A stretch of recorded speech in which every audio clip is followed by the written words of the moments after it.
everyone. Once again, welcome to the Indonesia Circular Economy Forum. My name is Amelia Yahya. I'm a news anchor for CNN Indonesia, and I'm so very honored and delighted to be a part of this incredible and very important forum. Today, we're going to discuss holistic and inclusive solutions to together implement circular economy solutions for not just businesses, but also cities and communities in Indonesia. We strongly aim to raise the awareness of the audience as well as identify opportunities to work on the transition of a circular economy here in Southeast Asia's largest economy, the world's largest island nation, and of course, the fourth most populous country in the world, and that is wonderful Indonesia. This great and very much anticipated webinar is streamed via YouTube channel Greeneration Foundation that is organized by Greeneration Foundation and also supported by EU-German co-finance project on rethinking plastic, Partnership for Green Growth and the Global Goals 2030 or P4G, CICLUS and NAPINDO. So on behalf of our hosts, organizers, and sponsors, we'd like to extend our profound gratitude and sincere thanks to everyone for your participation and for your attendance here today. Without your support, this forum would not be possible. And next, please allow me to invite an incredible figure to deliver her opening remarks. But first, please allow me to tell you a little bit about this incredible figure first. She's a senior advisor to the Ministry of National Development Planning for Economy and Financing at the Ministry of National Development Planning of Indonesia, or Bappenas. She obtained her PhD in economics from the University of Melbourne in Australia. Her strong interest in macroeconomics issue, trade and development, as well as modeling and analysis, has encouraged her to put her strong intention on economic policy research for Indonesia. Let us all welcome Mrs. Amalia Adininggar Widyasanti. Thank you.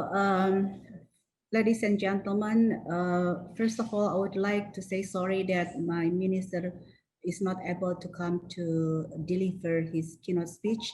And then now I'm on behalf of the minister, I would like to convey his keynote speech in this important forum. UNDP resident representative in Indonesia, Mr. Norimasa Shimomura, representative from line ministries, central government agencies, and regional government offices, all speakers, leaders, and representatives from international, public, and private agencies, distinguished guests, ladies and gentlemen, a very good morning to all of you. Assalamualaikum warahmatullahi wabarakatuh. First of all, it is a great pleasure for me to welcome you to this important event, Road to the Fourth, the Indonesian Circular Economy Forum, to discuss about towards smart and sustainable cities through circular economy in Indonesia. We are excited to have with us excellencies and all representatives today who are supporting us to develop national circular economy strategy in Indonesia. I would like to extend our appreciation to whom made this event possible with careful thoughts and excellent coordination among regional governments and organizations at this challenging situation of COVID-19 pandemic. Excellencies, ladies and gentlemen, world population is projected to reach almost 8.5 billion people in 2030, and more than 55% of the world's population lives in cities, and the number is rising. In 2045, Indonesia's population is projected to increase by 63.8 million people compared to 2015, and 67.1% will live in urban areas concentrated in Java. In line with this growing population, the consumption and humans' basic needs will also be increasing rapidly. Therefore, it is very important to design the right policies addressing the issues of sustainable cities for a better life of our people. Nowadays, many cities are already struggling with environmental degradation, traffic congestion, inadequate urban infrastructure, and lack of basic services, such as inadequate water supply, poor sanitation, and bad waste management. Environmental footprints of cities are quite alarming and can threaten the natural resources required to sustain the economic development and poverty alleviation. Maintaining economic growth while creating sustainable, livable cities for all is the biggest challenge for Asian countries, including Indonesia. Therefore, the government of Indonesia has established the National Urban Policy for periods 2020 to 2045 with 5 missions. Those are, the first mission is to realize the balance, the welfare, and the equity of national city system. Second, to encourage livable and cultured cities. Third, to encourage more developed cities. Fourth, to encourage the green and resilient cities. And the fifth, to realize the urban governance, transparency, accountability, and integration. Those national urban policy missions have been implemented to the appropriate of UN Sustainable Development Goals, especially in Goal 6 for clean water and sanitation, Goal 11 for sustainable cities and communities, Goal 12 for responsible consumption and production, and Goal 13 for climate action. Addressing the concerns of sustainable development goals, there is an emerging consensus that circular economy is an important solution to achieve the SDGs by 2030.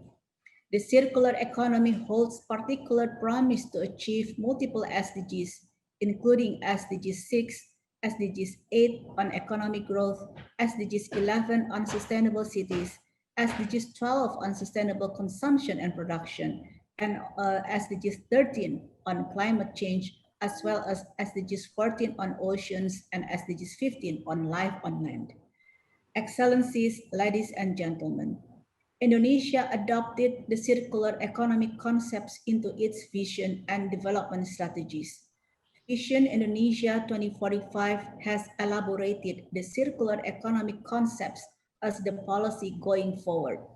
The implementation of circular economic concept in the production process ensures that all materials inputs are utilized to its maximum usage and described as a closed-loop production process through its 5R principle: reduce, reuse, recycle, recover, and revalue. It is projected that the implementation of circular economic concept can prolong the lifetime value of the consumer products and brings sustainable benefit to the society through reinvestment in sustainable production processes.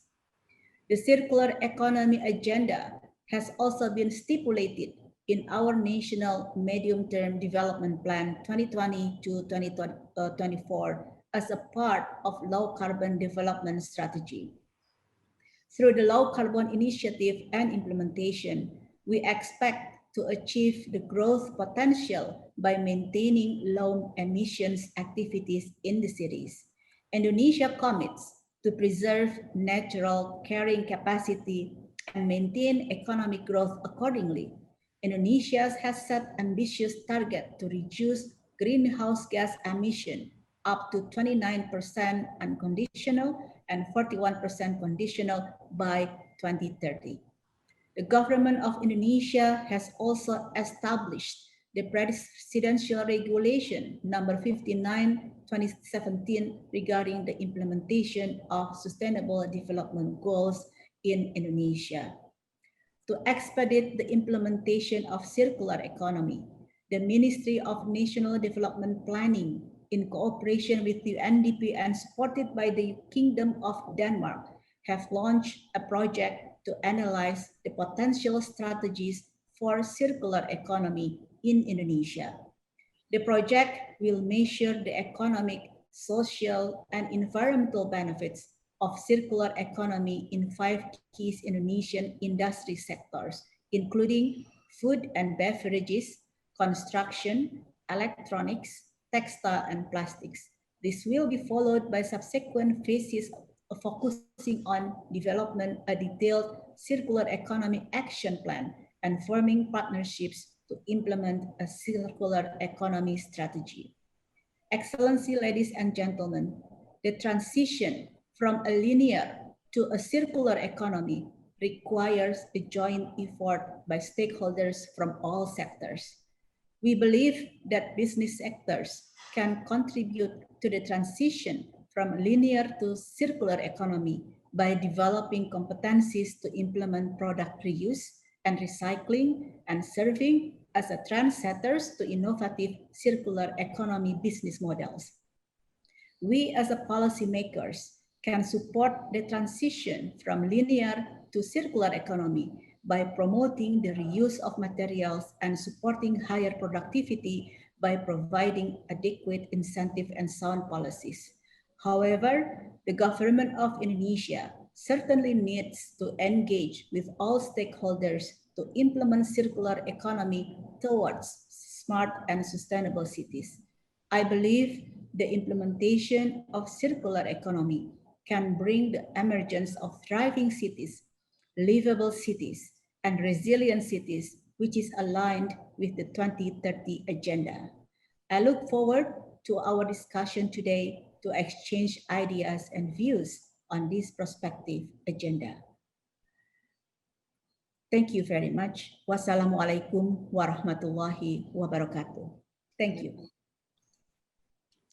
Ibu Amalia, thank you so much for the excellent opening remarks, as well as the Ministry of National Development Planning's commitment to support, as well as declaration that Indonesia is starting the first phase of the National Circular Economy Strategy by collaborating with Denmark, as well as the UNDP since December 2019 until May 2020, which is the analysis and evaluation, and will be followed with 3 phases, which are action plan, platform, and international partnership.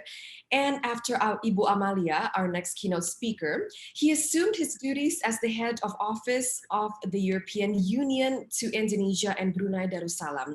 He has been with the EU since 1992, including more than 10 years in posts on Central and Eastern Europe, and even 7 years in key positions on Asia. Before taking up his current post, he served as the EU ambassador to Malaysia. Born in beautiful Netherlands, he holds a doctorate and Master of Arts. Please welcome the ambassador of the European Union to Indonesia and Brunei Darussalam, His Excellency, Mr. Vincent Pickett.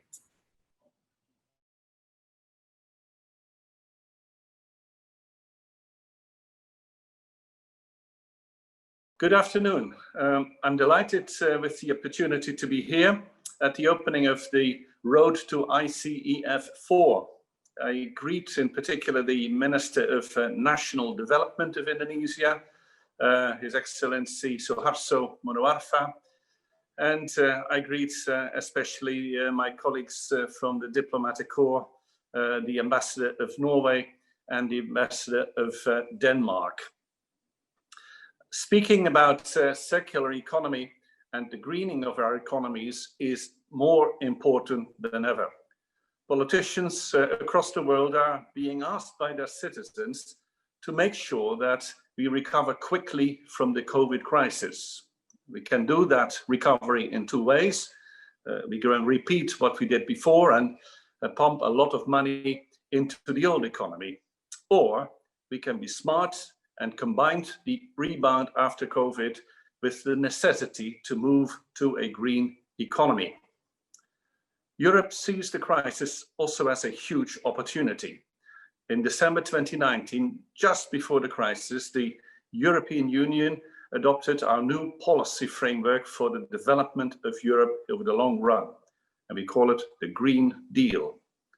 The Green Deal is our strategy to overcome the challenges of climate change and environmental degradation, and to transform the European Union into a modern, sustainable, resource-efficient and competitive economy where, 1, there are no net emissions of greenhouse gases by the year 2050, 2, where economic growth is decoupled from resource use, and 3, where no person and no place is left behind.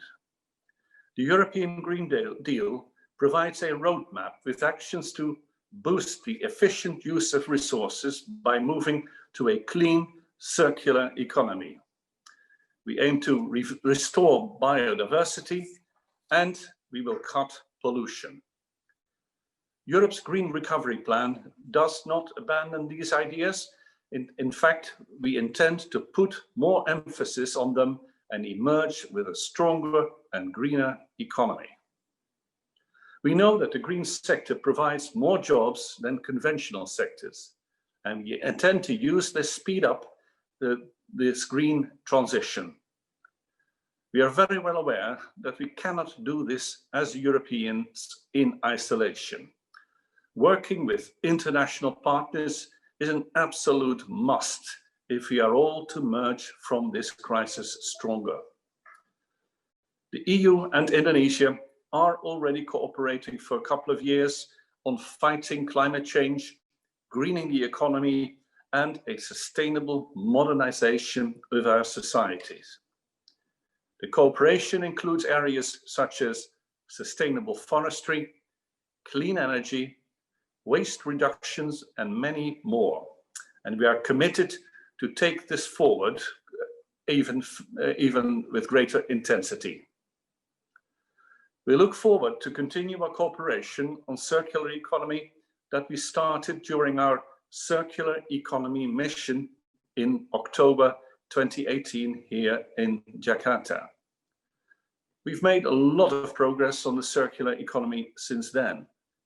Examples are the EU delegation, my mission, has actively supported the integration of circular economy into the 2020-2024 National Development Plan. Secondly, we supported the Indonesia Circular Economy Forum in November 2019. Third, we are currently discussing with the UNDP how to partner with their project to support Indonesia in developing a national circular economy strategy. And fourth and last, we are preparing an exchange visit on extended producer responsibility in collaboration with Denmark, Germany, and the Netherlands. In addition to these bilateral actions, we're also supporting a transition to a more circular economy at ASEAN level, and we've done so since October 2018. One of the projects you will hear about during the webinar today is our project on rethinking plastic, the circular economy solutions to marine litter, a region now benefiting 6 countries in Southeast and Southeast Asia, including Indonesia.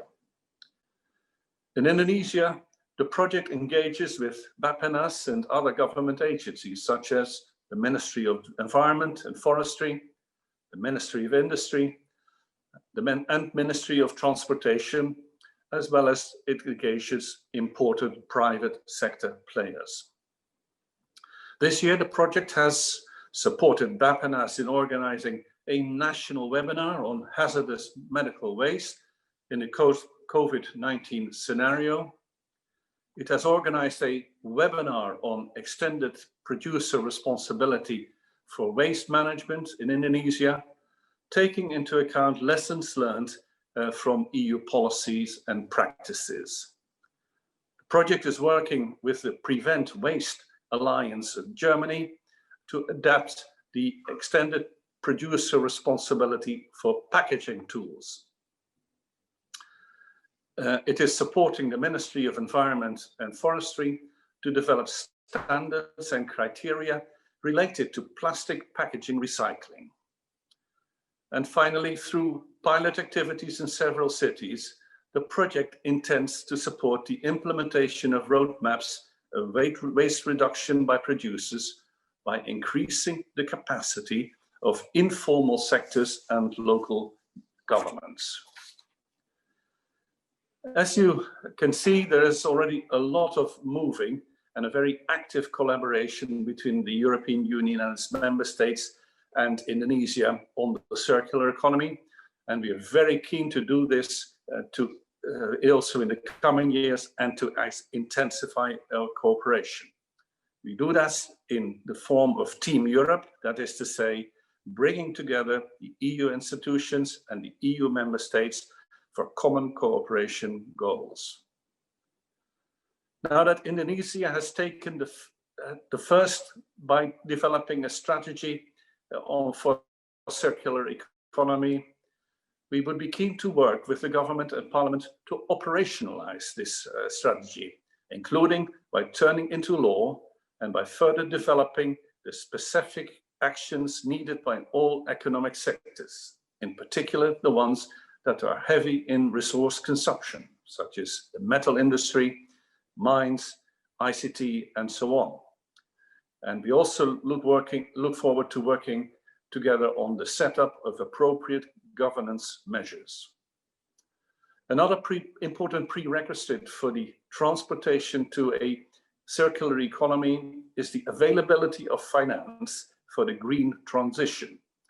On this, we are very happy to note that there is a good signal coming from Indonesia by Indonesia joining the International Platform for Sustainable Finance. Its objective is to scale up the mobilization of private capital towards environmentally sustainable investment. On the EU side, the European Commission has proposed the establishment of a global circular economy alliance to take forward partnership initiatives, including with major economies such as Indonesia. We would welcome it if Indonesia would be interested in joining this alliance. Doing so could be an important stepping stone leading to Indonesia's G20 presidency, where we would hope that circular economy would figure very prominently on the agenda. And with these words, I close and I wish you a very successful workshop, and I assure you of the EU's continued partnership with Indonesia at all levels for this goal. Thank you.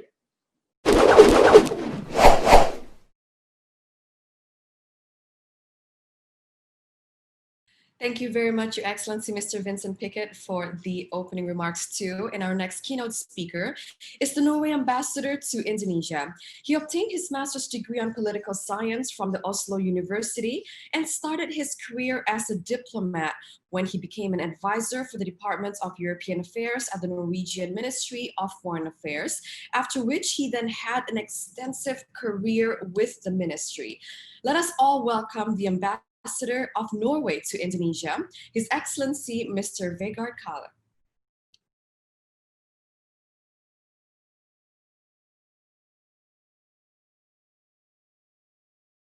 A really good morning to you all. Salman Pagi. I'm the Ambassador of Norway, and I feel privileged to speak to you in relation to the 4th Indonesian Circular Economy Forum. Let me first greet all the participants, including the high-level representatives of Indonesian authorities as well as the ambassadors. Let me also thank Greeneration Foundation for organizing this event under the current challenging circumstances. Using resources efficiently is the basis for the economy of the future. In a circular economy, resources are used in a way that maximizes the value and benefits to society. This can be achieved by designing products to be more durable and easier to reuse, repair, upgrade, and recycle. Companies that focus on resource efficiency can achieve substantial reductions in costs, find new sources of income, and boost their reputation. Simply put, efficient use of resources makes good economic sense. Our governments should therefore actively promote the development of a circular economy. To make our economies more circular is an absolute requirement if we want to both develop prosperous societies and save our planet. Today we are faced with problems such as climate change, air pollution, and an ocean full of waste and plastic. Both in my own country, Norway, and Indonesia, dead whales with their stomachs full of plastic have been found. Globally, the amount of waste and pollution entering the rivers and seas is staggering. Despite all the problems, I am not a pessimist about the future. The Indonesian government is making a lot of effort to improve the situation. At the Embassy of Norway, we have close cooperation on environmental issues with Indonesian authorities. In Norway, efforts to make the economy more circular is a matter of high priority. Later this year, our government will present a new national strategy on circular economy. It will include ambitious policies for the reuse of resources as well as incentives for new business models. In one area, we already have a success story, the recycling of plastic bottles. All Norwegian supermarkets are obligated to have a deposit machine for bottles. Thanks to a small economic incentive paid out directly, the end result is a plastic bottle recycling rate of 97%. In conclusion, the circular economy will not happen overnight. We need champions, inspiration, and to learn from each other. This is exactly what we get at the Indonesia Circular Forum. I wish all participants an interesting and rewarding seminar. Thank you very much.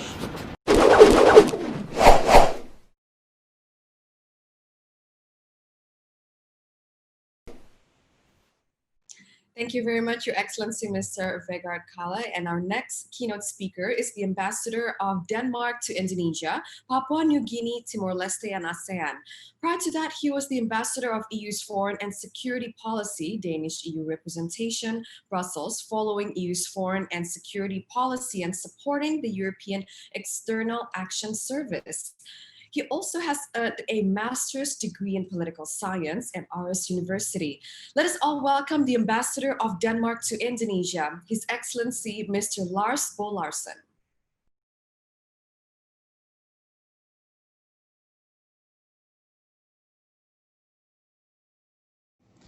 Dear Minister, Excellencies, ladies and gentlemen, it is a big honor for me to join the opening of this important seminar today. From the Danish side, we're very happy to contribute and support the transition of Indonesia towards a more circular economy. We're doing that by providing government-to-government cooperation, but also partnerships between businesses. Today, I think the topic is to understand better what is the potential and how can we help reap the fruits of this. I think if we look at the situation today with the COVID pandemic surrounding us, I think it is more important than ever that we ask ourselves, how can we get through this pandemic in a way that is strengthening the societies in the longer term. Now, the first step in this endeavor is to understand better what is the potential. So I'm very happy that we today in front of us have the first analysis of some of the areas that could be explored further. I look very much forward to hearing the outcomes of today's discussion and understanding better how we can support the steps further. I would like especially to thank Babanas for all the engagement that they're sharing in taking this further, and to the UNDP for facilitating this process, as well as what I believe is an excellent work done by the Alpha Beta consultants in providing this report. If we look at some of the numbers, I think they're quite impressive. They there's a big potential in moving further in this direction. From Danish side, we've been working on this for some years now and trying also to bridge this gap. And I think we've come to realize that if we build the economy in a different way, in a more circular way, we can not only save material, but we can also add to the job creation. Of course, the first part of this is to minimize the use of resources, but we have to look through the entire chain of production and eventually also to minimize the trash that is coming out at the other end. There will be materials that will not be put to use, so there will be waste coming out, and for that we also need to think about how can we then, to the largest extent possible, reuse that either for new materials or for energy consumption. So I think there are many things to discuss today at this seminar. I will be following closely these discussions, and we will stay committed to try to support further these developments. Let me also add at the end here that I think the circular economy is something that is here to stay. We will need all to take this forward in the national decision processes. This is the step we're taking here today. But it is also a global discussion because it is clear, if you look at, for example, the waste agenda, it is not something that knows boundaries. Indonesia as an archipelago is of course especially vulnerable to the cross-border trade and to the cross-border transition of waste. And I think we need to also think about this more regional and global dimension in it. So also for this reason, I'm very happy that the UNDP is very much engaged in this process, and also from our side we'll seek whether we can also build more global and regional platforms to take this important work forward. So I wish you all a very good seminar today. I will be looking forward to learning more about what are the outcomes, and hopefully also to be able to support the steps ahead as we move into the different sectors where we can work on circular economy. Thank you so much.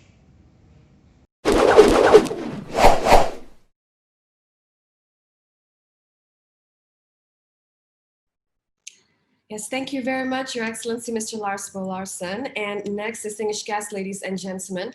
Of course, as we've known, the spirit of the circular economy has been manifested in the grand national design of integrated waste reduction and waste handling policy regarding the national strategy and policy, or in Indonesia, what is known as Kebijakan dan Strategi Nasional, or short for Jakstranas. Jakstranas of household and similar to household waste treatment at national, provincial, and regency levels has set the target of waste reduction at around 30% and waste handling at around 70% by year 2025.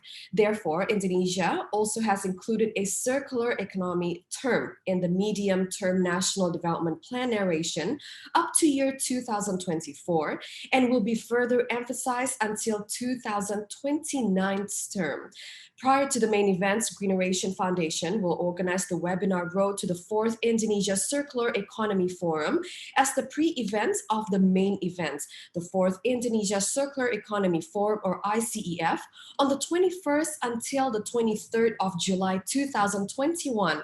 That's very soon in next year at the Jakarta Convention Center in Senayan, Jakarta. The main event will be towards smart and sustainable cities through circular economy. More than half of the world's population currently lives in cities, while data indicates a significant increase to 2/3 by year 2050. Yes, cities account for around 85% of global GDP generation and are also huge collectors of materials and nutrients, accounting for around 75% of natural resource consumption. Cities also produce 50% of global waste and around from 60 to around 80% of greenhouse gas emissions. These are symptoms of the take, make, and waste linear economy. So without further ado, let us all kick off our first session of the day.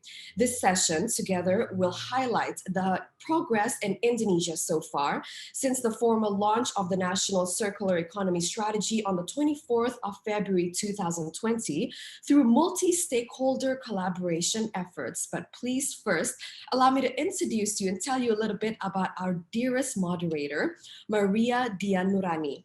She's a sustainability management and CSR consultant and is the only Indonesian to obtain the sustainability professional certification from the US-based International Society of Sustainability Professional, or ISSP. Let us all welcome Maria. And Maria, the floor is yours. Thank you, Amelia. Good morning, ladies and gentlemen. It's an honor for me to be here with you. I'm Maria Dianurani. I will be moderating this exciting session, the Circular Economy Progress in Indonesia. You know, months ago, a friend of mine introduced me to a very good book entitled The Circular Economy Handbook, written by Peter Lacy, Jessica Long, and Wesley Splinder. And in this book, they asking a very good question.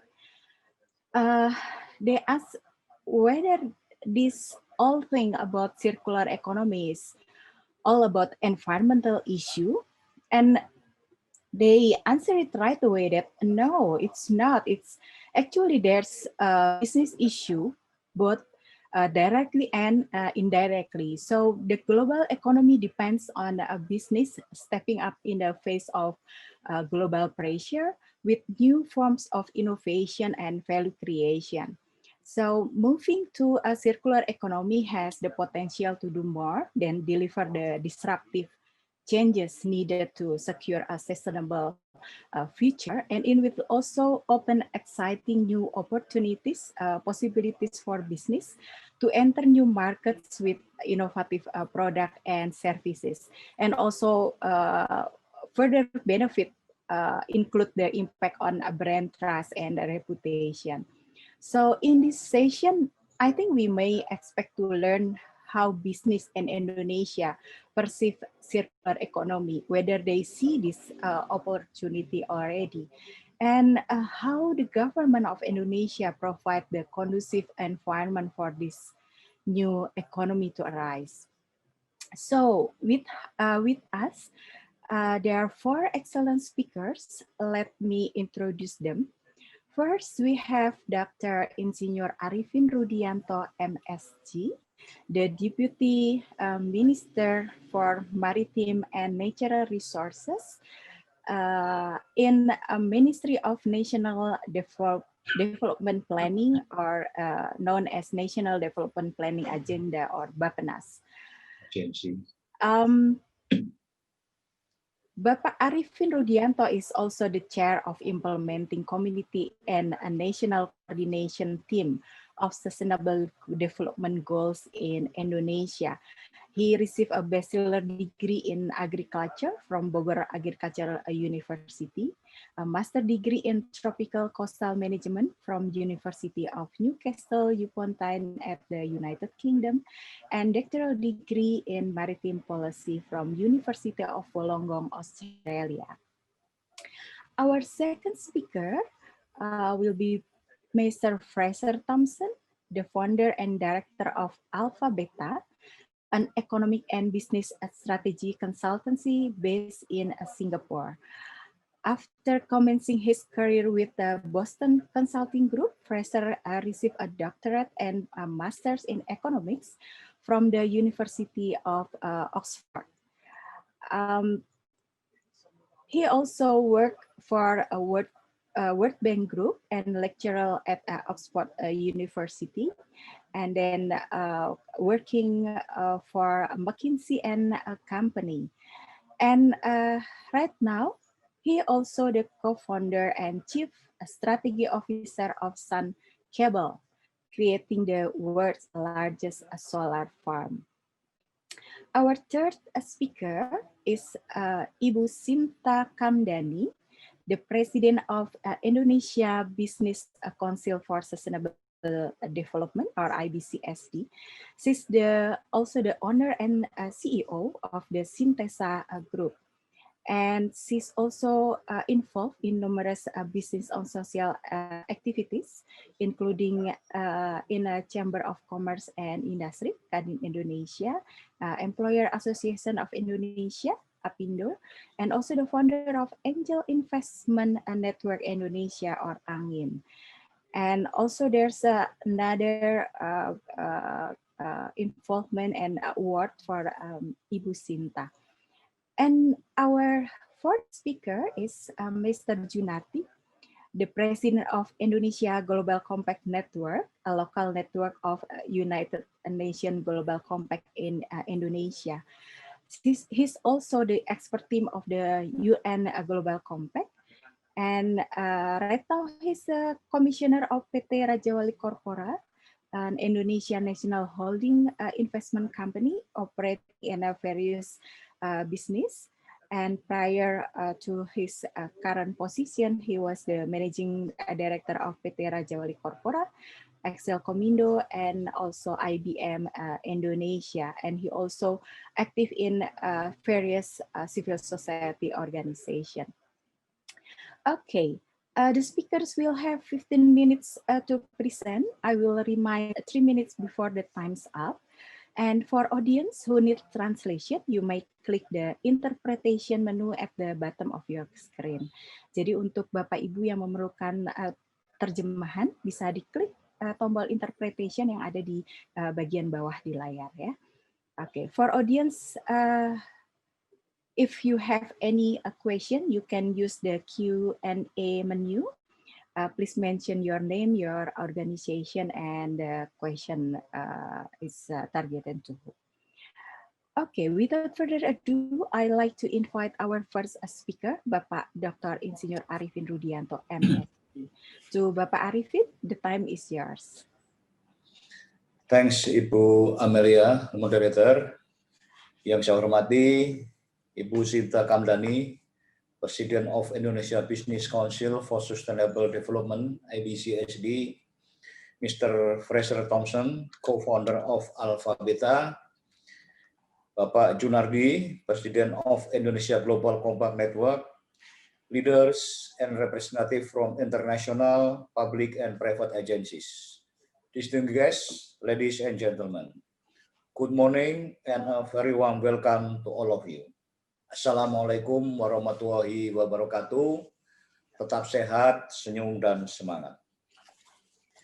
Excellencies, ladies and gentlemen, I would like to present my appreciation for the invitation to the Road to Fourth Indonesia Circular Economy Forum. We strongly support program and partnership in developing and strengthening the circular economy strategy in Indonesia. We also recognize the need of collaboration among stakeholders into a tangible action plan of implementing circular economy in Indonesia. We hope this partnership will fulfill its goal to communities who are aware of a circular economy, by sustainable business process, and achieve development targets to achieve Indonesia's 2045 vision. Ladies and gentlemen, with less than 10 years to prevent global warming from exceeding 1.5 degrees Celsius and only 10 years to achieve the UN Sustainable Development Goals, Indonesia still has a number of problems that become our common homework. With a population of Indonesia reaching 268 million, the waste generated has also increased to 67.8 million tons. In addition, exploitation of natural resources has not been matched by effort to implement a sustainable production chain for the environment, economy, and society by all sectors. If this business as usual development continues, it might cause natural resource depletion, environmental quality degradation, and climate crisis. Therefore, it is time for Indonesia to take a new approach that is believed to be a solution to these problems. This approach is a circular economy in which shows us that business as usual is no longer an option we will continue working on. With this concept of circular economy, we can reduce the burden of Earth caused by our material and energy consumption by maximizing the use of each natural resources into its final limit. We need to do a paradigm shift from the linear economy that tends to be heavily extractive, resource-intensive, and producer greenhouse gas that are causing the climate crisis into a circular economy concept. In another word, we can achieve more by using less. It's all about resource management. Ladies and gentlemen, Indonesia has adopted the circular economy concept into its vision and development strategies, which fits the narrative of achieving national economic growth target and promoting environmental sustainability. Vision Indonesia 2045 has elaborated on the circular economy concept as the policy going forward. The implementation of circular economy agenda in the production process ensures that all material input are utilized to its maximum usage and described as a closed loop production process through its 5R principle: reduce, reuse, recycle, recover, and revalue. It is projected that the implementation of circular economy agenda can prolong the lifetime value of the consumer product and bring sustainable benefit to the society through investment in sustainable production process. The circular economy agenda has also been incorporated in our National Medium-Term Development Plan, or RPGMN 2020-2034, into National Priorities Agenda. In the Agenda 1, strengthening economic resilience for quality growth, with strengthening the circular economy as a source of efficiency and added value, and in the Agenda 6, building the environment, increasing resilience to disasters and climate change. Several strategic actions to be implemented include energy efficiency, waste management, and the development of green industry. Through the low carbon initiative and implementation, we hope to achieve the growth potential by maintaining low emission activities and minimizing exploitation of natural resources. Some of the tools that have been developed by Indonesia government in order to support the implementation of the circular economy include the green industry, proper and sustainable public procurement.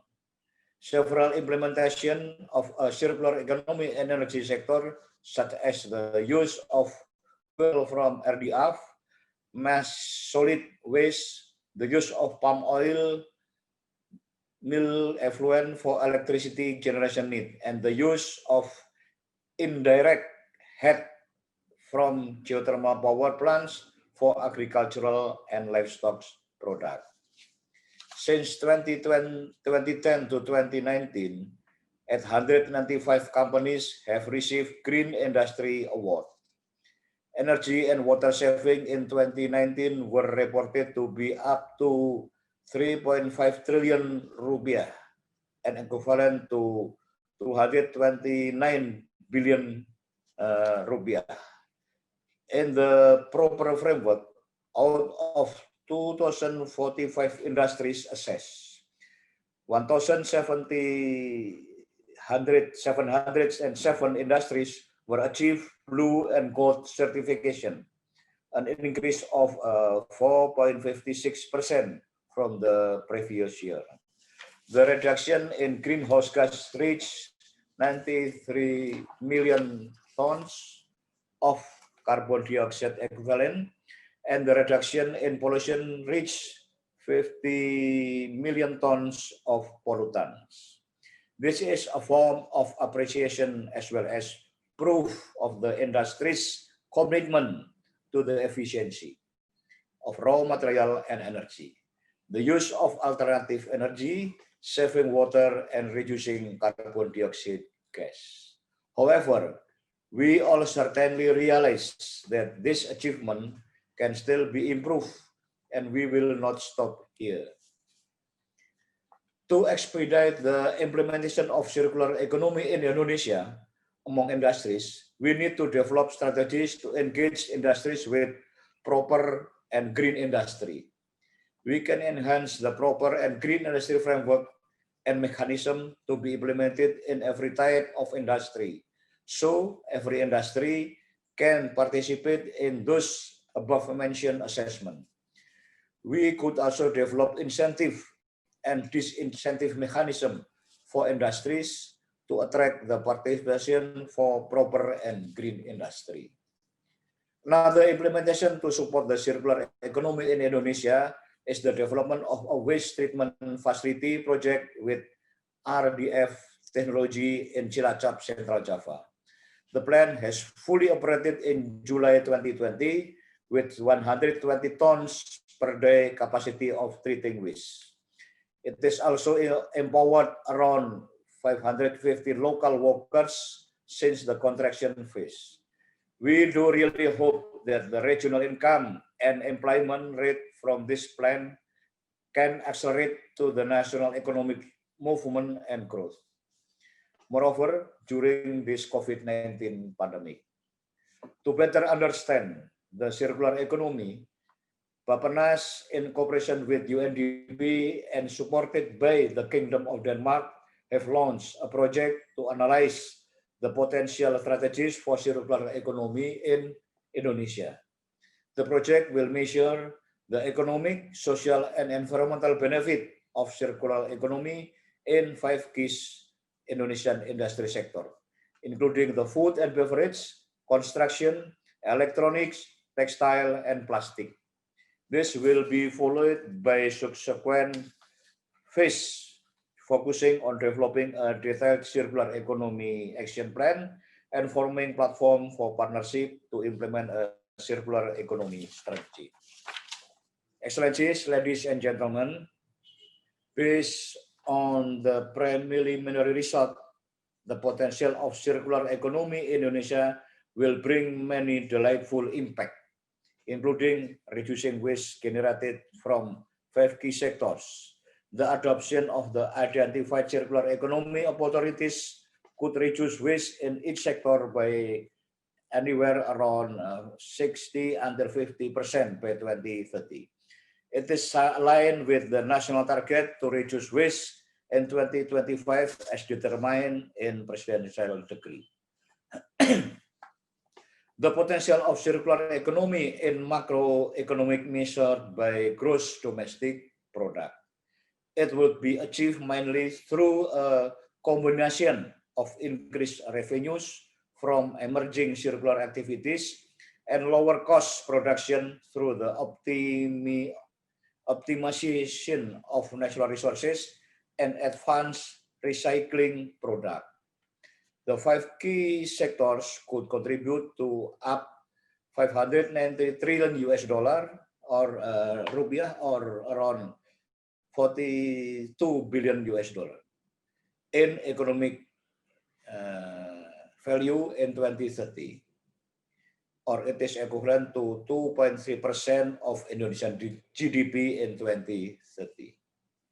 We already know that the circular economy approach not only focus on how we would achieve the economic benefit, but also the environmental benefit, which one of the indicators measured by its land use change and forestry, carbon dioxide equivalent. With a circular economy approach, we could achieve 28% of our lower bound target and 20% of upper bound target in reducing emission by 2030. We realize that the generation of plastic waste has increased each day. To prevail over this problem, Bappenas with the other collaborative line ministries in cooperation with the European Union and GIZ Indonesia has worked on promoting the circular economy of plastic and prevent marine litter at the national level. This project also in line with national commitment to reducing plastic packaging as determined in the Ministry of Environment and Forestry Regulation. Ladies and gentlemen, some of you might ask how the circular economy can be applied after the COVID-19 pandemic. COVID-19 has changed the way people live and Indonesia's development policies for 2020 and 2021. The government has adjusted the focus of Indonesia's development policies for 2020 and 2021 on the health sector, economic stability, and accelerated economic recovery. Circular economy can be a way to recover and to build back better.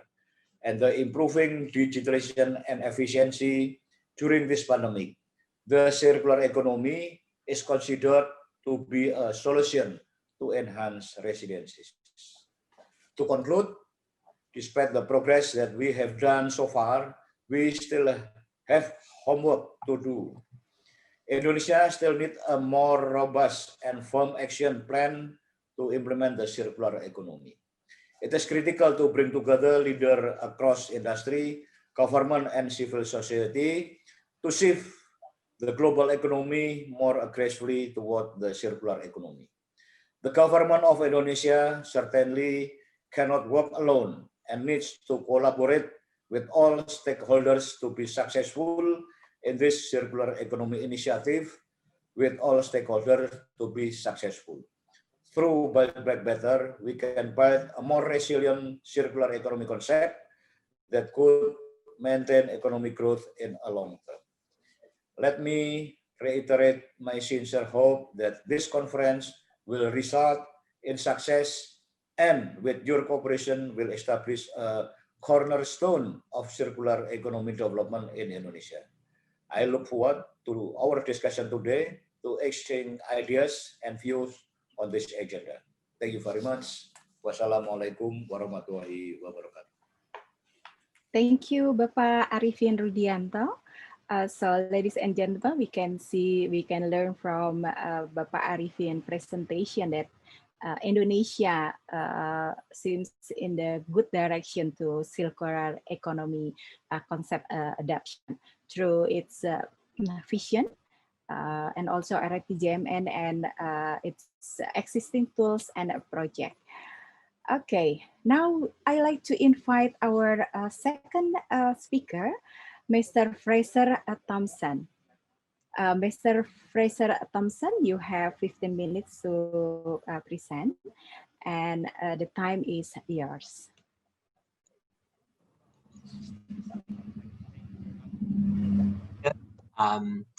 Minister Arifin Rudianto, Ibu Shinta Kandami, Pa Junadi, and distinguished guests, ladies and gentlemen. It is a real pleasure to be able to present to you. My name is Fraser Thompson, Director of Alpha Beta, and we have the honour of working with Bapanas, UNDP, the Kingdom of Denmark, as well as our various partner agencies, including the International Business Council of Sustainable Development and the Indonesia Circular Economy Forum, in developing this national circular economy strategy for Indonesia. And what I thought I'd share today is just some of the preliminary results we have around what could be the impact in terms of the economy, in terms of the environment, and in terms of society if Indonesia was to implement a circular economy. So let me just move through the presentation. So we move to the next slide. Thank you very much. The three objectives to talk about briefly. So what do we mean by circular economy? What is the opportunity? What do we look at in terms of a roadmap for Indonesia? And what are some of the barriers that we'll need to tackle as we seek to create a circular economy? So if we could move to the next page, please. Thank you. First of all, we've heard lots of definitions of a circular economy, but I think it is important just to crystallize what we mean by this. So if you look at our production systems today, they are still incredibly linear. Extract, produce, we consume, we collect, and then it goes to landfill. And a circular economy is a circular design. It starts with design and manufacturer. It goes through to consumption, collection, recycling, and processing. It's important to stress that a circular economy goes beyond just collection and recycling. It's a whole way of actually rethinking the way we produce and the way we consume. And at its heart, the way that a circular economy generates value is that it tries to maximize the value of raw materials as much as possible, switch to renewable energies, and really think about systems thinking at its core. If we go to the next page, please, and maybe just if we go through the different, I think click a few more times, thank you. There's really 5 R's when we think about circularity. And it's great to see that in Indonesia, there's already some terrific examples of companies that are doing circular economy activities. And so that's a great foundation. The real opportunity for Indonesia is how do we scale this up? So it's not just a few companies, but it becomes embedded across all companies' practices. So the first area of circularity is reduction. And it's reducing waste at its core. And that is the starting point. And just to give you an example, we've had there, Bank Rakyat Indonesia is adopting cloud computing technologies. And we may not think about that as waste reduction, but basically by using cloud computing, we need less servers, and that leads to less e-waste, which is a huge generation of landfill today. The second area is around reuse.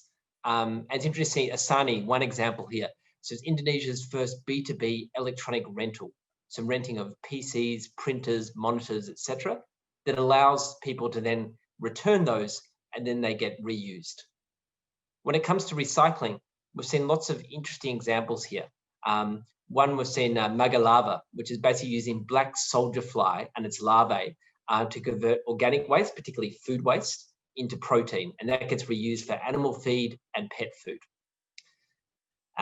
When it comes to refurbishment, we're also seeing innovative companies that are repairing and refurbishing electronics and home appliances. It's amazing today that we look at automobiles or we look at electronics, the lifespan of these objects is often constituted by less than 5% of its components.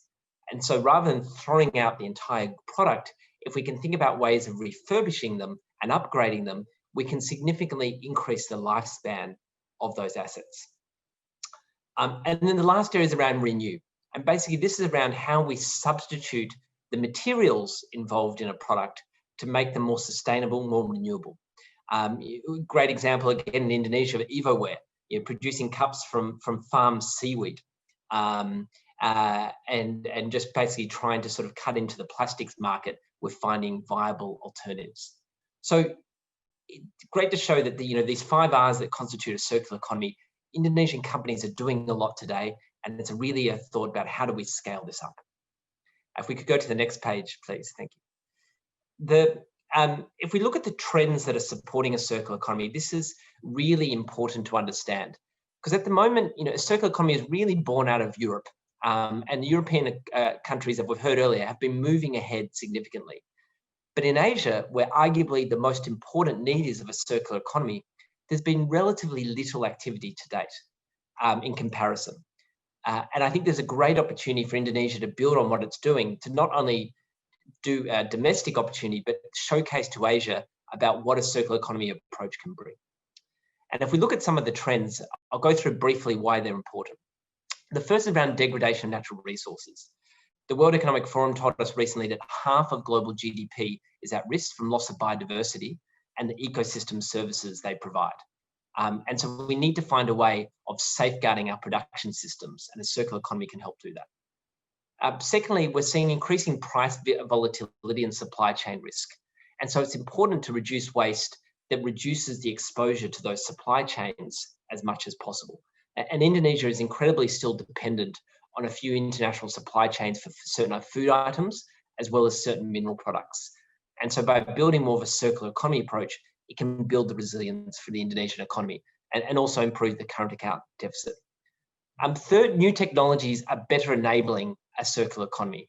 So opportunities like Internet of Things allow us to better track products and allows them to be reused as much as possible.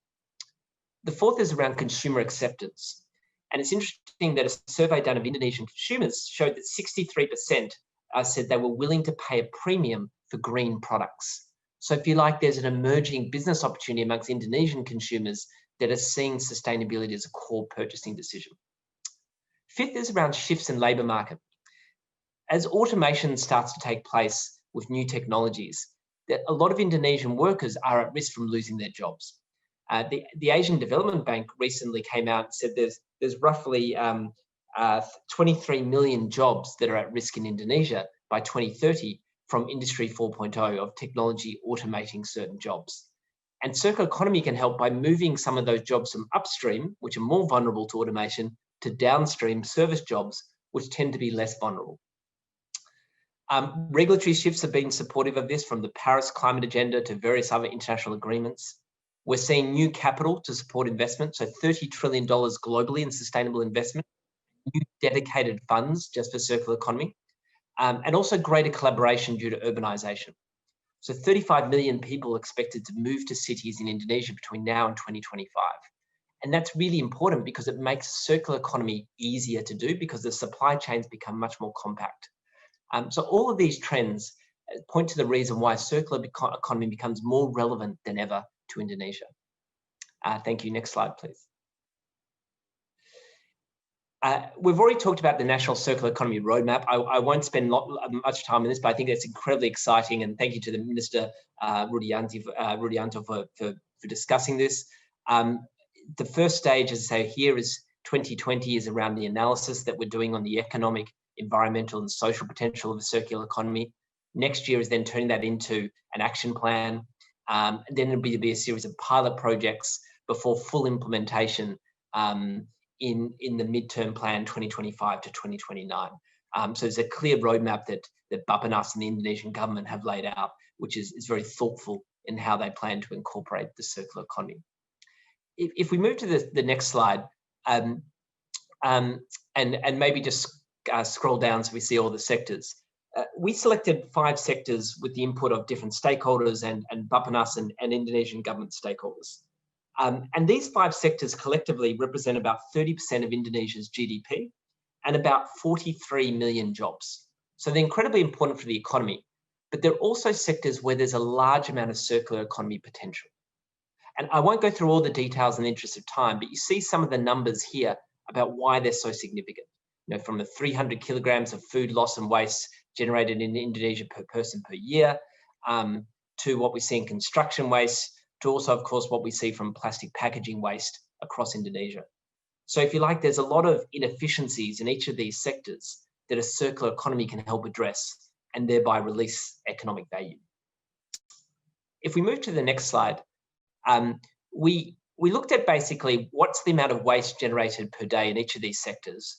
What would the growth look like to 2030 in business as usual? And then what would a circular economy approach potentially reduce this by?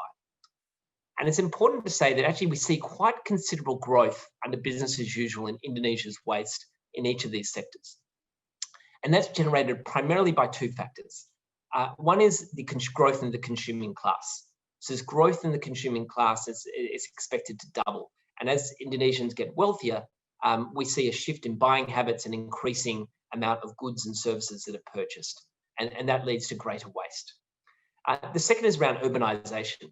And urbanization is a very positive thing, but it also leads to considerable more waste. We have to take about construction and buildings that are needed, and that creates itself a waste generator. And so there is a considerable amount of, if you like, potential waste today, and it will increase going forward to 2030. But if we look at those 5 R's we talked about already, we see the potential to reduce that waste by anywhere from 30 to almost 60% across these different sectors. And I should say the way we got this was not just looking outside in, but we worked with a range of Indonesian stakeholders to look sector by sector at those 5 R's we talked about, and looked at where we were today and what was feasible, but an ambitious target that could be done in each of those sectors. And so thank you to all of those stakeholders that gave and experts that gave all their time. Really, we just put it together. All the really great thinking was by a lot of Indonesian experts and academics. So we thank you. In terms of then what this means, and going to the next slide, I won't dwell on this because the minister, I think, summed it up beautifully, but there is a large amount of economic value. So up to 580 trillion rupiah, so about 2.3% of GDP. And 3 more minutes. Oh, thank you very much. So we've done different ways of looking at that. And I won't go into the details here, but we'll explain a bit more of that later. And we're also doing some systems dynamic modeling at the moment with some of our Indonesian partners to find also another estimate to look at these numbers. And if we go to the next slide, in terms of jobs, the jobs overall is very positive. So 6 million net jobs will be created. But it is important to unpack that. So total jobs created will be about 16.4 million jobs. But then there will be some jobs that get displaced upstream, so 10.5 million. Now, some of these jobs may have been lost anyway due to automation of technologies, but there will be a really incredibly important aspect around how do we reskill those workers that will lose their jobs and move them towards the new jobs that will be created. So you see, a circular economy is more than just a waste strategy. It needs to think about a skills strategy and a really whole of government approach. If we go to the next slide, please. I just want to talk about what Indonesian firms are thinking. And we did a survey, and thank you to our partners, again, ICEF and International Business Council of Sustainable Development for helping about this. And it's interesting that Indonesian firms are very excited about circular economy. and roughly 78% said there's strong willingness to engage. Another 20% said there was some willingness to engage.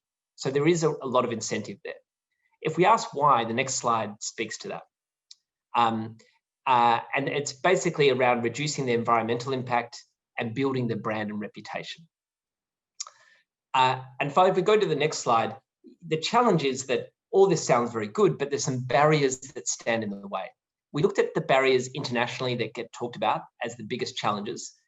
And then we asked Indonesian firms their thoughts. And this is what Indonesian firms told us. Most of them said the biggest barrier is around changing the customs and habits of businesses and consumers. Also talked about implementation and enforcement failures and gaps in legal frameworks. So I think you'll see from here that actually addressing these barriers, it can't just be government, it can't just be private sector, it can't just be NGOs. We're going to need different stakeholders to come together to solve this. And I think that gets to my last slide here to say, well, where do we go next? So the engagement process at the moment has involved a range of global experts, industry representatives, government ministries, NGOs and associations. And again, I'd just like a big thank you to ICEF for their terrific support and the International Business Council of Sustainable Development. What we will be doing is we'll be doing a series of government workshops coming up shortly to share the results and get input from government ministries. But then we will be doing a multi-stakeholder forum, which will be in about a month's time. And that will be together closely with our partners that I mentioned earlier to help us run that. And we would hope to get many of you here today involved in that process. And that's really to align on the results, make sure we've got the right kind of thinking, and then put in place the steps for the next stage, which is developing that action plan for how do we actually make this happen and what are the different actions that different stakeholders need to do. So I'll stop there. Thank you again very much for your time. And again, thank you to all of you, to ICEF in particular, for allowing us to present today. And we look forward to continuing the collaboration. Thank you, Ibu Maria.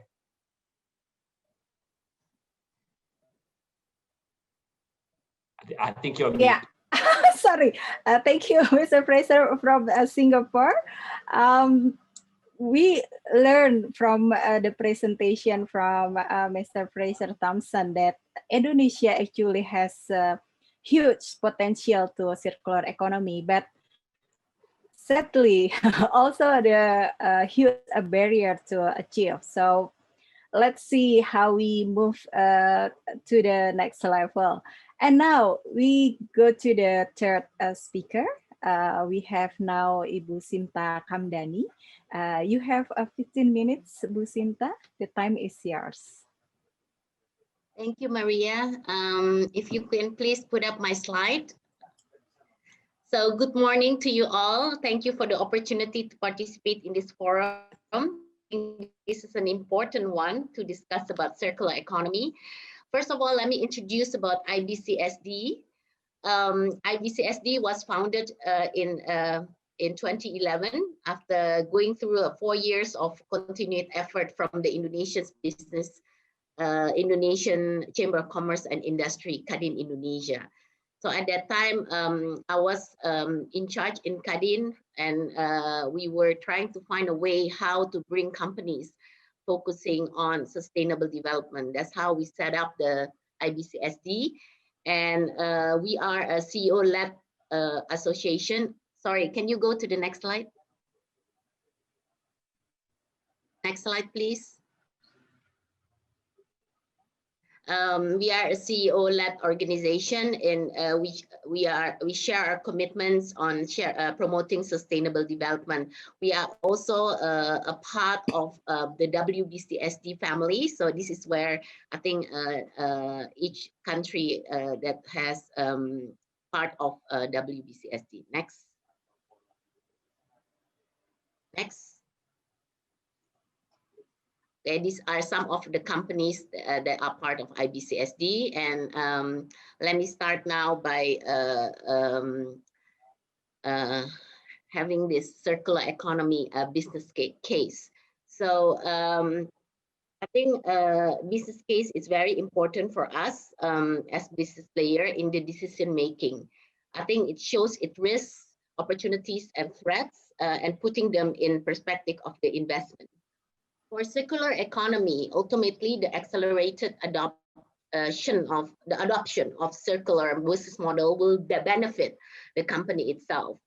On the risk side, companies will increasingly be able to manage risks, especially those related to the impact of climate change that can affect productivity and business sustainability. For example, scarcity of raw materials, waste management, and negative impacts on the environment and high commodity prices. On the opportunity side, the adoption of the circular economy will also create big opportunities in the future.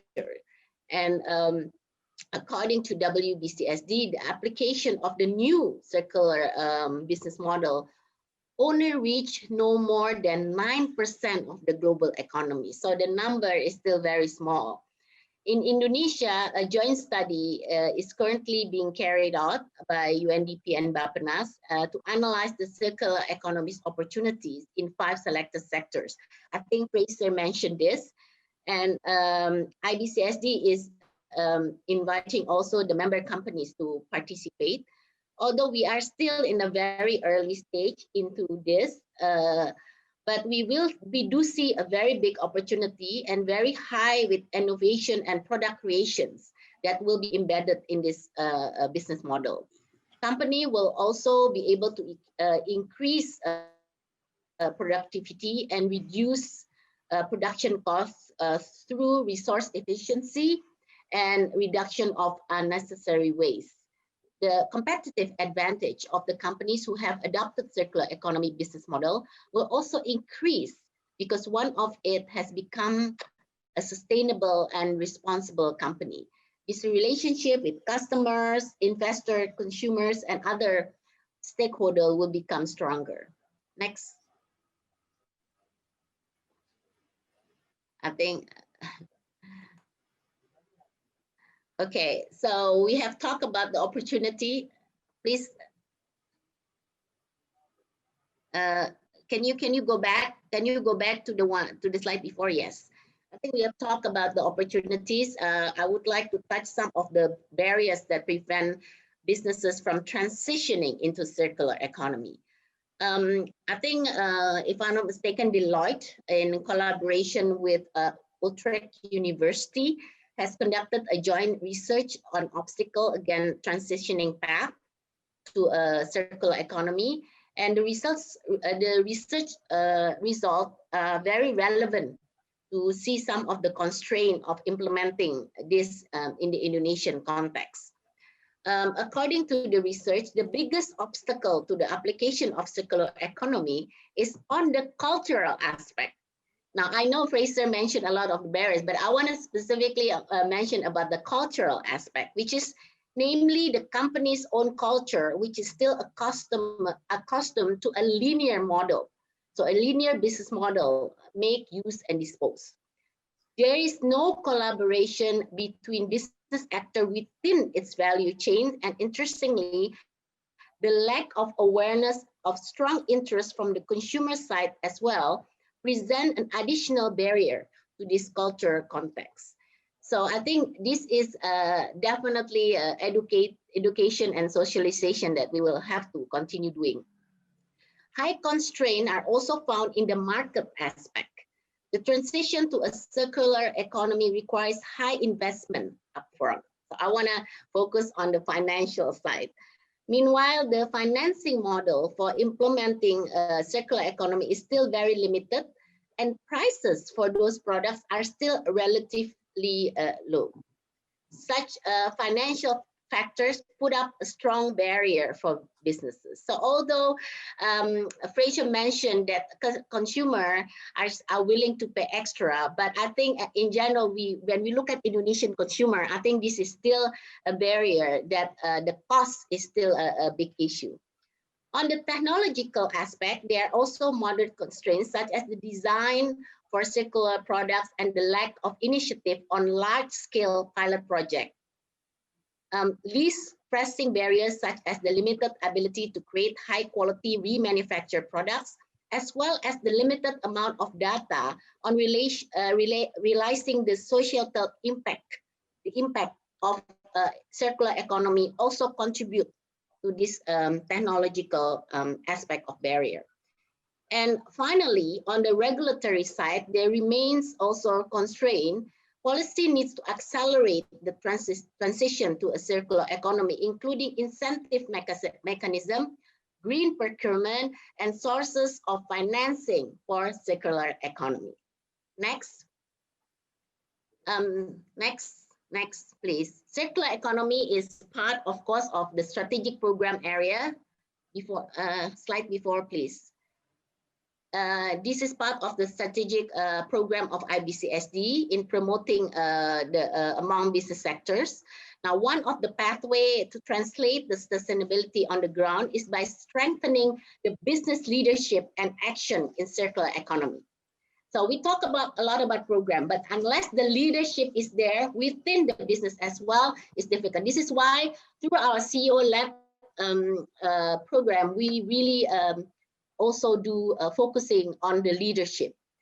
And IBCSD has been promoting circular economies ecosystem also among business sector. And we try to address challenges through various initiatives. For example, we support the collaboration of UNDP and Bappenas, of course, in developing the national strategy. And we are also engaging with the members and partners for the study on economic, social, and environmental impact on circular economy. We also promote action to tackle food loss and waste problem in Indonesia by building partnership among government, business, and non-government partners.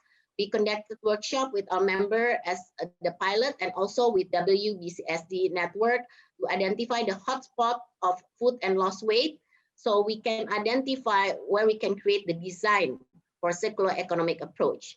Now we also support sustainable consumption and production. IBCSD entering the second phase of the Green Lifestyle Program by strengthening use of sustainable raw materials, sustainable production capacity, market education for increased demand of green products, and policy dialogue for improved enabling environment. Expectedly, with the companies, we can identify pathway to create new market to address this constraint on market aspect. We also promote resource efficient and cleaner production, RCEP, with our partners among various industrial sectors that has been led by the Ministry of Environment and Forestry, and also Ministry of Industry, supported by UNIDO and SECO. Now, in addressing the challenges of culture aspect, as well as the policy, we help and participate in various, of course, discussion and contribute on trainings on circular economy and sustainable consumption and production. Last slide, many of the IBCSD member companies have started to implement the circular economy. I want to just share with you some specific example. Solusi Bangun Indonesia is the cement industry that has developed program on waste to energy using new and old waste into a mixture of cement raw materials. The Great Giant Pineapple is the food and agriculture industry that has developed an integrated and sustainable model on the food and agriculture industry. They use the waste as biogas for energy supply, fertilizer, for their agriculture, animal feed for their livestock. And the last example I want to mention, Repal International Indonesia, also our member, which has a factory in Pasuruan in East Java. They have produced pallets using plastic waste as raw materials. So besides it can create new job, it also contribute to overcome the problem of plastic waste in Indonesia. So those are just some of the examples that what our member have done. And I look forward for more discussion later. Thank you very much, Maria. Thank you, Bu Sinta.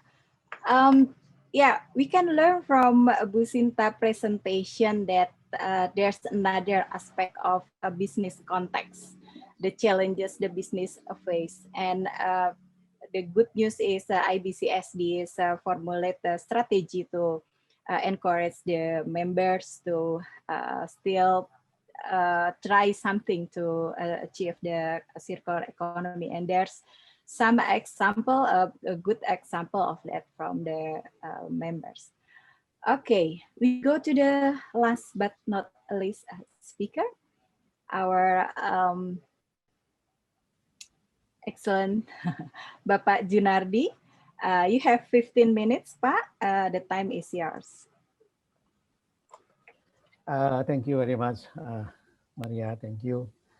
And selamat pagi, Pak Arifin Rudianto, Deputy Minister for Marine and Natural Resources Affairs, Ministry of Bappenas. My colleagues, Fraser Thompson, co-founder of the Avapeta, and also my dear good friend, Ibu Sinta Kamdani. Assalamualaikum warahmatullahi wabarakatuh. Salam. Salam sejahtera. First, I would like to thank you for the opportunity to speak here in this prestigious event, Road to the 4th Indonesia Circular Economy Forum, as a preparation to this next year 4th Circular Economy Forum. I would like just to cover several items related to this circular economy, and it could be some of them are similar to what has been covered before by Sinta and others. And then also to discuss about the partnership things. Can we have the chart, please? Yes. Just first a bit of background for those of you maybe are not very familiar. Okay, I'm from the United Nations Global Compact, and local network is called Indonesia Global Compact Network. And UN Global Compact is this voluntary movement of the corporate leaders and academicians, institutions, and NGO in the world who are committed to the implementation of UN Global Compact 10 principles by supporting the UN programs. It was started, initiated by the former Secretary General Kofi Annan, who spoke at the World Economic Forum in 1999, basically saying that let's us, United Nations and you business, collaborate in a global compact to give the human face of the marketplace. So that was the start of this finally global compact, and also continued by Secretary General Ban Ki-moon and now by Secretary General Antonio Guterres. And so the chairman of the United Nations Global Compact is the ex officio of the United Nations Secretary General. Today we have more than 10,000 members from the business, 3,000 non-business, covering the 160 countries and 60 plus local networks. Next. Next chart, please. Now, when we talk about this circular economy, I just would like to cover the background first as the base, that basically, as I mentioned before, that the UN Global Compact covers as part of the responsibility for the members to adopt and committed to the 10 principles, which cover 4 pillars: the human rights, the labor, environment, and also the anti-corruption. And it's also part of our, we call it North Star. The main strategy is to support the implementation and achievement of their sustainable development goals. Now, next chart. Next chart. When we are talking about circular economy, then it is also certainly cover about the issue of the environment. As part of the 8th principle of the 10th principle of the Global Compact, saying that the business should undertake initiatives to promote greater environmental responsibility. So where is it from? Actually, it's back to the meetings and decision in the 1992 Rio Earth Summit, and covered in chapter 30 of the Agenda 21, saying that the role of business and industry in the sustainable development agenda as follows. Business and industry should increase self-regulation guided by appropriate codes, charters, and initiatives integrated into all elements of the business planning and decision-making, and fostering openness and dialogues with the employees and all the publics. So this is the outcomes from the Rio Declaration, on the environment and development, supported by 178 government of UN at the UN Conference on Environment and at the time, which is called the Rio Summit, and then later on continued with the Rio +20 on the 2012, and then this is also the base for the Sustainable Development Goals on the 2015.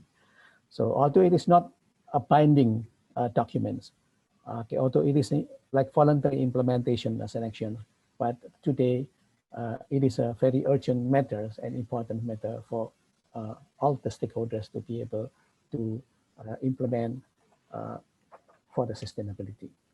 Next chart. A little bit about what and why. I believe it has been covered before too. Okay, it's an ecosystem where we re-establish a positive interaction with the environment with the goal to use more efficiently our resources, while at the same time reducing the negative impacts on the environment. Okay, so it has been basically the way we do the production now is what we call the linear production. So the good is produced, okay, and then manufactured, sold, used, discarded as waste, and that's it. Okay, so that's basically like out of scope of the manufacturing, and somebody has to take care. So this is the issue of the linear production, okay, as opposed to be the circular production. The global economy is only now 8.6% according to the survey circular. This means that 90% more of the resources that enter the economy, which is basically according to the study about 100 billion tons per year are wasted. So material enter to the global economy to generate powers, build infrastructure, okay, foods, consumer goods, and so forth, and then wasted. 99% of the things that people buy is discarded within the business. So, and that's what we have so far now in terms of why then circular economy becomes so important. Next.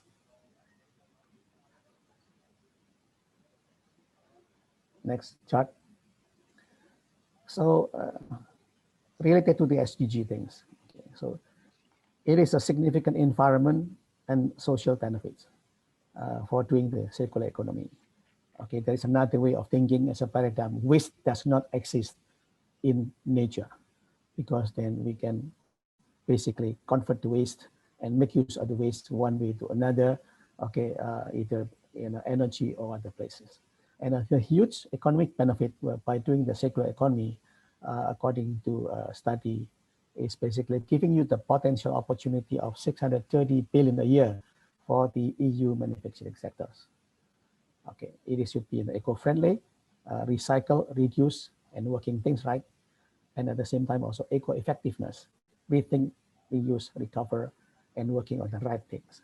And it covers a lot of the goals in the system SDGs for implementation of the circular economy. Next chart. Next chart. So to achieve the truly sustainable circular economy, consumption and production practices would need to change together. So actually, when I mentioned before that basically how we are going to manage the waste and recover it, but actually that's only the first steps, okay, because actually to be more effective, it should be to have the consumption and production practices to change together. A sustainable circular economy involves designing and promoting products that last and that can be reused, repaired, and remanufactured. And this retains the functional value of the products rather than just recovering the energy of the material they contain in the continuity, making product anew. Just give an example, which is now becoming more popular and concern is like fashion industry.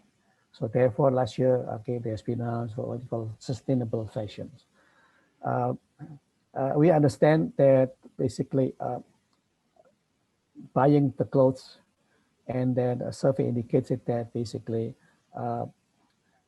the clothes will be discarded and used only within only 6 months in average. Okay, and then become waste.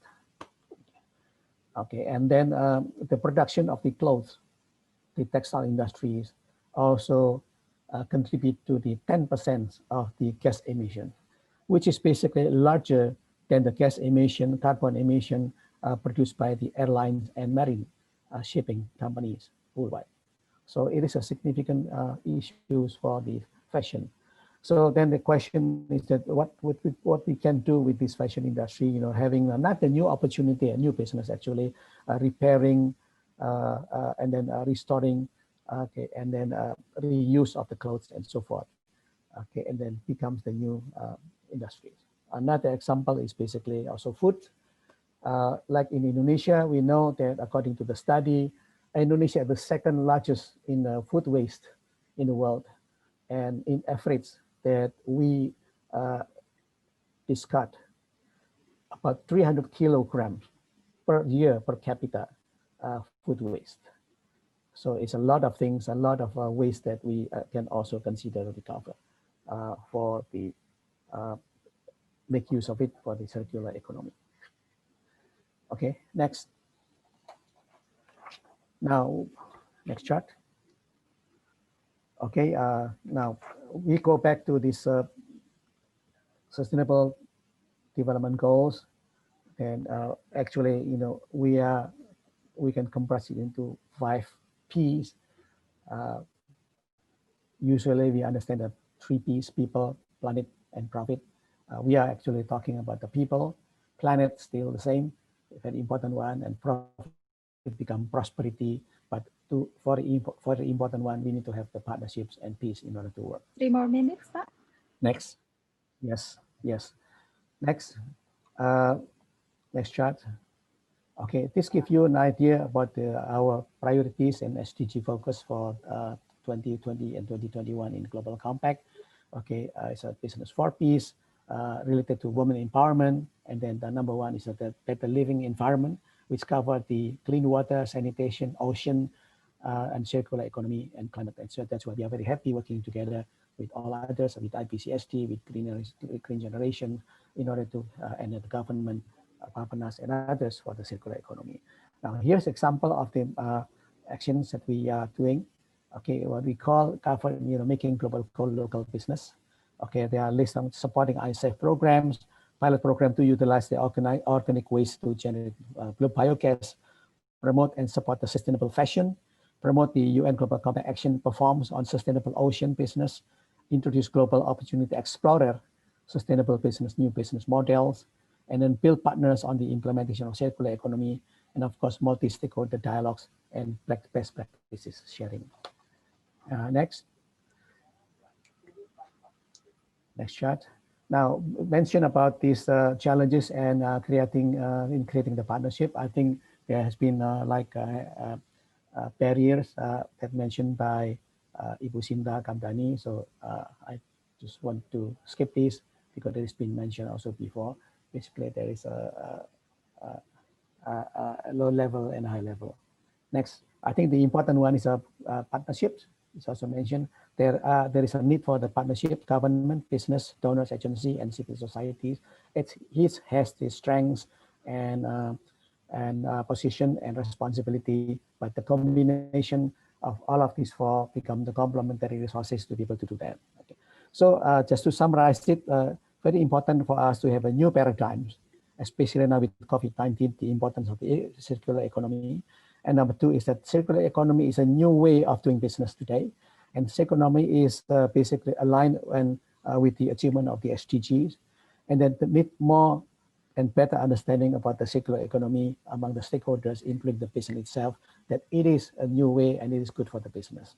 And the next thing is also the need to have the partnership in order to make it work together. Thank you very much. Thank you, Pak Junardi. We can learn from Pak Junardi that there's a existing framework and principle of sustainability for this circular economy. And Pak Junardi also highlight the importance of partnership and also the change of paradigm to be able to implement and the concept of circular economy. So thank you all the speakers. We now go to the question and answer. I think I have a question for all the speaker here. And for question to Bapak Arifin Rudianto will be answered by Pak Medril Sam, the Director of Environment Bappenas, because Bapak Rudianto have to attend another webinar. So, Pak Medril Sam, there's a question from Nisrina Nuraini Nafisa and Fajar and also Peter. They concerned about some issues. Nisrina concerned about the import of industrial plastic waste. Fajar concerned about the collection of waste production across Indonesia. And Peter, the high school student from Australia Independent School of Jakarta, concerned about the renewable energy industry Indonesia. And they think, and they ask how government of Indonesia will be doing to overcome these issues problem. Okay, and a question for Fraser Thompson. This is from Doing SD. He like you to elaborate more about the 5 strategic sectors that are key to implementation of a circular economy in Indonesia. How can chemical industry contribute and actively support? Thank you. And for Ibu Sinta, there's a question for Santera. And I think this is also can be answered by Pak Junardi. He's asking about if we change or use alternative material like seaweed, does it means that we will exploit the ocean for our needs, and it will also impact the ocean at the end. What do you think about this?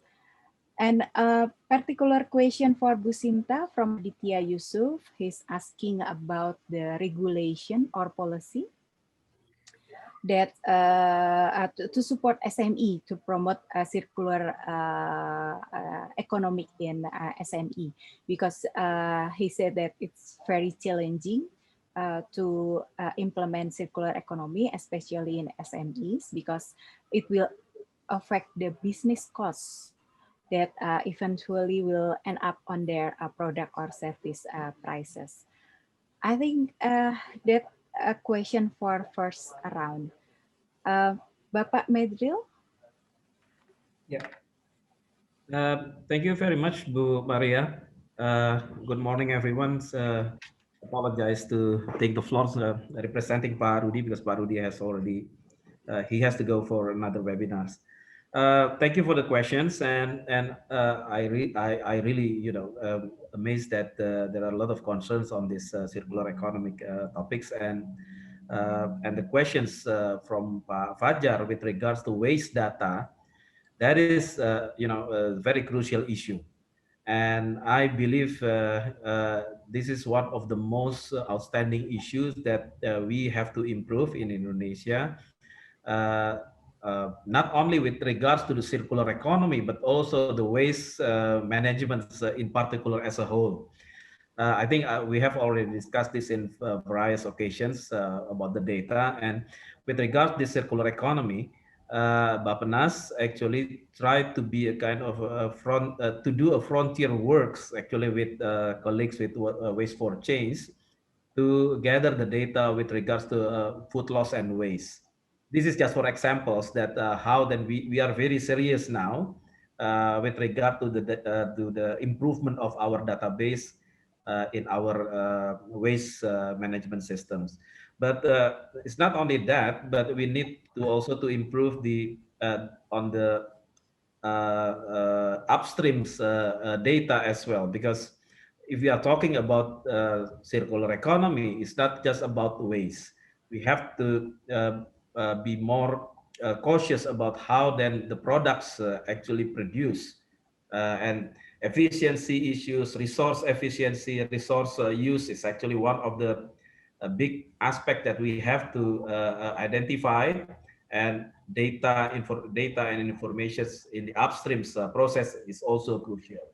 So again, thank you very much for the question, and I think this is a very crucial aspect that right now we have already tried to address.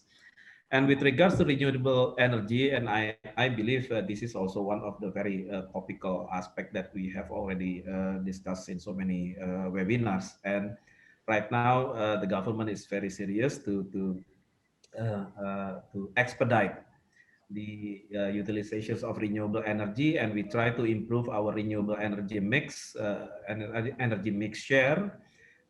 We know that our share is still lag behind compared to our ambitious targets that we have already set up in RUN, and in the next 5 years. So that's why we push very strongly to implement our low carbon development initiative. So although we are this is much influenced by COVID-19, but we try to revive back start in 2022.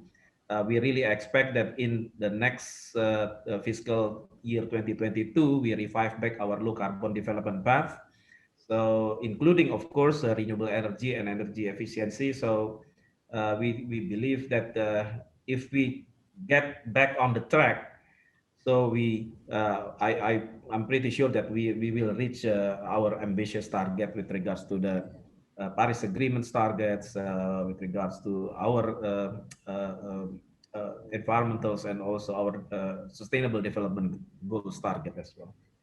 Probably that's my response, Mbak Maria. Thank you very much. Okay, thank you, Pak Medril. Okay, next, Fraser.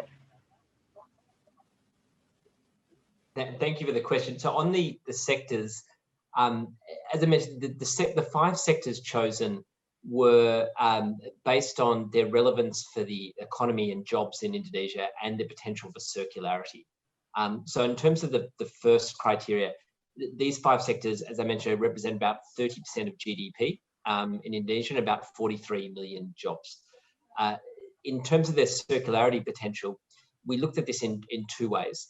One, we looked at international case studies to see how much the circular economy is delivered in those sectors.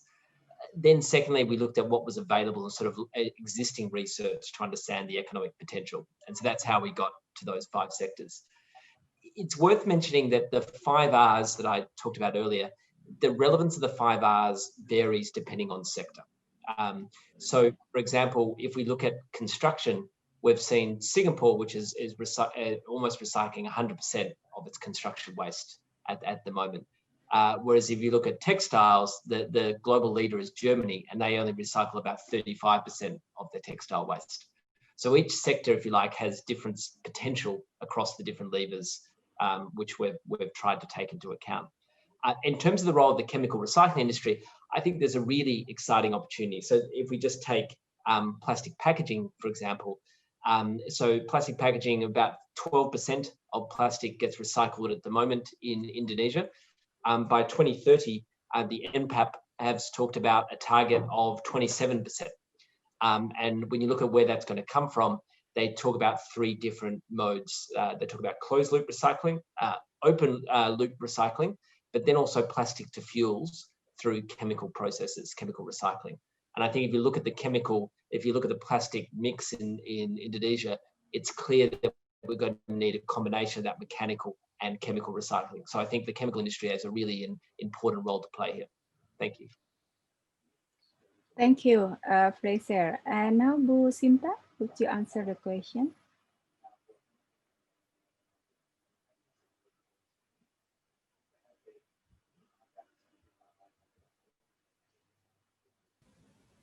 We always forget to unmute. Before I answer the questions, I also would like to kind of continue what Fraser mentioned about the 5 focus priorities, because I think this is very important. I think it was consulted also with us in terms of these 5 priorities. And we in the Indonesia Chamber of Commerce and Industry, as you know, Kadin is the umbrella of all businesses, including association in Indonesia.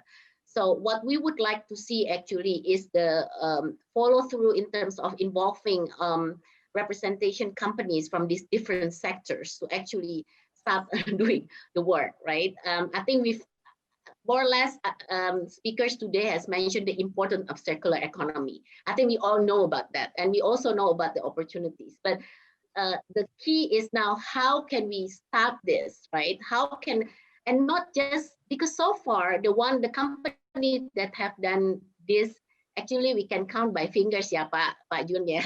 Kayaknya it's still a very, very small number that have done this. So we need to really socialize more to bring more companies to participate. And I think this is why, of course, it's good to have some success stories that we can share. But I think companies need to know if they want to do this, how they can do it. And I think this is where we need to facilitate and assist. And we completely agree on these priorities of these 5 sectors that we can really start working on the circular economy business model. So I look forward, Fraser, that we should continue on our work on this. Now, the question on, I think the question on the alternative materials, and we talk about the example of seaweed exporting from the ocean. I think we need to be very clear when we talk about alternative materials, that there needs to be definitely a clear assessment, right? What's the, how do you calculate? And I think we use the life cycle assessment, or also through RCEP, to really identify in which materials can be used as an alternative. Of course, we don't want to create more problems by using materials that are not supposed. So this is all, I think, about a quantitative measurement that we need to have. And I think it's important that when we talk about alternative resources, of course, there is a work behind it. It's not just that we just pick and then use it. This is why we talk a lot about costs, and definitely, there's cost involvement. And this goes to also the next question about SME, because even we know large companies are still not supporting full on this circular economy model. And we appreciate those SMEs that would like to actually participate. So what we're doing now is actually bringing us SME as the part of the supply chain of the big businesses to participate. So while we are looking into a program in which the big businesses participate, there are also SME involving in their supply chain to get involved. So we're kind of using this to bring in more SMEs. Again, when we talk about SME, we talk about the technology capacity, we talk about the cost financial, we talk about the market access. So all this, I think, are issues and challenges that we need to address. And this is step-by-step approach. The way I look at it, we all have a commitment, we want to do it, but we have to bring, to scale up, we need to really have, bring in approach in steps approach. So in other words, this will take effort, this will take time. Of course, the commitment is there, but to actually do it, I think the implementation of it, I think will need a significant commitment and collaboration as well. Thank you. Thank you, Bu Sinta. Pak Junadi, would you? Yeah. First, let me just borrow what has been said by Fraser before about the construction industry in Singapore, where it has been sort of 100% recycle, reusable. I think there are two things why it can be done that way and why not the others. Okay. In my opinion, number one is because there is a strong and clear government policy about how the manufacturing and construction to be done. Number two, also the business look at it as a kind of a good way of doing it, and then they also understand that there is a belief that and it's a profitable to do it. Number three is because of the ecosystems and environment to let it go that way. So then this is what the environment of the multi-stakeholders that needs to be really in sync in order to get it done over there. Now, now go back to this question on this rumput laut. Okay, I think the seaweed and fish and seaweed, okay, is basically the marine products, in my opinion, sustainable, okay, products compared to when we have the extraction industry with coal mining and so forth, finish.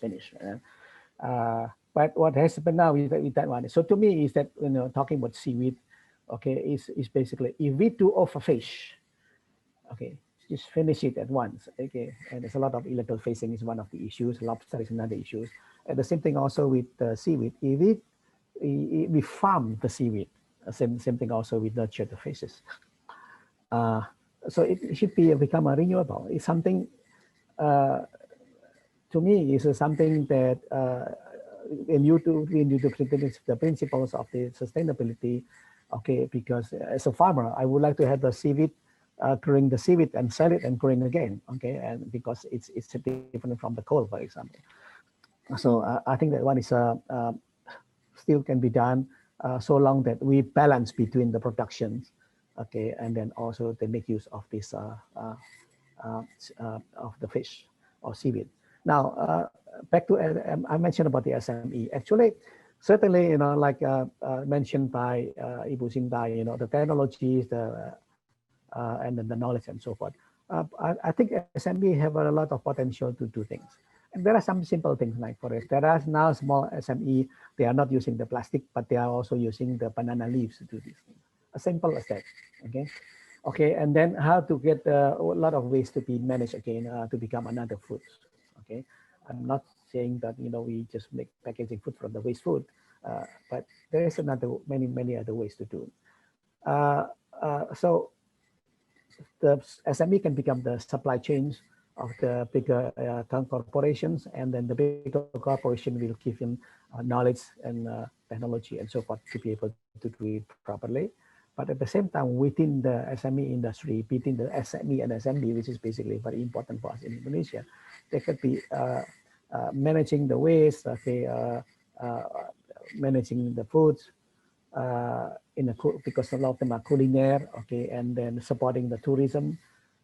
They can do still also with their own capacity and size to do something on the circular economy. The big company have done something else, the small company have something else. The key is now how to make them understand there are a new way of doing the business, okay, in order to make them profitable, living, but at the same time also care for the environment.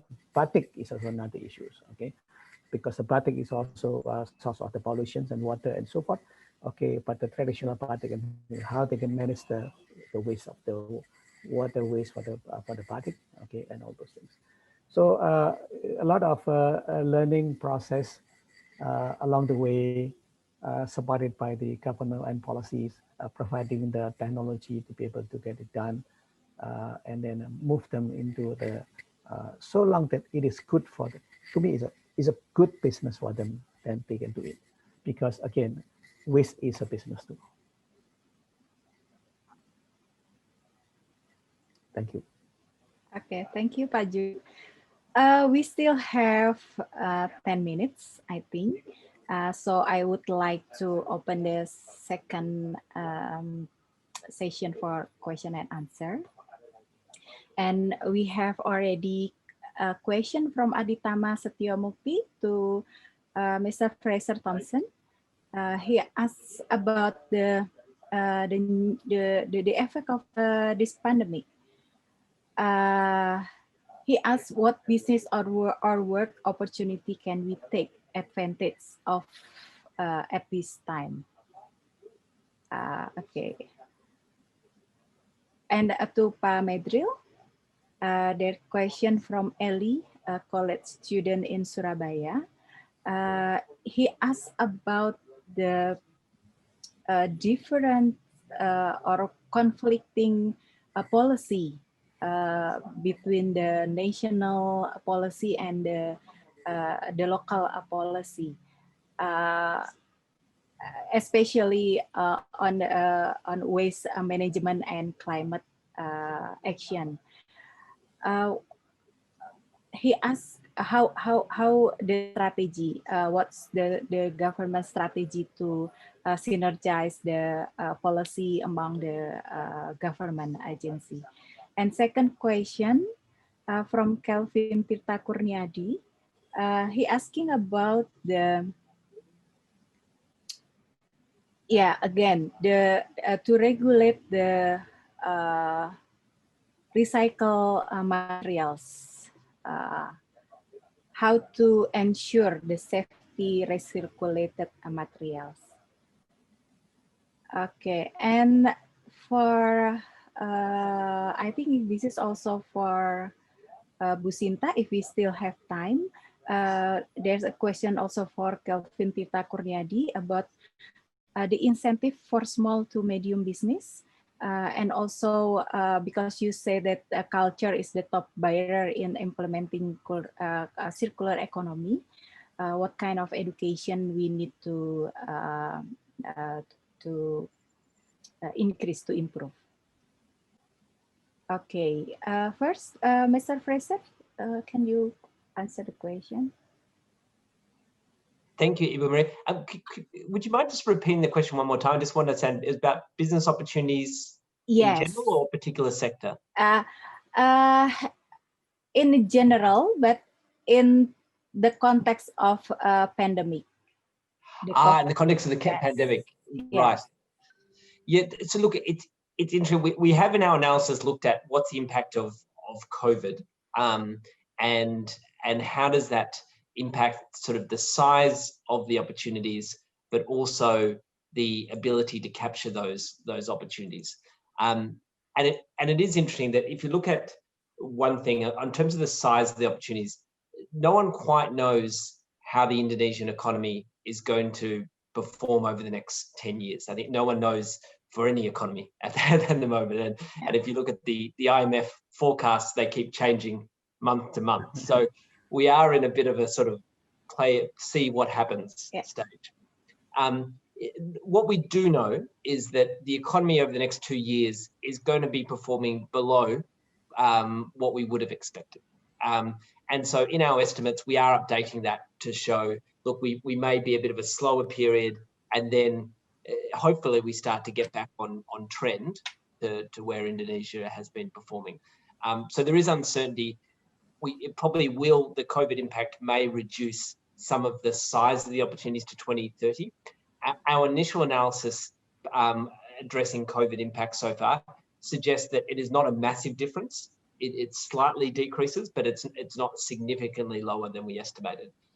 But then it gets to the second piece of this, which is around the impact of COVID.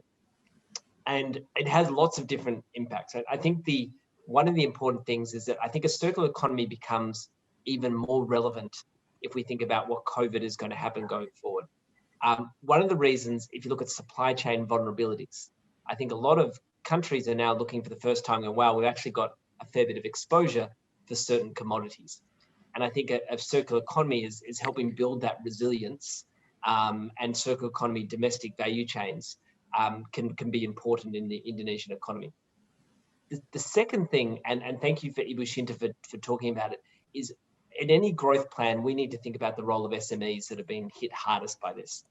We do know from the circular economy that SMEs have some of the biggest opportunities to benefit from the circular economy, but they also have the toughest time in implementing it because of all the barriers we talked about earlier.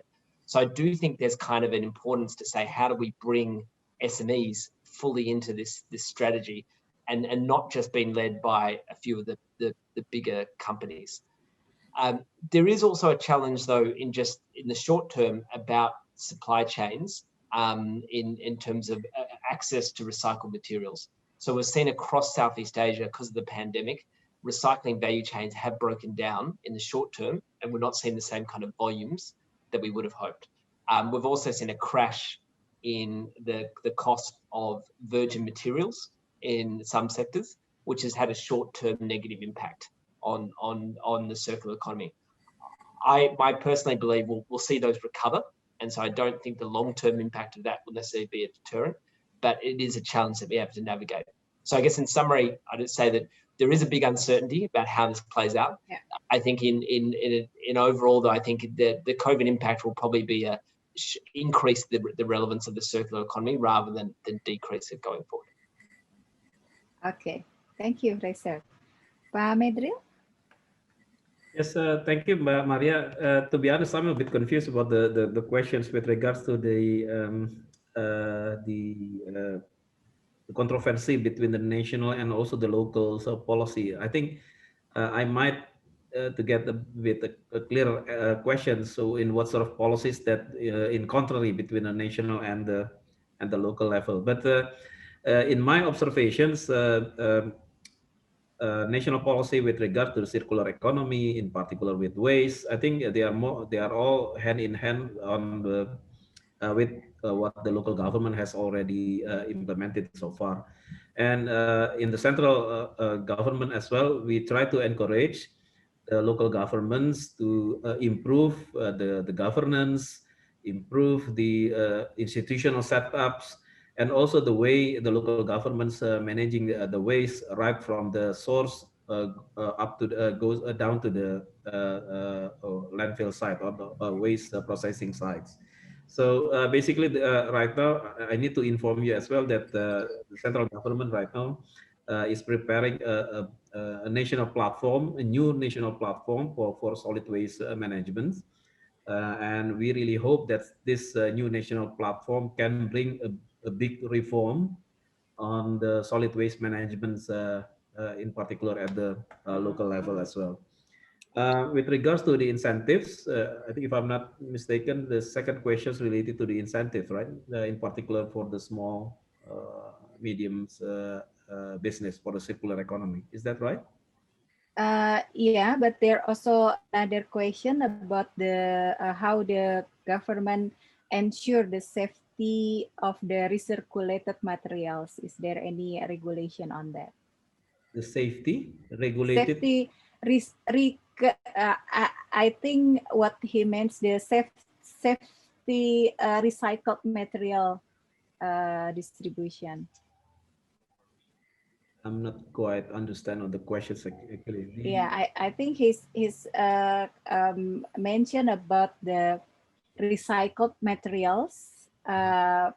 There's concern about the safetiness of the recycled materials. Yeah, with regards to safety, I think colleagues from Ministry of Environment and Forestry has already set a very strict standard on the safety, in particular with the hazardous waste, and also with the solid waste management itself. I think in terms of regulations, I think it's already set, but it's just a matter of how then the regulations is implemented by the transporters, even by all of us actually when we manage our waste. So, but basically the regulations there, policy is there. It's just a matter about the implementations and also how then we supervise, monitor, and also enforce the legal aspect as well. This is also crucial that we cannot forget. But I'd like to respond as well with regards to the incentives questions on the scale and also medium enterprise. I think as Pa Fraser mentions, I think no one knows actually in what form our economy look like in the next 2 or 3 or 4 years. There are still a lot of debates about this, but you know, after this session, I think we have also other sessions with regards to low carbon development financings, and I think I need to inform you as well that we are aiming to have kind quotes to quotes here about the green fiscal policies or green fiscal stimulus in the next fiscal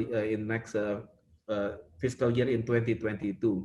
We are aiming for this, and also we try, if there is opportunity as well with on the circular economy implementations, to support the countermeasures of COVID-19's impact. So I think well, I think it's a good topic as well to be discussed, and I think this is a good opportunity as well for us to bring the circular economy issue on the top of the list of COVID-19 measures as well.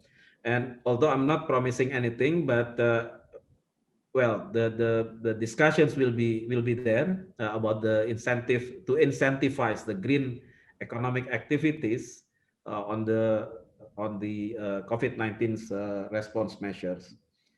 I'd like to address some important a few important aspects with regard as well with regards to this shifting paradigm aspects.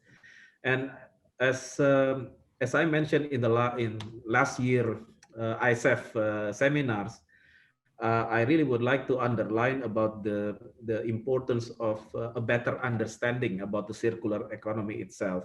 I think Pak Fraser and Bu Sinta have already stated as well. There's still a lot of barriers with regards to understandings about the circular economy itself, and I think we should underline the importance of bring more evidence-based proof to business players, to even to the communities, and to provide more examples, so then people can be aware about the circular economy activities and how circular economy can provide great benefits, not to only about environment, but also to our economy as well. So as Pak Deputy mentioned before, that we really would like to see that there will be a balance between economic objectives and also environmental objectives. There is no trade-off between the two. So that's why we really keep pushing very hard. The low carbon development initiative can be implemented, and of course, circular economy will be one of the main elements on this low carbon development initiatives. Probably that's my response, Bu Maria. Over back to you. Okay, thank you, Pak Medril. Okay, the time is up, but maybe Bu Sinta would like to add some comments. Yes, just mention a bit about, I think when we talk about demand and supply, right? So on the supply side, the question was about how we can get the green incentive. I think Pak Medril mentioned about the green fiscal stimulus. This is really music to our ears. But we have talked about green incentive for quite some time, Pak. And I think this is a matter of the realization, I think, really. I think government really knows, they need to be there, right? What incentive, what fiscal incentive, they know. But how we can really start realizing this. This is really, I think, the key. And I want to mention that actually the momentum of COVID now is even more urgent if we don't want to regress with this particular topic, right? So circular economy, we have talked quite some time, but now, of course, many companies are facing a lot of challenges with COVID. So if we don't want this to be regressing, we need to address that government need to help and assist with the regulatory and stimulus that we mentioned to ensure that this program on circular economy and SDG in general will continue on in terms of businesses investing. Now, I want to also mention that SME is this is a big part of our business. So as you know, in Indonesian economy, 97% SMEs. So whatever we do, of course, it needs to involve our SME. And to me, the basic importance is for incentive is also to educate and support them with technology. So I know there are a lot of some basic that has been done in a smaller scale basis, and this is very, very good. But we all know that in order for this to scale up even more, there need to be the support. So I agree in terms of the collaboration that we need to have between all the different stakeholders, including academy, universities, to help and develop more technology. But I want to also specific mention about the demand, because at the end of the day, if we produce good, who will buy, right? So we need to adopt more of this green lifestyle. And this is again going back to educating consumer. At the end of the day, if we have the market, then obviously this will work. So for big companies, there are of course other compliance issues. There are other, things that you mentioned. But I think for regular businesses, at the end of the day, the economic impact is very important. So we need to look at the demand side, and this is why I think government can support us in this matter as well.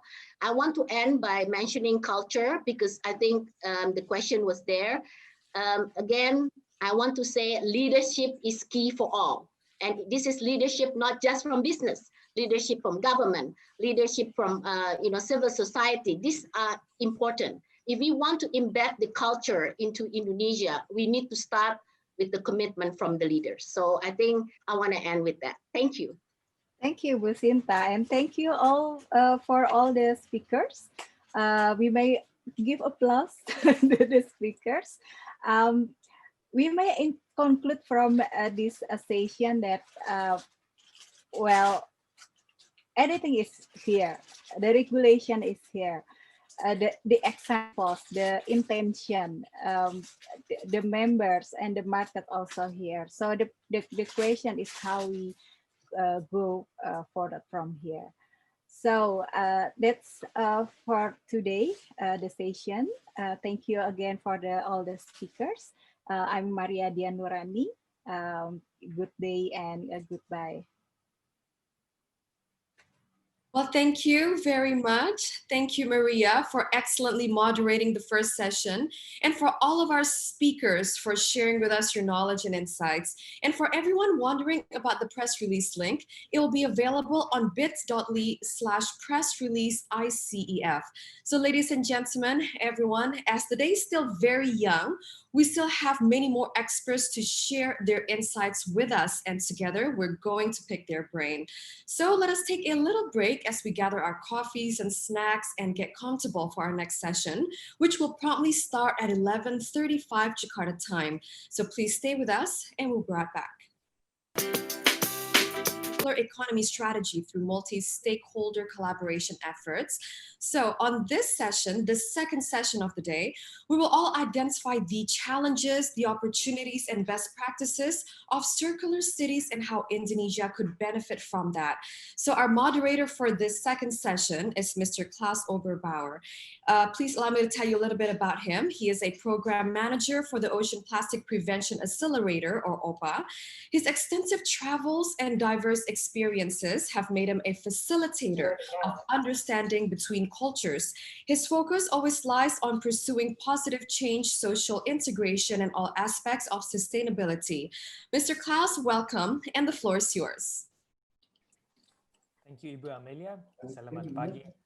I'm happy to be with all of you and to contribute the session as a moderator.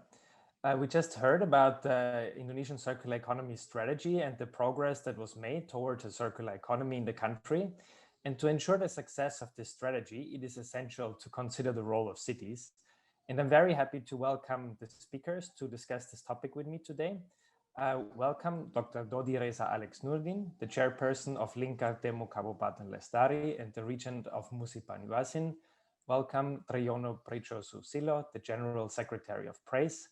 Welcome Mr. Klaus Leik, the chairman of the Environmental Council in the Skanderborg municipality in Denmark. And welcome Ms. Jane Marleen von Rabenau, the founder and CEO of Cyclus. Cities represent enormous economic opportunities for the circular economy, but they also account for 75% of all resource consumption. All of the relevant circular economy sectors are present in the cities, and they are present on a large scale. And this large scale creates a strong dynamic between the different interests of each sector, making circular economy systems in cities very complex. The variety of individual goals and interests leads to a lack of transparency, standardization, and symptoms like the lack of data that was discussed in the previous session. This particularly affects marginalized communities such as waste pickers. Another outcome of this complexity and this dynamic is that there is strong competition. However, effective circular solutions in complex environments like cities can only be created if there is strong collaboration. Achieving that collaboration towards a common goal of creating a circular economy is very challenging because each group of actors has very different goals and interests.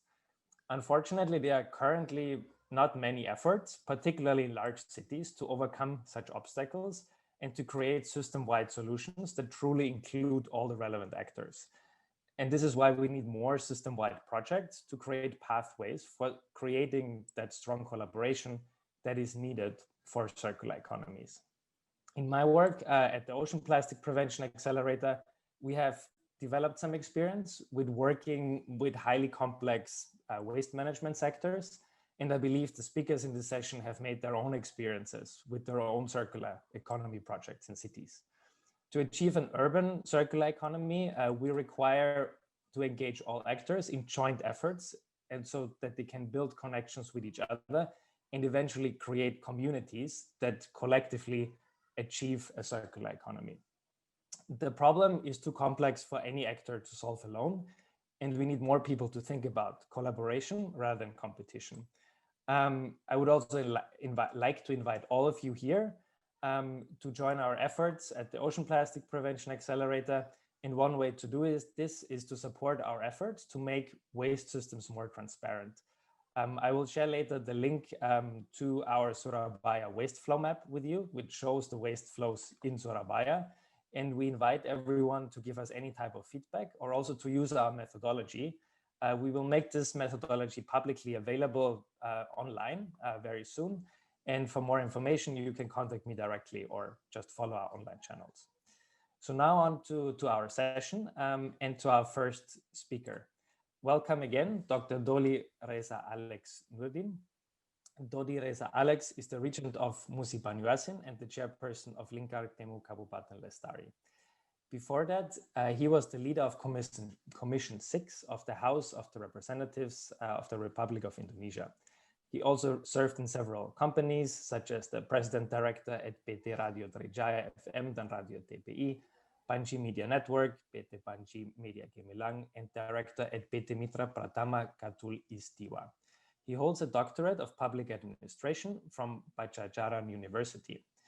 He also completed a fellowship at the School of Management at the Massachusetts Institute of Technology, an MBA from Solvay Business School, and an economics degree from the University of Leuven. Dr. Dodi Reza Alex Nurdin, over to you.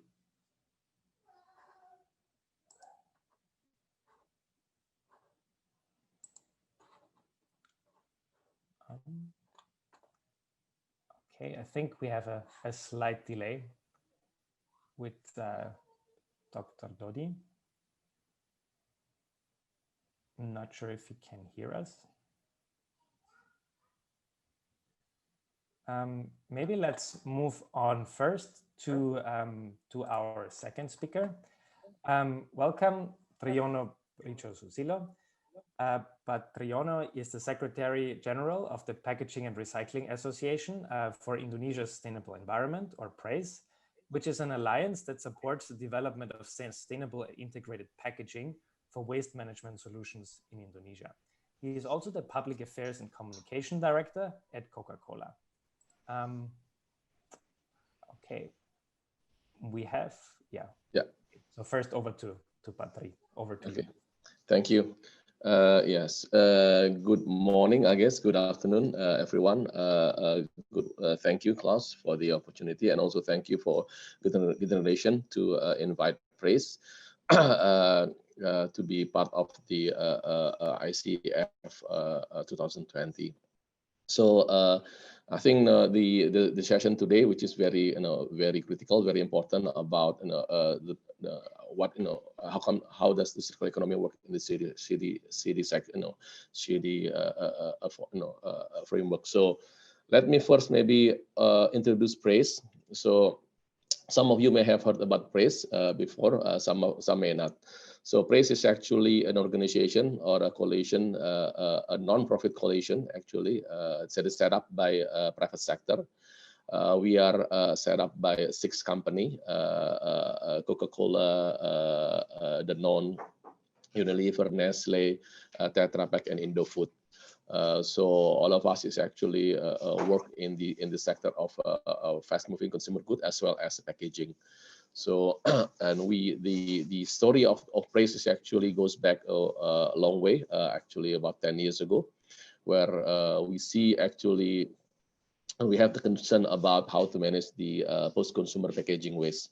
So based on that concern, we actually come together and set up the organization where we focus on 3 missions. One is actually to promote extended stakeholders responsibility and also to bring life to circular economic principle. We see this as a critical effort. We see that stakeholder actually, a number of stakeholders actually can play a bigger role and play critical role in terms of managing post-consumer packaging waste, and the circular economy principle actually work in that way. The second mission is actually also to strengthen collaboration and network with all stakeholders, because we feel that this is also important. The success of circular economy cannot be made only depending only on 1 or 2 stakeholders. It needs to be a wholesome effort, to be a collaborative effort. Last but not least, of course, we want to be a reference model for best practices to support government in terms of integrated waste management and integrated, especially on the packaging waste. Post-consumer packaging waste sector. So those are the 3 missions that we set to ourselves as PRACE that we want to achieve. Okay, next please. Hello, yeah, okay. So I guess we go back a little bit about data. I think it's been covered in the morning, also in the morning session, about data and the importance of data. So this is actually coming from the National Plastic Action Partnership data. We see in Indonesia there's a lot of opportunity for waste management, to improve waste management. From the 6.8 million tons of waste that is being produced annually, about 60% is actually not yet being managed properly. So Indonesia have a lot of opportunity there. Yes, there's a lot of challenge, but I think we see it more as an opportunity there. And next, could you please? I try to do it. So we also see that the government has a very solid and a very strong objective of wanting to deal with this issue heads-on.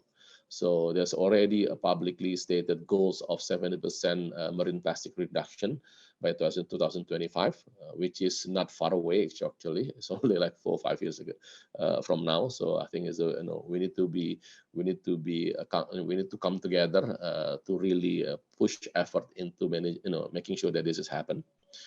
There's also a goal of 30% reduction of waste at source, which is already being communicated as well. So this is, I think, also a goal that is, I think, manageable, but it needs to be, it needs to be done in a concerted effort. And last but not least, of course, 70% handling rate of all waste. So these are, all admirable goal, but the goal that also ambitious, and it needs a lot of collaboration and needs a lot of support from all sectors to be able for Indonesia to achieve these goals. Next. So again, coming back to the data of the NPAP, we see what happened if there is, in terms of scenario of business as usual, and compared to system change scenario. So knowing that the goal is very aggressive, the goal is very challenging, knowing that the situation is also quite challenging, but I think we believe that also that it's actually possible to do it, and there are 5 elements that's actually being discussed within NPAP, which we are happy to contribute as well. So there are, of course, the reduce, substitution, recycling, disposal, and and also plastic alternative that is also being discussed. So even though the challenge is big, but we also believe that it actually could be achieved with the effort of everyone. But of course, this is it needs a step-by-step effort. Let me go into the next one if you don't mind. So I think what is of course what is needed in the beginning is a paradigm shift in terms of rethinking plastic usage. There is no single solution that actually can help us to achieve the goal that we want to achieve. There needs to be multiple effort. There needs to be a concerted effort. And I think the first thing, of course, is the mindset change. I think that's very critical, and that is what we believe within PRACE that needs to be done. We need to see plastic in the context of circular economy and how to use and how to actually use the resources responsibly and managing as much as possible all the post-consumer plastic and then reusing them as much as possible. So please continue again. The next slide. So I think this is this graph shows this circularity model that has been discussed all over the world and globally. So this is not a new model, not a new thinking, but I think it's now it's a good time for us in Indonesia actually to try to implement this, to try to adopt this. We see that how we start with reducing the use of plastic as much as possible, substituting in some instances where it is possible, and then maybe as manufacturer and company that using plastic, also redesigning the packaging, redesigning the way they use the plastic. And then collection and recycling and plastic to plastic conversion, I think those are also key in terms of making sure that those packaging, those plastic that has been used and is being collected in the right way, is being recycled in the right way, and is being converted, and then also of course being used again. Some of those waste may not be able to be recycled or reused again, then those need to be properly disposed. But I think if there is let's say, how can I say, a robust system of collection, recycling, and conversion, I think we will be able to reduce the amount of disposal, the final disposal that needs to be disposed. And of course, last but not least, I think also it's important that Indonesia as a big country, we need to be able to collect our own waste and then use those waste as well as material.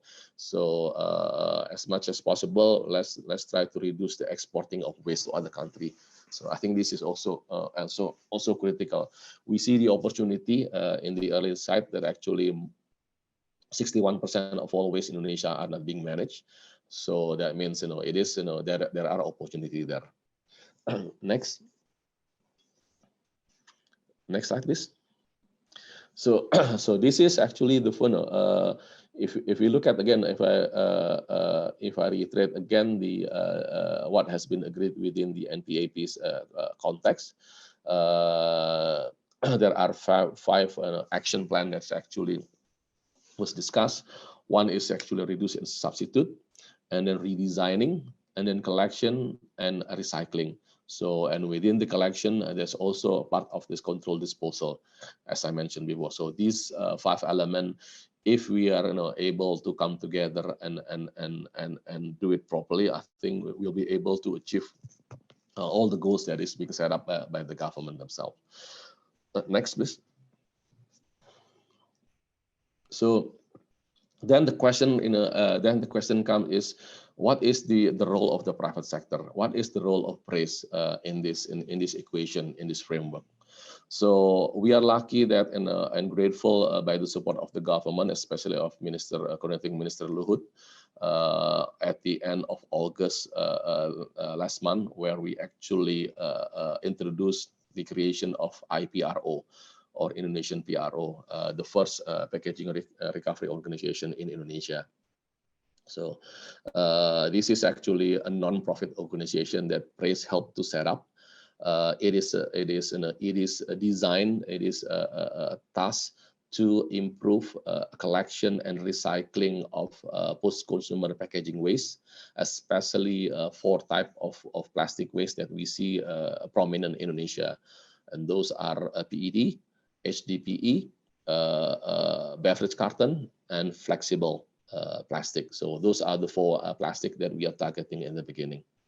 Why PRO? First, I think these are the key elements that we think is critical for PRO to be in Indonesia, to be a critical part of try to help government achieve the goal that set up. First, it is a non-profit organization. It is owned by industry. It deals with multiple packaging types from the beginning. We learn from other country where PRO was set up. I think there's a lot of experience in other country, both in developed country and also in developing country, on trying the model of PRO. Some of them actually focusing more on a single type of material. Here in Indonesia, we believe that we need to tackle multiple types from the beginning. Yes, it creates complexity, but I think it is also where the success and the need is there.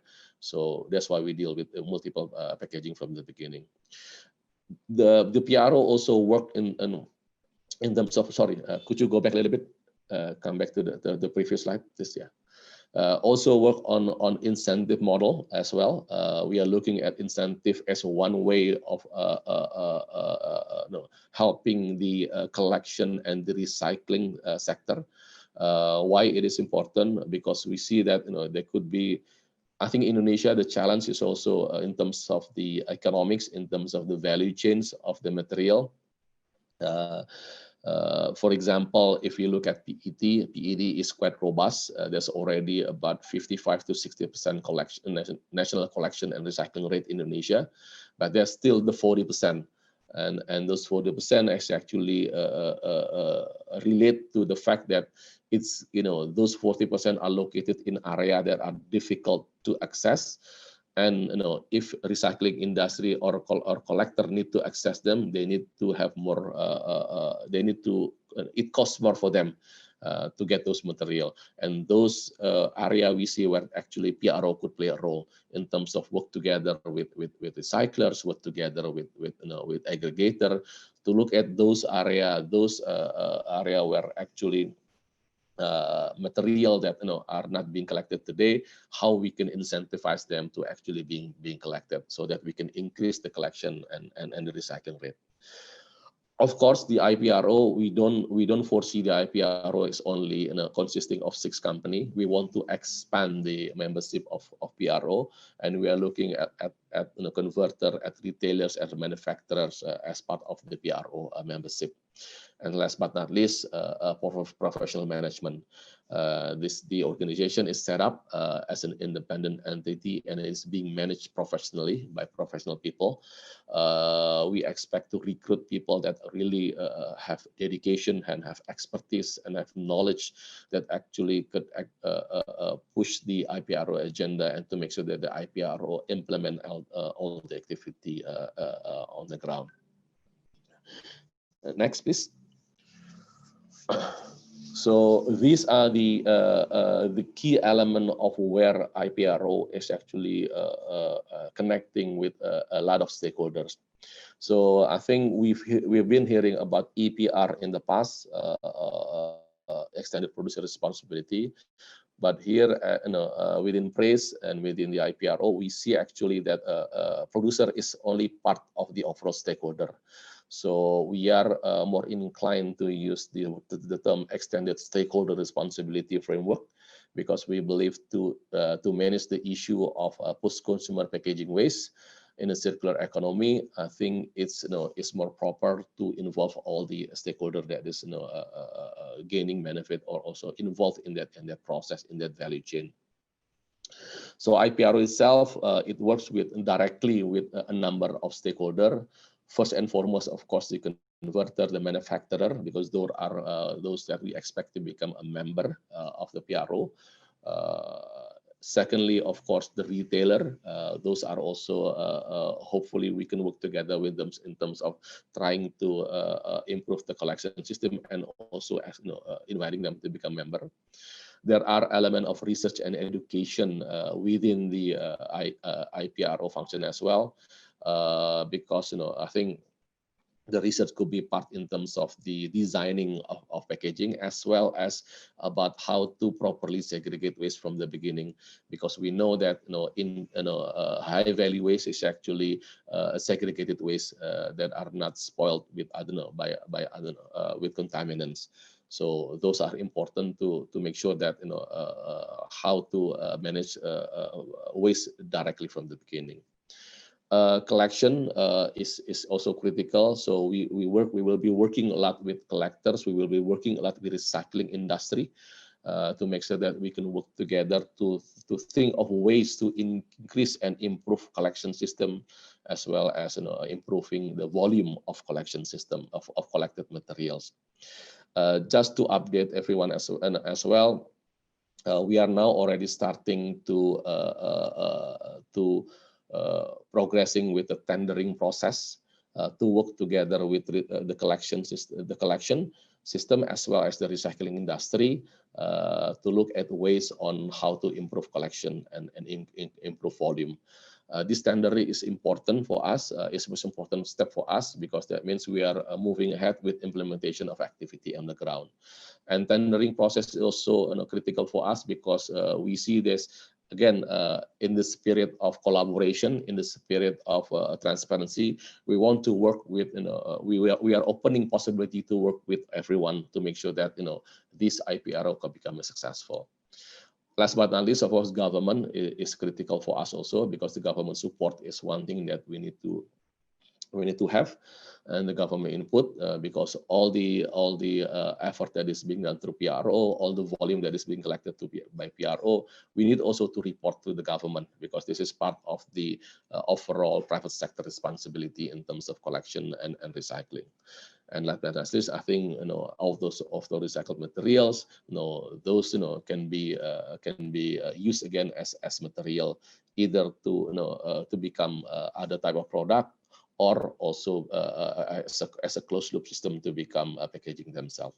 So these are I think the bigger and the strategic effort that PRACE is pushing forward in Indonesia, that we believe actually can help government to achieve its goal of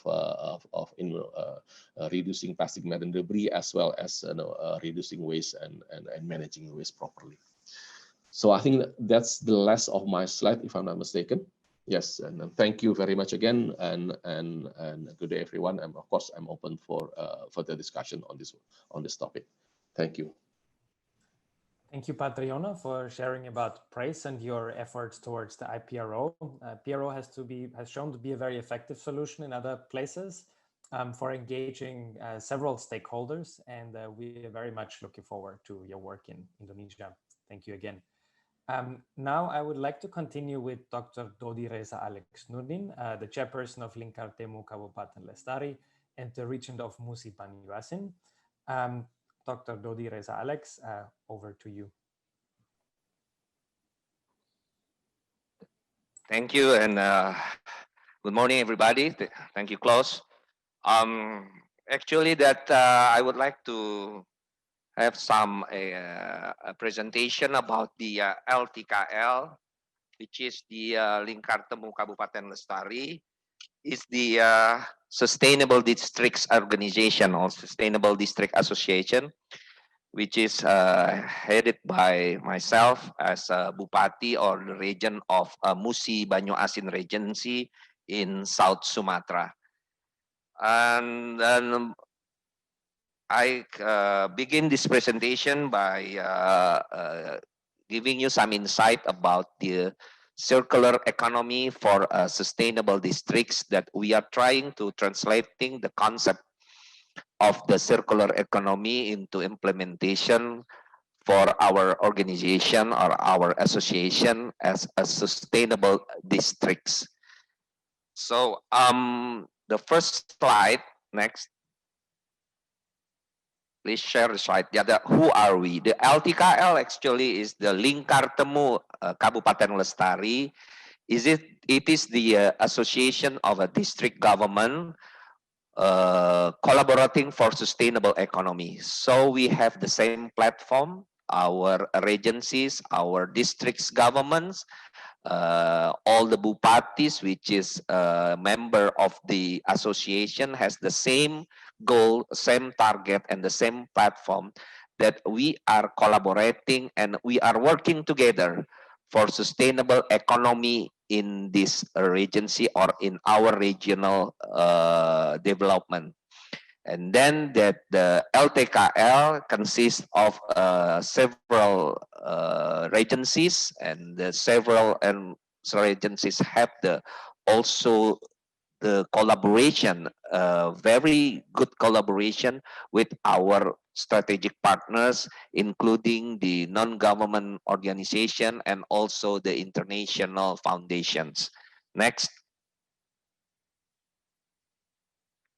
So this is what we call the Lingkar Temu Kabupaten Lestari, or LTKL. That we have the vision that we create the impactful partnership towards sustainable jurisdictions, focusing on land use within and between the regencies or kabupaten through innovative convening method. So in this period of the leadership, I myself is the chairman of the association, and then the secretary general and the general treasurer of the head of district or bupati of Siak, and then the bupati of Sintang. We have 3 key success indicators. So in economic, that our key success is increasing districts to become to income and budget efficiency. And the second success indicator is in the social aspects, that alleviating poverty and unemployment. And the third one, I think it's the most interesting and also the very important thing, it's we are collaborating together to moving towards the free deforestation jurisdictions. And then we are also accepting new members, and then there are all members who are already in pipeline, from the active members and the non-active members. That's all for the LTKL. So the next slide, we have the target for the impact of the 2030. So our target is one of those is we are have the commitment to protect the minimum of the 50% of total size of the forest cover in our LTKL members, or at least 6 million hectares. As you know, that most of the time in our LTKL members, we are very trying very hard to protect the forest cover in LTK in certain area, in various areas in LTKL. And also the second target that we have the commitment to protect minimum 50% of the total size of a pit cover in the LTKL members. Pitland is one of the majority coverage of our agencies, and this is a very high concern in each member of LTKL to protect the total size of the pitland that covers almost 1.9 million hectares in each member of LTKL's regency. And then the second impact atau target impact of 2030 is to improve welfare or at least 1 million family in and or around critical ecosystem area, like a forest pit in LTKL members area. The next target is what is actually the sustainable economic for us. The nature-based value-added industry done by and for our local community. This is the sustainable economy for us, and then I will be talking about the sustainable economy and circular economy in the next stages, in the next slides and of presentations. And then for the next slides, we are moving toward for this our communature future. So we have the vision of 2045 of sustainable economic vision.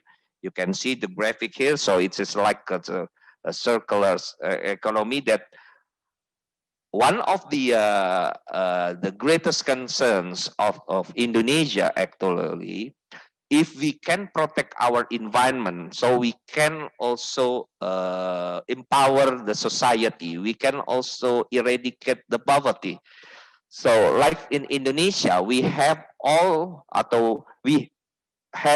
many the commodities, potential commodities.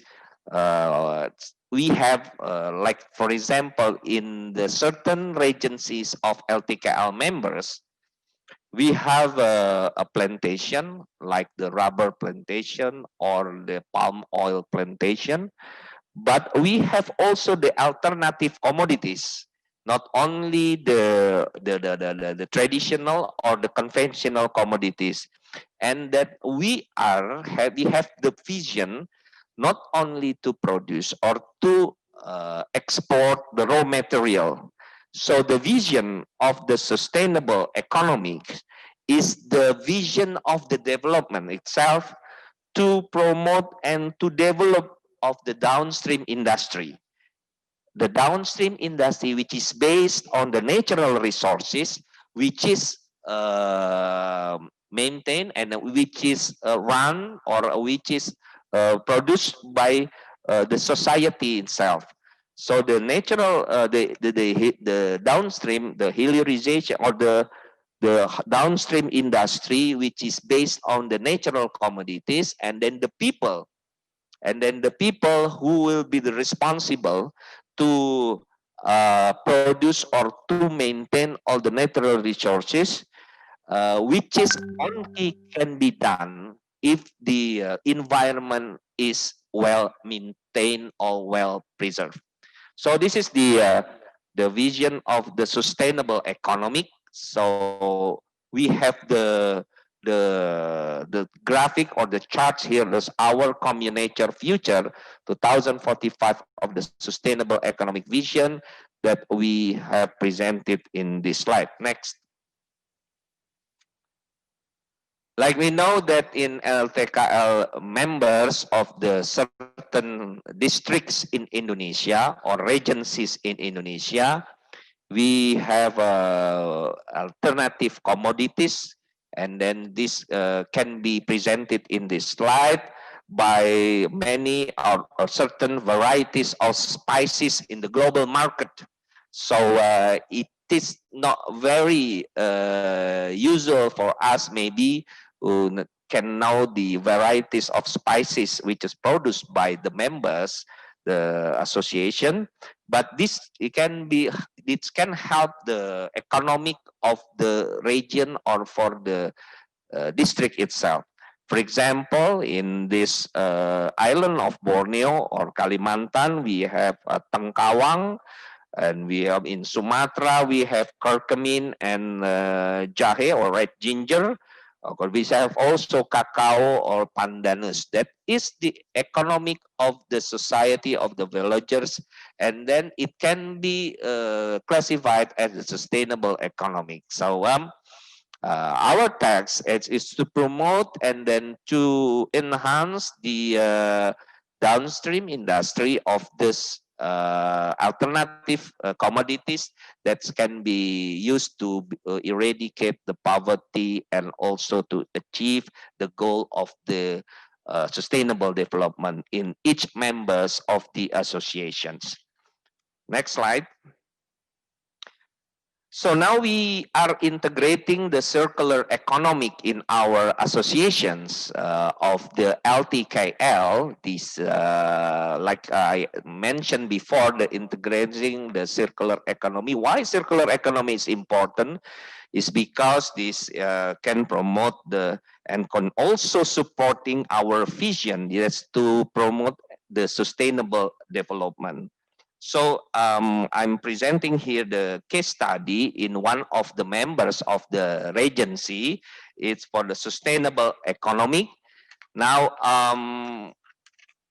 for a beginning, we mentioned that this is a bit of illustrations of how the circular economy in LTKL districts is fully aligned with our communature vision that I presented before.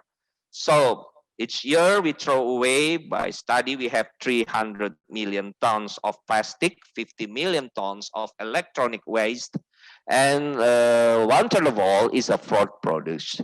And based on the studies, that's when we create a circular economy, it can offer a $4.5 trillion economic opportunity by just avoiding the taste, and also by stimulating the business growth and by creating job opportunities. It is based on study by the UN Environment and the World Resource Institute. So for the members of the LTKL districts, the circular economy is fully aligned with our communature vision that also be implemented in each of the members of the association of the districts. And the next slides.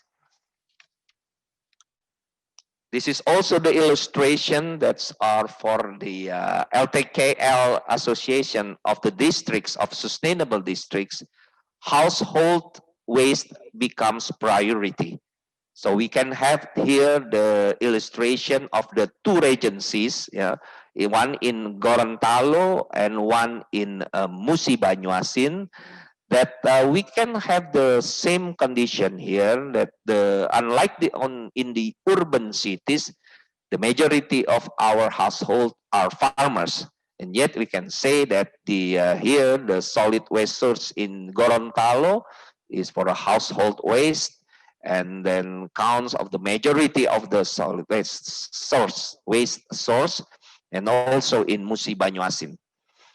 Next. And then by the study for the average monthly income of the smallholders, of the plantation. Here we have the study of the plantation of the palm oil in Musi Banyuasin. By the study, the income of the smallholders are not sufficient to ensure welfare. So we have the types of the smallholders respondent. They are mainly the independent and plasma smallholders. They are trans-migrant and non-trans-migrant, and the average monthly income are not sufficient. The income of the smallholders are not sufficient to answer welfare. Therefore, that we are creating the circular economy, that one of the main goal is to eradicate or to enhance the income of the small farmers in this regency. Next. Now I'm presenting you, that's the another slide here. Please sharing the slide. I would like to present you the other example. Yep.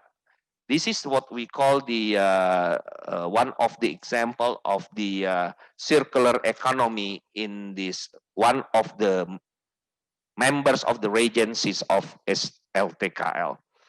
It's we call it here in Musi Banyuasin. It's the example of a Gambo Muba. Gambo Muba is the name of the fashion clothes which is originally from the waste of the plant called gambir. Is the waste, the liquid waste that will be used as a natural dye for the coloring of the clothes. So it is by far it is different than the chemical coloring, which is used in the most of majority of the clothes fashion in all over the world. So it comes from the gambir plant. So we can see here the slides. So we can see here by using this type of circular economy from the gambir plantation, from the waste of the liquid of the gambir, we can achieve our target. Or the first is to make this fashion or the clothes as one of the eco-fashion type of clothes. So it's really different than the ordinary clothes because it is based on the natural products. It is zero chemical. And the second thing is that there are also absolutely they are environment friendly. And the third aspect, it is a woman empowerment for the villagers because who fabricated these clothes, it's not the fabrics. They are all, it's not by the production, mass production. They are all produced by the villagers, by the woman.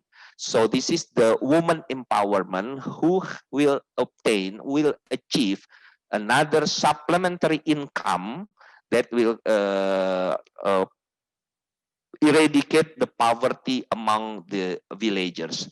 So we can see here that's the production of the gambir product is becoming increasing by the year of 2021. And then they can also empower all the small villagers, the villagers, the small planters of the gambir plantation. And then the processing of the gambir itself can become sap and waste for fabric dye, which is called gambo. And then this circular type of economy from the waste become the fabric of the outer of the scarf, and then for the jackets, and that what we call the gambo muba from waste to Jakarta Fashion Week. Even if it is not in pandemic, that we will present this product in the Milan Fashion Week last April. So it will make this type of the circular economy will work in one of the regencies in LTKL. The next slide. Now also that we are now also developing, and then it is already proven in the Musi Banyuasin Regency, is for using the recycled tires for rubber asphalt. So we are doing it since 2 years ago, and then we use the used tire mixed with the brown crap of the rubber plantation, and then we mix it with the hot mix, and we now doing this in the roads or the streets in the kabupaten, in the districts of Musi Banyuasin. Again, this is a technology and the type of the circular economy that also can use the used tire, the used material, and recycle it and become the high value for the economics, for doing the rehabilitation and the reconstructions of the roads and the streets in Musi Banyuasin Regency. Okay, and then the next slide. So this we do the collaboration, the future, and then for the next slide again, the last slide, I think. Yeah. Our visions needs the collaboration, and then we urge all the members and all the partners to do it strongly together, so we can achieve our future together, which is the sustainable agriculture. We have also the methane capture from biogas plant construction, And then we have all the community business model. We all building this model to replicate in some certain areas within the members of the associations. And then we have also the sustainable research and development system. I think that's all the my presentations about the circular economy for the sustainable districts. Our challenge is still to how to translate the concept into the implementation, but I strongly believe that by the fact that we will have been doing certain projects in our members of districts of government, so we can achieve this and implement this very successfully in the next future. Thank you, Klaus. Thank you very much, Dr. Dodi Reza Alex, for sharing the very interesting work of LTKL and your vision. I think it's a very promising example of showing collaboration across regencies together with a diversity of partners. And I'm looking forward to hear more about your progress. Our next speaker is Mr. Klaus Leik, the chairman of the Environmental Council in the Skanderborg municipality in Denmark. He's also a member of the executive committee of the local waste company, Reno Sit.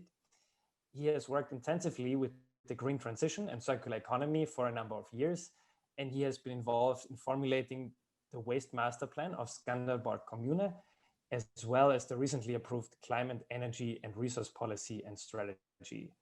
Mr. Leik, we are looking forward to your presentation. Yes. Thank you. Thank you for inviting me to tell a bit about municipality in Denmark. I'll just make a very short introduction to where we are. Denmark is, very small country, and we are a small municipality, or we are medium-sized, I think. We are about 63,000 citizens, and we are, in the middle of Denmark. We are around 1% of Denmark sizes. Next, please. Next slide, please. Yeah, just a short introduction. We are living. Our municipality is called the Danish Lake District. So many people they want to live here because it's a very nice nature and it's close to some big cities. So we have a lot of people who want to live here, and a lot of people, stay here, and that's very good. But also we have to be concerned about traffic, about waste, and all that time, because this is rising all the time.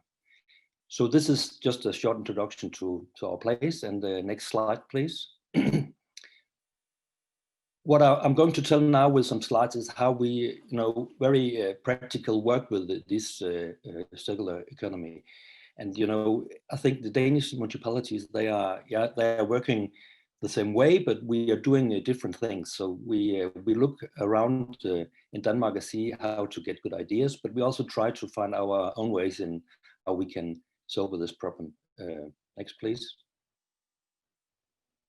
One of the things we worked a lot with is to the private transport, because that's one of the things. We have a lot of people driving in cars to their work, and if you look on the highway in the morning, you will see there's only sitting one person in each car. So one of the challenges we have is how to get more people to drive together. It's called carpooling, and what we did, we actually, together with some other municipalities, we try to make an app to the iPhone, so we can, people who sit in the car and have a lot of space there, they can find the people who want to have a lift. So we are not finishing with that, but we are working with it, so you can make people meet and find out we are going the same way. Why could we share the car? What we actually did already is you could see in the picture in the middle, we made some signs along the roads which says this is drive with me stop places. So people who want to get a lift, they can stop there, and the car who drives along, they can see, okay, some people here want to have a lift, and we put these signs up places where it's easier for the car to stop. So and we just started this some months ago, and you know, it's a very simple way to get people to drive together, but it's working, and it's cheap. You just have to put up some signs, and we make some advertising about it and told about it. But now it should be very simple. It's used a lot by especially young people who want to go to school or didn't catch the bus, so it could be an easy way to get a lift. What we also are working with is that we would like to have you know, less people driving in the cars, and one of the way is that you could take your bike, or biking is very popular in Denmark, and especially biking on electric bikes.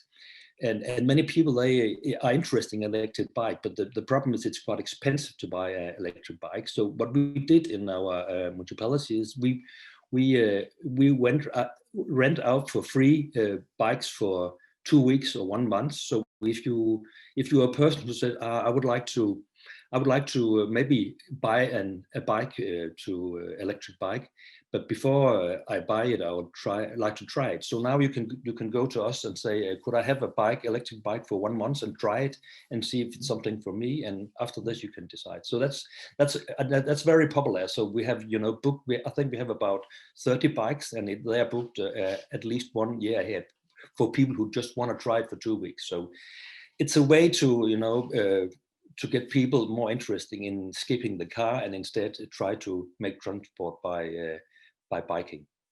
Next, please. The next slide, please. Another thing we did is we made a campaign, and the campaign is in Danish you say, if you have some waste, throw it away. And we made this campaign. It's maybe difficult to translate it direct, but we make this throw it away into throw it to something new. It's more simple in Danish, so I cannot translate it direct. But the idea is to show people that waste can be used to something else. You can see some of the pictures that if you have 11 plastic bottles, it could be changed into a school bag, or if you have 159 cans, it could be thrown into a bikes.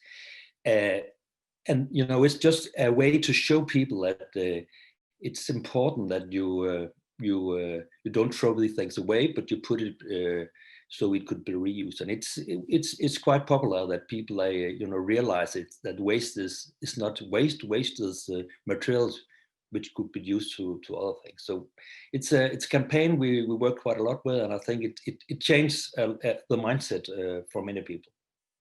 Next, please.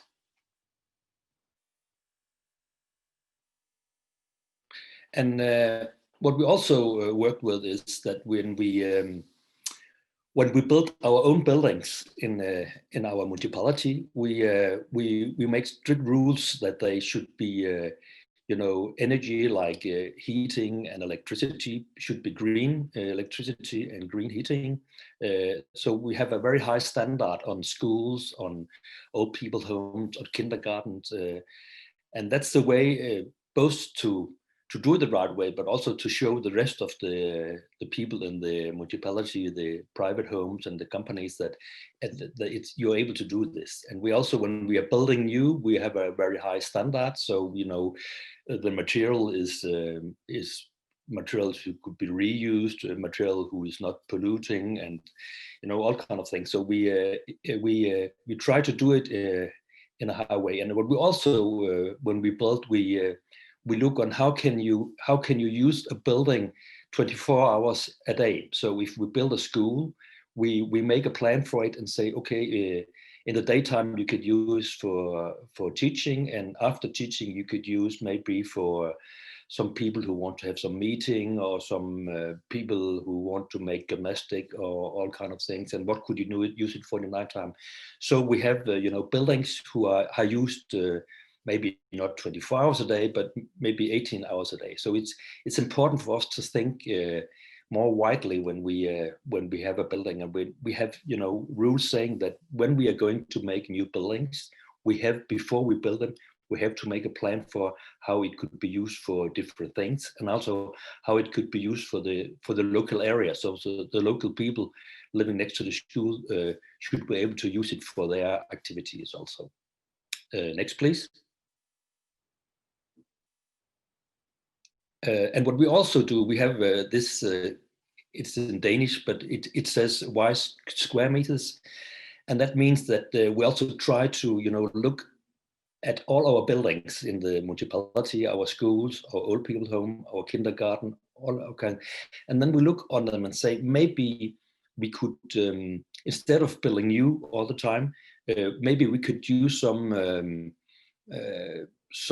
try to look if we could, use the buildings in another way. Maybe if we have a school where there's some extra space and we have 2 kindergartens, they are too small, maybe we can make a new kindergarten in the school and use the space there. Or maybe we have to, take some of the kindergarten to move into another building. So, we look on the, the whole, all our buildings and try to see if we can use it in a more clever way. And of course, that's not easy, because if you have to tell some people that now this kindergarten is moving to another building, some people will say, we don't like that, because then we have to take our children maybe 1 or 2 kilometers extra. But it's in looking on environment and circular economy, it's a very good way to do it, because we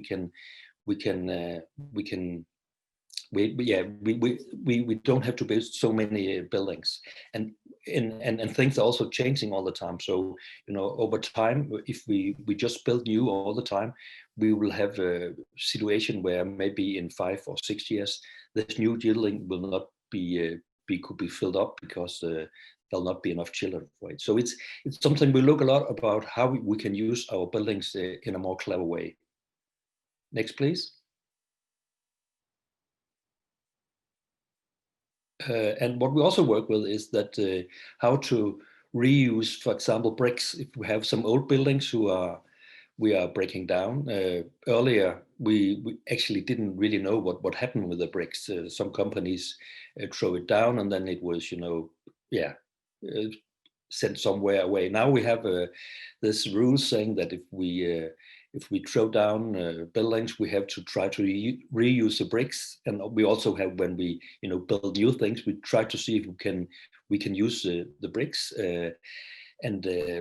It's not simple, because we have to clean these bricks, and sometimes it's more cheap to buy new ones. But we try if we can reuse them, and also both we can reuse them, or we can save them for later. So we keep them in our area instead of sending them to another place of the country.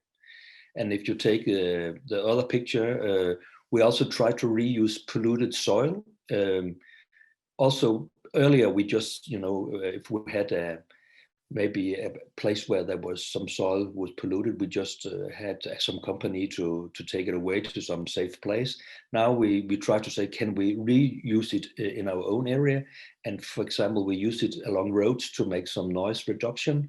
It's a simple and good way to use it, and we don't have to use a lot of money and energy to transport long away. It's actually a new thing, but it's working quite well. Next, please. And also we work a lot with try to building materials. Old building materials, if we throw down a house, we are more careful about taking it out and save it so it could be used again. And we're actually starting up now, having some shops selling second-hand building materials, and it's quite popular because both it's cheap, but also many people think it's a good way to use materials. Many of the materials are quite well, so it's easy to use them, and I think that's a very good way to try to make circular economy, to use materials which have been used before, but many of them, like bricks, wood, and things like that, can easily be used again and again and again. But it's the municipality who has to, you know, to organize this. And of course, we have also to be aware about private business. They will not always think it's the right thing because they would like to sell new things instead. So we have to be a little careful about how we do it. But I think it's coming up both in Skanderborg, but also in the rest of Denmark. Next, please. And also we're starting out having repair cafes. That's it's actually very popular. Also, you have two groups. You have like you can see in the pictures. You have some mostly elderly men who knows a lot about electronics or something else. So have a lot of time, and they, you know, love helping other people. And then you have maybe younger people coming with their iPhone or coming with their machines or clothes or something, and they meet once a week, and then they you know, help each other to get things repaired, and they can be used again. So you have both, you know, a good way to reuse material which earlier would have been thrown away, but you also have a good social activity, because this is very very nice for many of these people, and have a good time, and they have some coffee and have a good chat, and you have some people who have a good time, and they find out, especially young people, find out that elderly people, they have a knowledge, and they are very good at repairing things. So it's really a really good thing to do. But it's starting up very closely. It's actually not the municipality who does it. It's actually a school who started it, but it's growing. So we have more and more of these activities. Next, please. Yes, and what we also do to put focus into circular economy, that we have a lot of, you know, activities for the youngest in the kindergarten and in the schools. We try to, you know, show them how they have to take care about the waste and how they can reuse the waste. So it's quite popular, and the idea is the young people, the children, if they understand that it's important to reuse things, they'll go home to their parents and teach them to it. It's not the young people who are the problem. It's mostly the elder people. So, but it's a very good way to, you know, to put your energy in. And we have people from the waste company, and we have people from all kind of things coming to the kindergarten. You can see in the pictures and tell how we treat with it. And they are very interesting, the young people, and they also, you know, collected waste, but they also try to, you know, make new things for the waste. So this is a very popular way, and also an easy way to work with it. And I think that was the last slides. So I hope I've given you an impression of how we work with these things in Skanderborg, and I think we are very similar to other municipalities in Denmark. Thank you. Thank you very much, Mr. Leik. Yeah, you definitely shared a lot of innovative approaches that seem to closely involve the local community. And I think there are a lot of experiences that can probably be shared to create solutions in other locations. So thank you for that. Our next speaker is Janne Marleen van Rabenau. She is the co-founder or the founder and the CEO of Cyclus, a startup that delivers consumer goods to the door without packaging. Her professional background is in international development and behavioral economics. She worked for organizations such as JPAL and KfW on projects focusing on poverty alleviation in the past. In her career, she focuses on the intersection of international development and environmental policy. During her Master of Public Administration at Harvard University, she focused on policy and entrepreneurial issues to the most pressing environmental solutions. Ms. van Rabenau, over to you. Hi, everyone. Really glad to be here. I'm the co-founder and CEO of Cyclus. We're an early stage startup that aims to reinvent the way retail is done. So I think we had like such great presentations already on, you know, how to reuse plastics and how to make our economy more circular. And I think what we're trying to do is really trying to tackle plastic that can be avoided in the first place. I'd like to start by showing a little video. can you go to the next slide?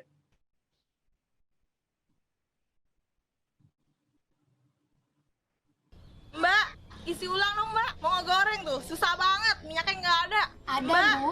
Saya mau nyeriskan nih. Mbak, mau cuci piring nih. Mbak, mau keramas. Mbak, mau ngepel.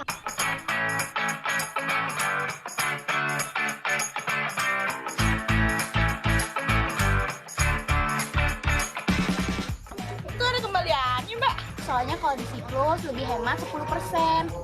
Lumayan nih buat jajan anak saya.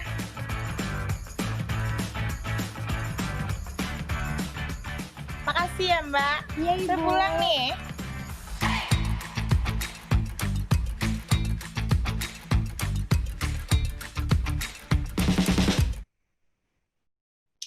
Great. Next slide. Mbak. No, next slide. So I'd like to start by, this is sort of a little introduction on what Cyclus is and what we do. I want to start sort of where it began. I used to live in Chennai, in South India, and there a lot of my friends were quite low income, and they were all using sachets to buy all their everyday needs. So, you buy enough shampoo to wash your hair once, enough, dishwashing liquid to, do 3 days of dishes. And to me, it seemed like such a broken system of retail where, oftentimes poorest people pay the most, and it creates a lot of waste that's not recyclable. And unfortunately, a lot of times these communities are not, they don't have access to waste management. So they don't really have a choice apart from throwing it in the river, throwing it, in the ocean, or burning it. And this was sort of the first time that I was really confronted with this problem of sachets. Next slide. And what you can see, I think sachets are so small and they're multi-layered packaging. So it's really almost impossible to recycle them. I think there's now some great startups that are trying to find use for them in bricks and other materials, but it's still very difficult, and it's still quite far from being, very commercially viable, scalable way to process waste. And I think, for example, in the Philippines, 90% of plastic bottles get recycled, but 0% of sachets get recycled. And so it's still a big problem. It's not clear whether, in the near future, we will find a solution to recycle them. Next slide. So when I was in Chennai in 2015, there were horrible floods. You can see some pictures here. Really, the Indian version of Gojek actually started doing boat services. Like you could order a boat to your home to pick you up and bring you to work, because that is how bad the floodings were. And they were made worse by plastic waste blocking the drainage systems. So to me, this was the first time that I was really confronted with an environmental catastrophe, and I knew that I wanted to do more about it. So next slide. Fast forward, I did my master's at Harvard, and I was doing my thesis on ocean plastics in the Philippines. And here I saw, once again, the pollution from sachets, but I also saw these water refill stations. So they were in sort of warungs, really, they're Filipino sari-sari stores. And as you can see on the photo, you take a coin and you put it in, and 250 ml of water comes out. So a lot of people from low-income backgrounds were going to the local warungs, and they were bringing their bottle to fill it up, because of course it was a lot cheaper. I mean, the price difference between, buying a 600 ml bottle versus, buying water from a gallon is very stark. And so I thought, if this can be done for water, then surely it can also be done for other products like dishwashing liquid, detergent, shampoo, etc.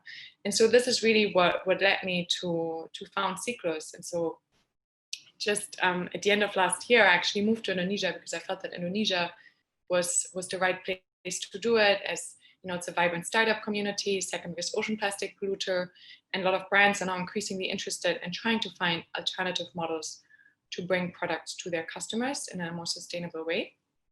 Next slide. So in Indonesia, almost 40 million Indonesian households buy consumer products in sachets. Here you can see the warung, which I'm sure everybody's seen before. And while sachets are a great way to bring consumer products to low-income customers, you don't have to, it's very hygienic, you don't have to pay a lot up front. It causes a lot of waste and pollution of the environment. Often it's, quite high packaging cost. And also it leads to product wastage because it's quite difficult to, like squeeze out all the products from the sachets. So there's always some residue. And that's something that our customers complain about a lot. Next slide.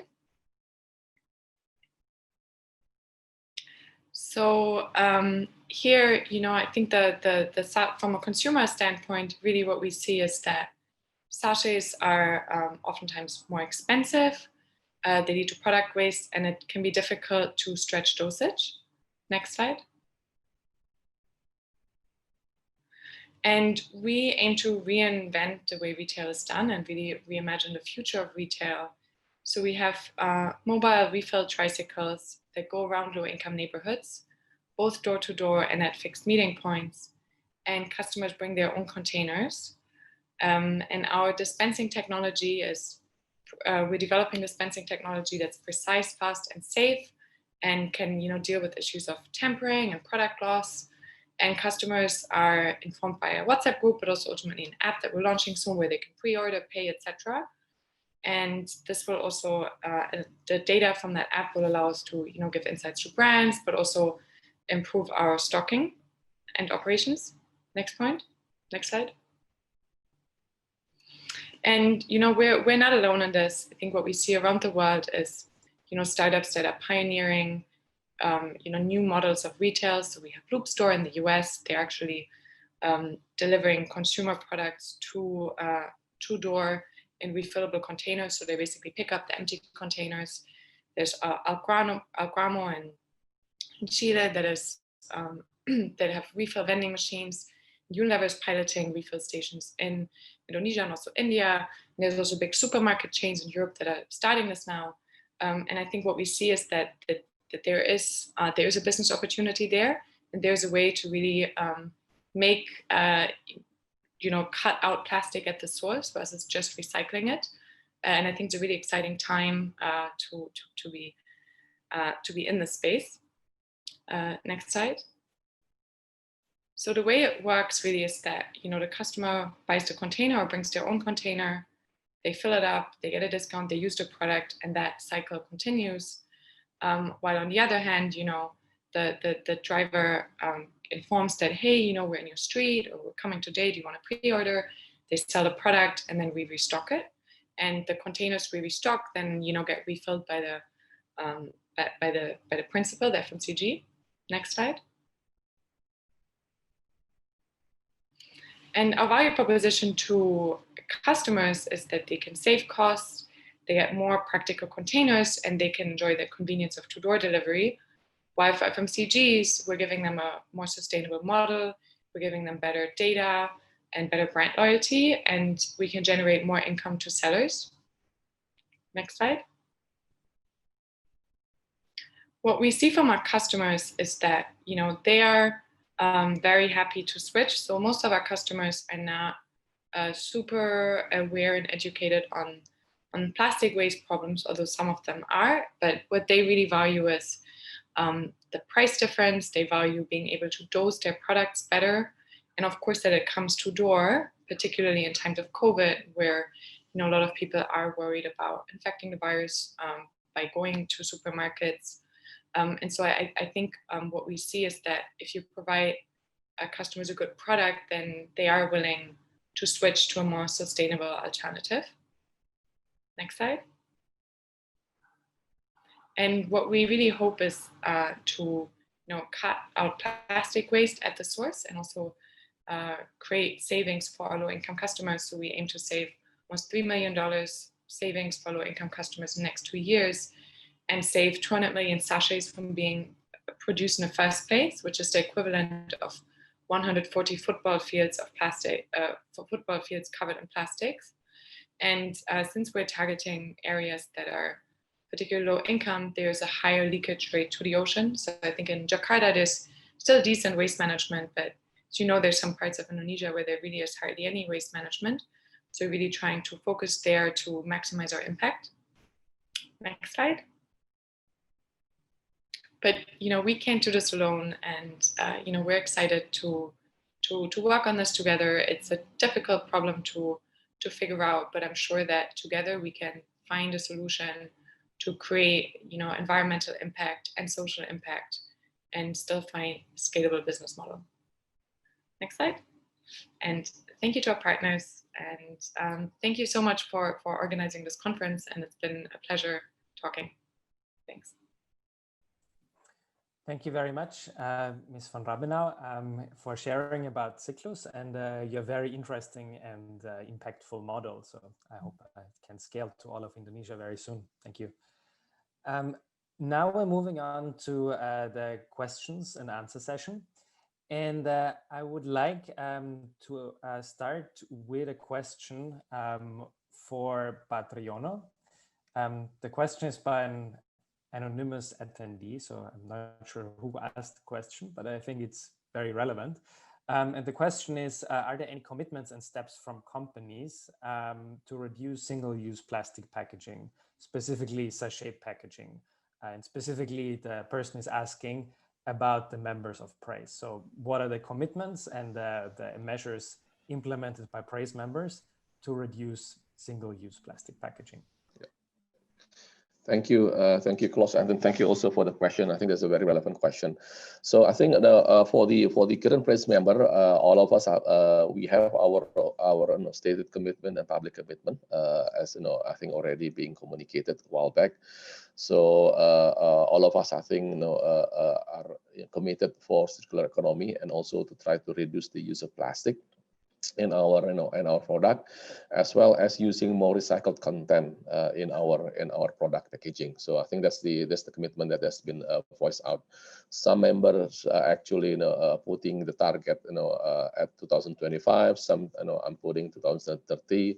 Different timeline for everyone, but those all of them actually committed to help to improve collection and use more recycled plastic in their packaging. So I think that's the underlying commitment that is there. In terms of single-use plastic, of course, I think this is a very good question, especially relevant for Indonesia.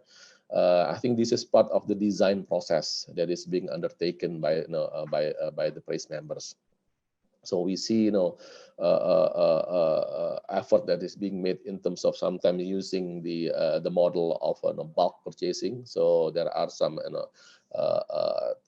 model that is being tested for Indonesia in terms of selling in terms of bulk, using bulks.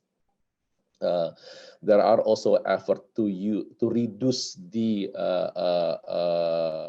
use of virgin plastic.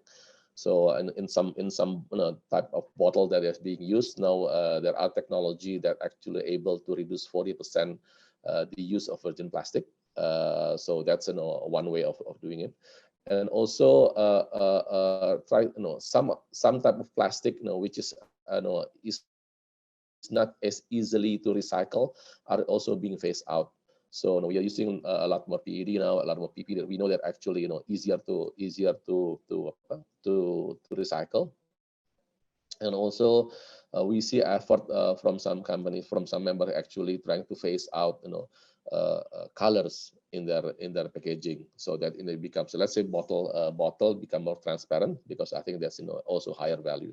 So I think a number of activity are being undertaken. A number of initiatives are being undertaken. I think the focus is of course to again improve collection and improve recycling of those materials, so that we actually can reduce unnecessary plastic. So I think that's in terms of activity. It will, of course, it will plenty. I think company by company they do have their own target. They do have their own timeline. Hope that answer, Klaus. Yeah, I think so. Yeah. I think that was quite clear. Thank you very much, Patriono. Moving on to a question for Dr. Dodi Reza Alex, and about the LTKL initiative. Yeah, so we have two questions here actually, which are somewhat related from Santera. The first question is why LTKL is in the regencies where it operates. So why are specifically these regencies, were they chosen? And the second question, if I understand it correctly, which I hope, is if there are any central government efforts to expand the initiative to other regencies and other areas of the country. Yes, Klaus. So actually that the associations are open for all the regencies here in Indonesia. We are not an exclusive organization, but we are gathering all the districts or the regencies who are the same platform and share the same ideas, of to have a sustainable development. So why it's only certain regencies here in Indonesia that we keep it going on? I mean, if there are some new members, as long as they meet our criteria, so it can be considered as a new member. But I think why it is small is beautiful, because we have all the shared common ideas. But if there's some interest that can be accommodated, that also be better for all of us. So and the collaboration between the other agencies has also been undertaken by the Association of the APKASI, the Association of all the regencies of Indonesia. We have been acknowledged and we have been supported, and also it is by the central government as well that we have a certain collaboration with the BKPM, the Investment Board of the Republic of Indonesia. And then we have all the share the common ideas is how to promote also the investment based on the sustainable commodities in Indonesia.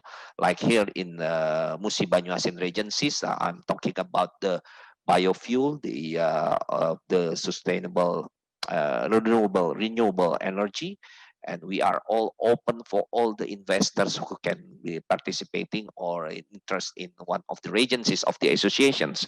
So yes, everybody's welcome, but also that we have to also make sure that the commitment of all the regencies are all the same and in line with our future goal and future target of the association. Thank you. Thank you very much for sharing more details about LTKL. Moving on to a question for Mr. Laik. So there are two questions that I would like to combine here actually. One is from Yesi Margaret and the other one is from Amita Indah Sitomurni. And they are both about the car sharing scheme project that you shared. And one question is relating to how do car owners trust that people that ride with them in their car don't have any bad intentions? So security concerns, especially, which we can see with ride-hailing platforms like here Grab or Gojek or Uber in other countries. So how is the safety aspect managed, or how does that play into that? And also about the charges for that, or the monetary compensation, more specifically. How does that work, and how does it also work, like in terms of regulation? I think because the person here was asking about taxes. So is there any monetary compensation, and if yes, what's the public regulation, and how does it work in terms of taxes? Thank you. Yeah, it's some good questions.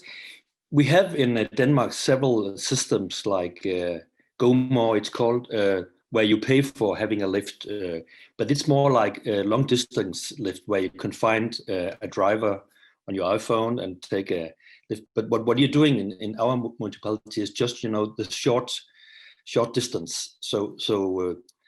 But we discussed that a lot about the security and that, and we cannot, of course, not take responsibility what's going on. So you have. What we say as a municipality, we would like to help if you are sitting in the car and you trust to pick up some people, or you are wanting a lift, we will just help to make this to make this easier. So these places where we put up signs is more to, you know, if you have a lot of traffic, it could be difficult to stop your car and pick up some people. So these places we found are, you know, we have connected with the police and find some places where you can actually park your car without stopping the traffic.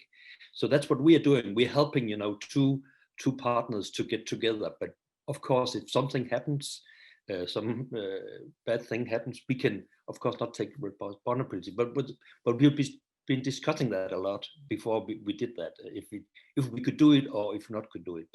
But the system is work and there's no money in between. So if you want to give some people a lift, it's for free, and you cannot charge it. But there are other systems which are more for long distance where you pay for it. So this is, you know, short distance, and of course it's mostly used by young people when the bus is not driving, or if they are maybe late in the morning for the school and they miss the bus. And so it's, you know, for not planned trips, you can go out to the street. But the problem was before that people were standing the wrong places. So maybe they were standing in a roundabout, putting up their hand and try to get a lift, and then, you know, the car could not stop. So that's actually what we're trying to help with.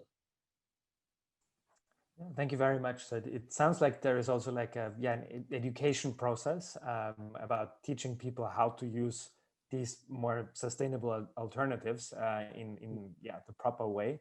And that leads me to my next question for Ms. van Rabe. Now, I would be interested, how does that play into your model at Cyclus? Like, how are you educating people and communities to use your option, which is more sustainable and more circular, of course, than just buying the regular products with packaging? So how does that work, and which obstacles have you encountered when educating people? Yeah, to be honest, we have not focused, we really try to focus on the sort of the parts of the product that are better, right? So to say it's more practical, it's cheaper, like you can have a nicer container now.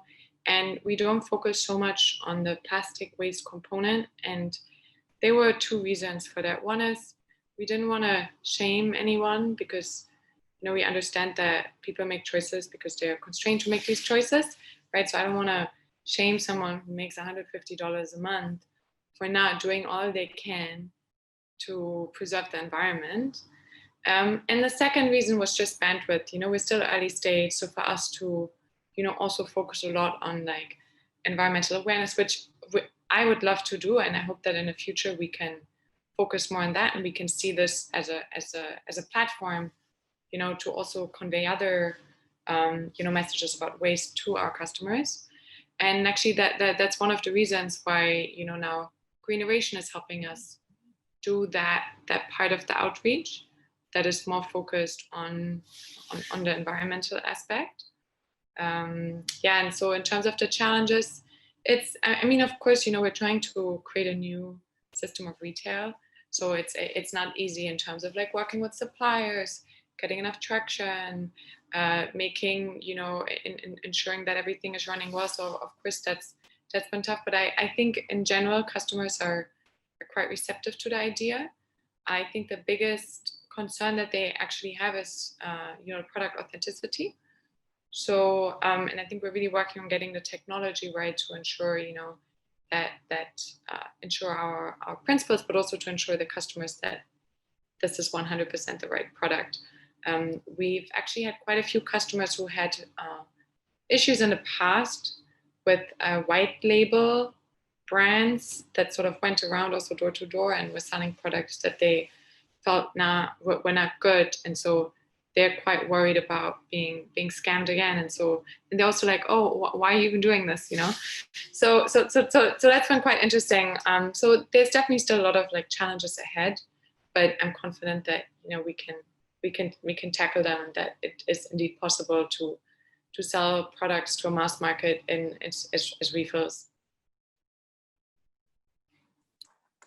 Yeah, thank you very much. I think you're touching upon a very interesting aspect actually of circular economy, which is that sometimes there are some concerns about replacing existing industries and existing products and value streams.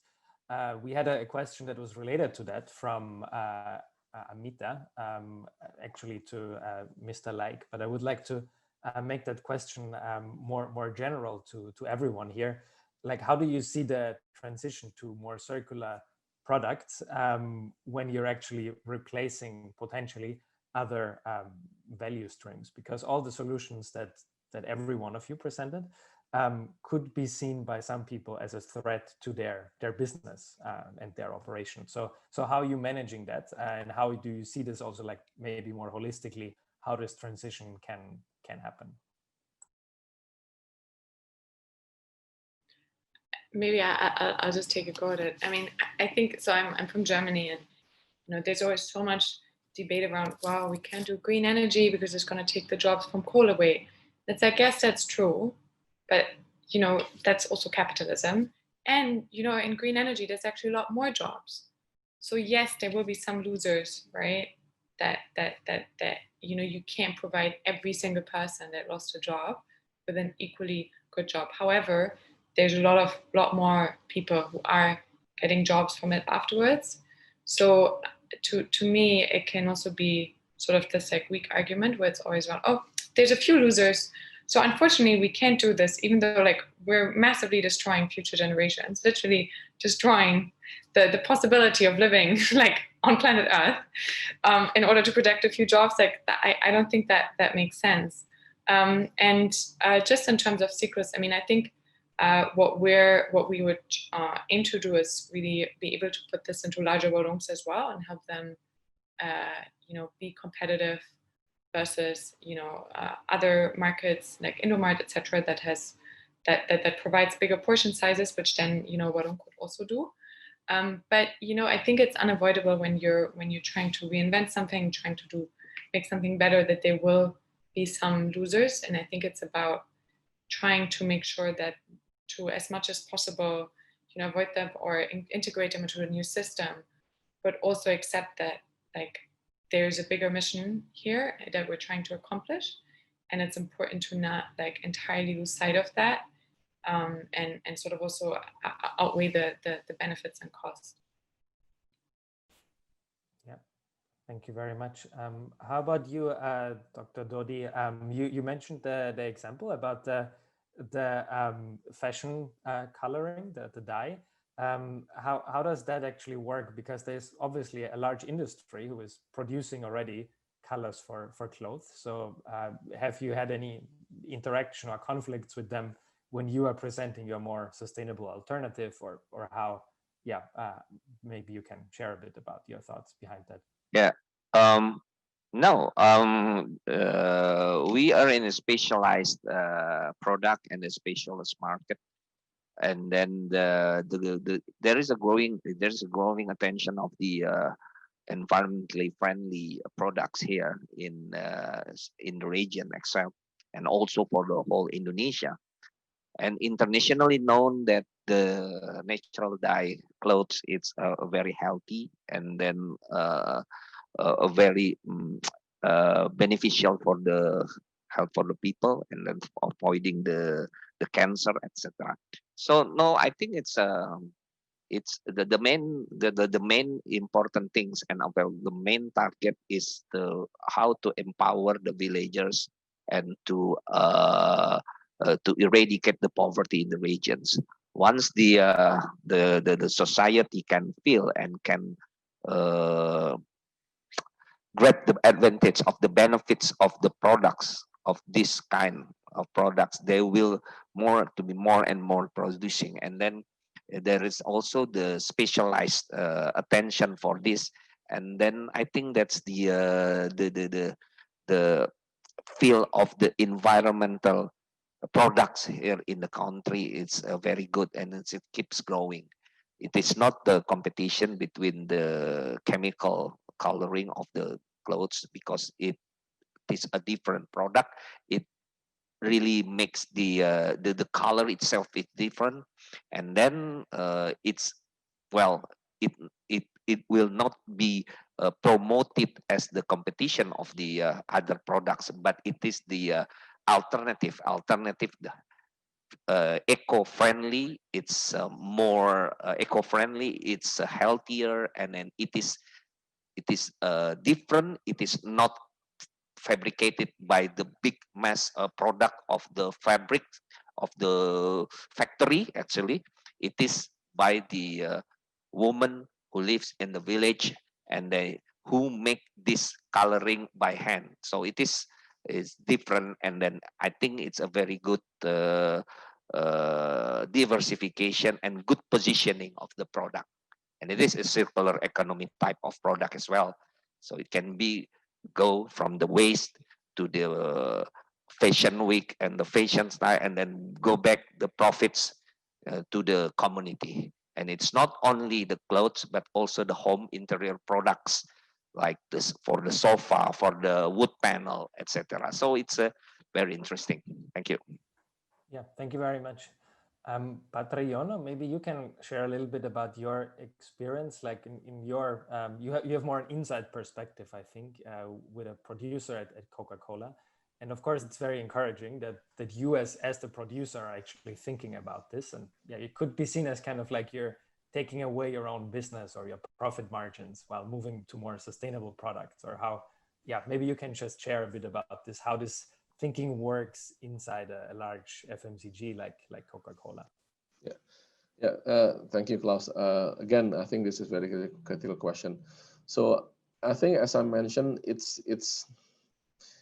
is a mindset change. I think the way we look at sustainability and the way we look at this issue of plastic pollution and how to deal with that. But I think when the fact that we already make a public commitment back in 2018, through our CEO without waste. So I think that started the change of rethinking of how we could actually be part of the solution, and the way we process, the way we try to put the framework towards how we do it is through three lenses. One is at the design phase, and one at the collection phase, and the other is actually at the partnership level. So the design is actually the start of the beginning, where we look at the packaging that we use, the material that we use, and the way also we deliver our product. So the way we deliver a product is, of course, there are products that are being delivered in terms of in the model of bulk delivery, as well as using the packaging that's actually reusable packaging.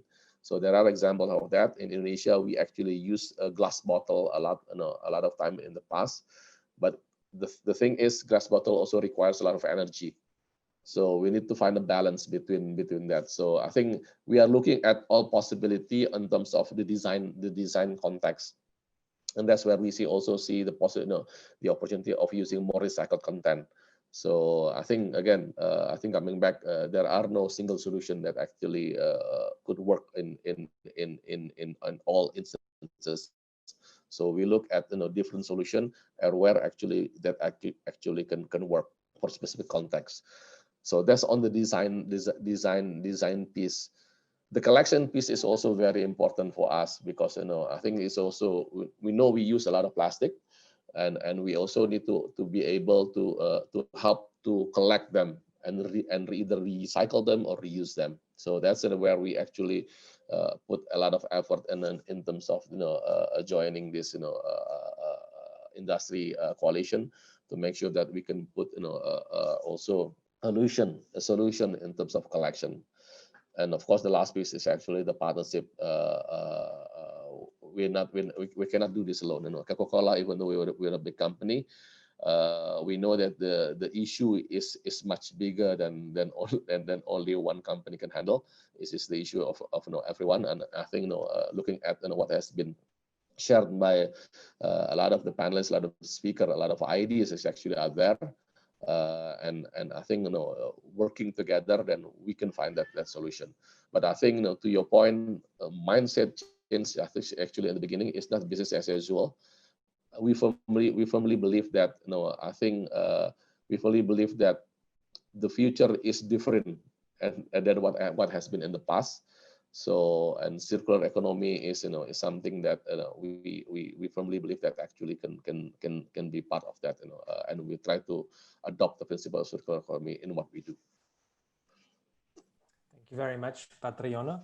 Yeah, Mr. Like, the original question, as I mentioned, was actually for you, and it was around the products that you mentioned were being repaired or refurbished by the community. The question was, can they be sold, and how does that work in terms of competition? And I would add, actually, how does it work in terms of security? Because obviously, if you have a community developed or refurbished product, then there are no tests like of a producer or a larger company who is testing the product to be safe in all of its aspects. So yeah, it would be great if you can share about these things. I think many shops, many companies in Denmark are working in the same green way. So they are changing plastic into other materials. So in some places, some of the shops are even more ahead than the municipality. So I think there's not this big conflict here. But of course you're right. Selling secondhand building materials is you have to. And that's something we're still working with. So we are just starting up, but there could be some problems. What happened with some of these materials that are breaking down? Can we give some guarantee? And we are not on that level yet. So we are just starting in very small. So we cannot give any guarantee also when we sell people. But for example, clothes may be produced in Indonesia. Danish people, they used to buy a lot of clothes and throw it out and not use it very much. So a lot of the clothes which are sold in secondhand shops or other things, they are actually almost new. So the quality is quite good. But you cannot give a guarantee. You cannot come back and say, well, after 2 months this is not what I thought it would be. So but the price is very low. It's almost given away. And also the economy in the things we are doing as a municipality is very low. So the thing we just have these shops, but we are not actually earning anything. The profit is very low. So, but we have some people getting some job there, and that's actually the profit. You can say we have giving some work to some people who work there. But there are many conflicts we have to solve. But I actually don't see a big conflict with the professional companies or shops, because they also they are aware of this, and there's a big transformation. I think also, like we heard in Germany, everybody is working the same way, and even sometimes shops, they are have a competition who are the first who are getting rid of plastic, who are the first, things like that. So it's quite optimistic, I think. Okay, thank you very much, everyone. I think you have provided a lot of insights into how we can advance the circular economy in cities. What I'm taking away is the need for collaboration that I mentioned in the beginning, and I think it was echoed throughout everything that was said and demonstrated, so that it needs a collaborative approach, and that it needs partnerships to move towards a circular economy. On that note, the ICEF team will also help me to share the link to our Surabaya waste flow map, and again the invitation to everyone to comment on that or to contact us for using our methodology. So collaboration is key, and we're always happy to help as all the panelists, as we saw today, and to create collaborative solutions. I think another key aspect is innovative thinking. So about things like new materials, about how to build communities, about how to involve different actors in new forms and constellations of partnerships. I think we have heard a lot of what is possible there. So also innovative thinking, I think, is another key aspect. And finally, I think it's that there was a lot of optimism that this is really possible, and that if all the actors work together, and if we think in the right way, in a holistic way, really, about our systems, we will move towards a circular economy in cities, but hopefully everywhere else as well. So leaving with very optimistic feeling after this discussion. Thank you, everyone. And thank you for the opportunity to be with you today, and over to Amelia. Well, class, thank you very much for eloquently and also excellently moderating the second session. And for all of you speakers for your presentations and very eye-opening discussions. As for our press release link is bit.ly/press-release ICEF. So for those of you that need to get deeper into the forum, you know where to go. And later, we'll have many more experts to share their insights with more subjects of their expertise. But we also have approached lunchtime here in Jakarta. So let us all take a break and come back at 2:30 p.m. sharp, Jakarta time, right out in Bushy-tailed. So at around 1 hour and 10 minutes later. So please enjoy lunch and we'll be right back. Hello, everyone. Welcome back to the Indonesia Circular Economy Forum. I hope everyone has had a very good lunch and break, and let us continue the day. So on our previous session, we identified the challenges, opportunities, and best practices on circular cities, as well as how Indonesia could benefit from all of that. And based on the Indonesia National Circular Economy Strategy, there are 5 core economic sectors where circular economy strategy will be focused on. And the selection is based on the economic growth potential, as well as environmental impact and the ease of transitioning to circularity and international and national study cases. So in our next very exciting session, we'll be discussing the challenges, possible opportunities, as well as the recommendations for the strategic focus areas, which are plastic conversion and waste management, food and beverages, electronics and manufacturing and e-waste, construction and built environments, as well as textile and fashion industry. And to chair as moderator in this exciting session, we have Mr. Alistar Spears.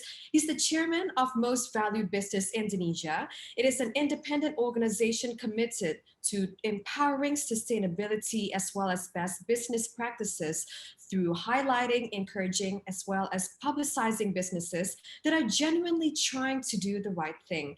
Mr. Alistar, how are you today? So glad to have you here, and take it away. Great pleasure to be here. Thank you very much indeed, Amelia. Thank you for that introduction. This is our 3rd session, and for those of you who have webinar fatigue, sit back because you're not finished yet. There's a long way to go, but it's going to be exciting for the next hour because I have the great pleasure to have speaking on this 3rd panel, 5 real experts on the areas Amelia just talked about, areas which the government has already said in conjunction with their international partnerships, those are the areas where Indonesia wants to concentrate. And with me, starting off, and the first speaker is Jan Karel Diel, who is from the University of Delft, and is he's an expert in something which is really important in this. His speciality is design for sustainability. So he can actually start the whole process of, we talked about the recycling and all of that, but if we get the design right, I'm sure we can go into even greater depth. He is from the University of Delft.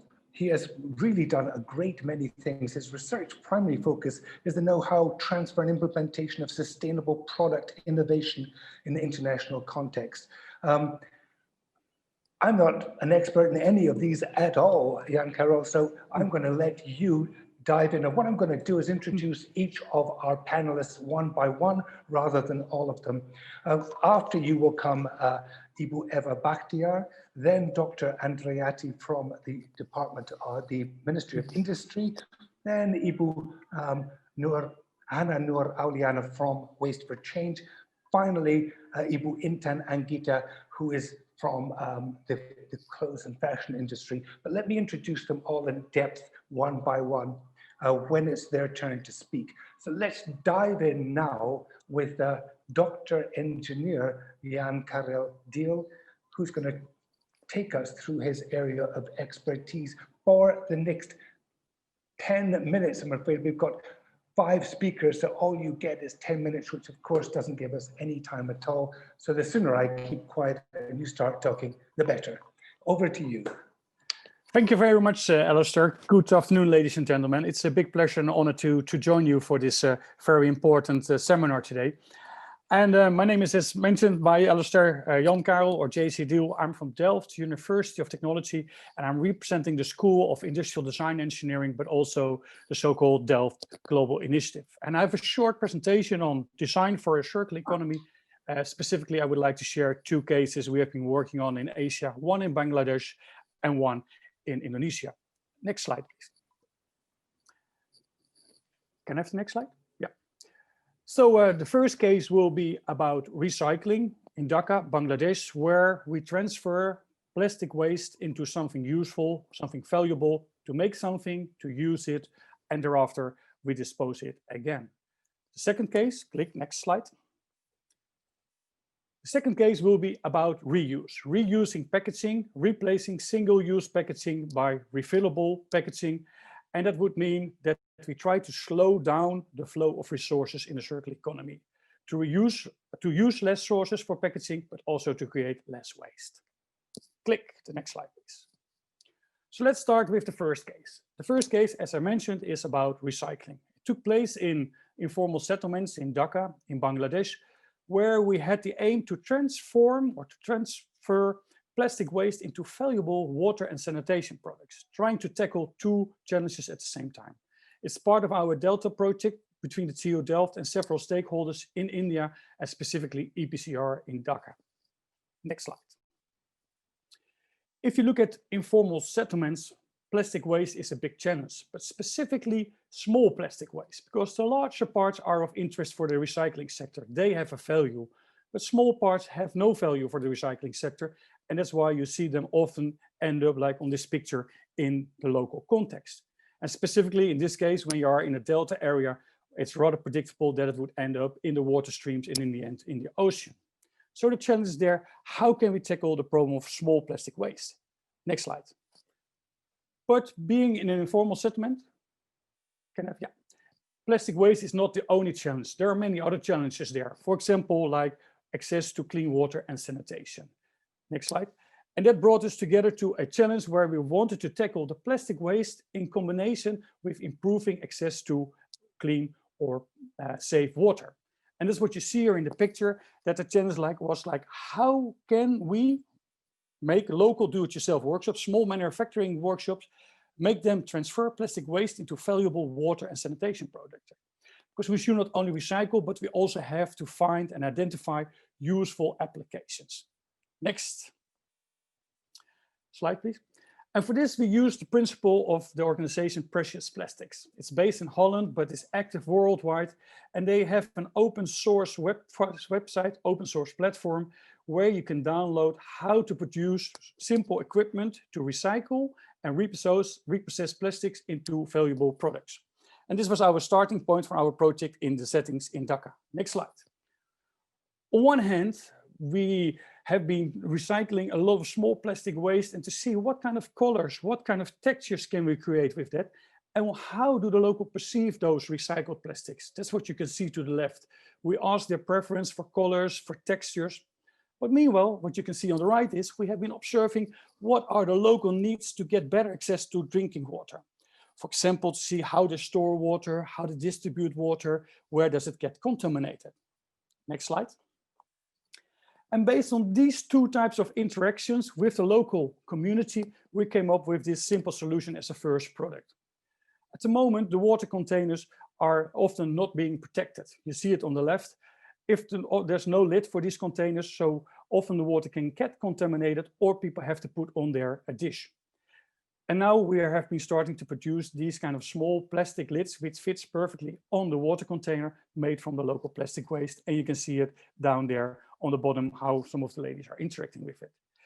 It's only a small step towards a circular economy, but you have to start sometimes somewhere. And in this case, we can create a win-win situation, recycling waste, and meanwhile providing better access to water. Next slide. The second case is for most of you more close by in Indonesia.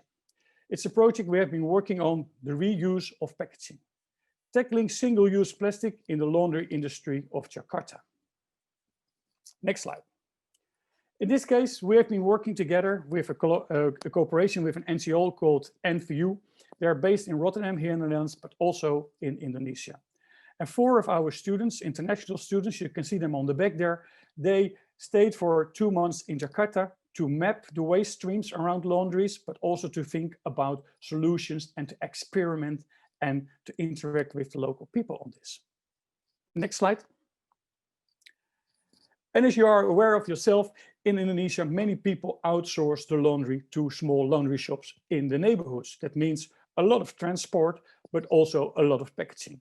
On one hand, packaging inside the laundry shops, like you see one of our students with sachets for the detergent, single-use detergent packaging, which will be disposed thereafter, but also a lot of plastic to wrap the clean clothes to distribute them back home. And the laundry owners, the entrepreneurs, don't see it as a problem, the plastic, because they see it as a functional unit to protect the clothes and to protect the detergent.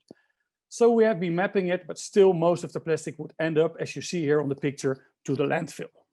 And we have been thinking, where can we make interventions to tackle this problem? And it has to be something which is good for the environment, but also good for the entrepreneur. Otherwise, there is no incentive for him or her to start to do so. Next slide. And one of the solutions we have been creating is a detergent refill system. Instead of the disposable single-use packaging, to make a system where a refilled container would be used for dosing the laundry detergent. Next slide. But the interesting thing is that we are designers, but in this case, you're not designing only a new packaging, which is attractive, which is functional, which is ergonomic, but you also have to start up a whole new product service system. Such a container has to be delivered, has to be used in the laundry shop, has to be stored, but thereafter also to be collected, to be washed, and to be refilled and be shipped again to the laundry shop. So what we have to do in the circular economy is not only designing a new product, not only an interaction, but also designing a whole product service system on the back. Next slide. And that means that we have to involve a lot of stakeholders as well. We have to convince a detergent provider, for example, Unilever, to provide detergent in different amounts. We have to involve local shops to refill these kind of containers. We have to convince the laundry shop owners that this is a more economical and a better sustainable solution, etc. And that means that we're not designing only the product, but also a value proposition to satisfy all these stakeholders in our system. Next slide. But still back to the product. It's so crucial to make the end user really satisfied and to match their needs. So what we still do is a lot of making mock-ups and go into the laundry shops and ask the owners what they would prefer. For example, space is very limited, so they cannot put it on the ground. We have to put it somewhere on the shelf. We also ask them how many liters of detergent they would like to have in the shop, how they would like to see it, if it should be transparent or not. So we ask them a lot of questions and interact with these kind of mock-ups in order to come up with the optimum design. Next slide. And that resulted into the next design where you see on the left a rendering, but to the right you see our first 3D printed prototypes where we could decide upon, for example, that would be put on the shelf, that we could make it in such a way that all the detergent would drip out, that we would make it transparent, that we would make it stackable, etc. Really tailor-made to the local needs. Next slide. For example, you also can see, yeah, I'm already. I'm running, there's only 1 minute slide left in. Next slide. So the last two slides, this will give you an idea of how much we could save in a shop. Like normally they might use 1,800 disposable single-use sachets, and on a yearly basis it would be 20,000, 1,000. So that would save around 108 kilograms of plastic in such a small shop, either in consumption but also in waste. Last slide. We're running now a pilot in Jakarta to see how that would work out. And next, the final slide. What I want to share with you, a very short presentation. Thinking about design for a circular economy means thinking in systems, but also means thinking in experiments and interventions with the local stakeholders. Very crucial is to involve all the people, end user stakeholders, laundry shops, but also not only focusing on the environment only, but also on the social aspects.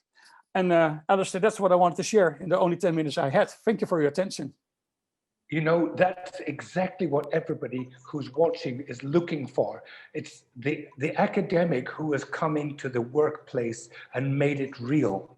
You know, all of us listen to all of these presentations, but actually being in a laundry shop and seeing a real solution fills us with hope that this is not just a theory, but a practice. So both of those examples are exactly what we want to hear as we come to the end of this circular economy forum. We need things that we can actually do. And to have an academic, a professor telling us that he got into the laundry shop fills me with delight. Thank you very much indeed, JC. Thank you, Alistair. We move on to our next, and I think we've pretty much got practical people all the way here. Eva Bakhtiar, or Eva possibly, is the founder and CEO of Garda Pangan, a startup and social enterprise focusing on sustainable and responsible food waste. Now, we've heard all through the day about the fact that food waste is just impossible, it's terrible, it is almost insoluble in a country like this, 300 kilograms per person, which is embarrassing. But we've got somebody who's going to do something about it. She's also been in the education business, looking at the fun way of looking at disaster education, which I fail to understand, but I think it's absolutely the right thing to do to make things fun. People will remember fun. She's also the founder and CEO of Alang Alang Zero Waste Store. But rather than hearing more from me, Bakhtiar, welcome and take it away. All right, thank you so much. Let me share my presentation.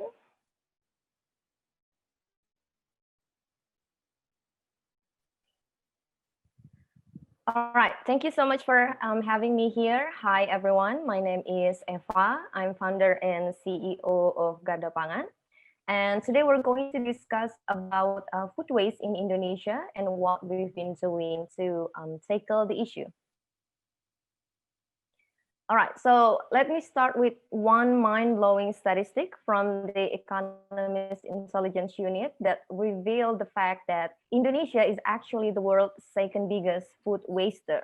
So can you believe that every citizen disposes 315 kilograms of food waste per year in average? And that also puts Indonesia among the lowest performing countries in the effort to reduce food waste. But why bother about food waste? Because we live in a rich country with such abundant resources, right?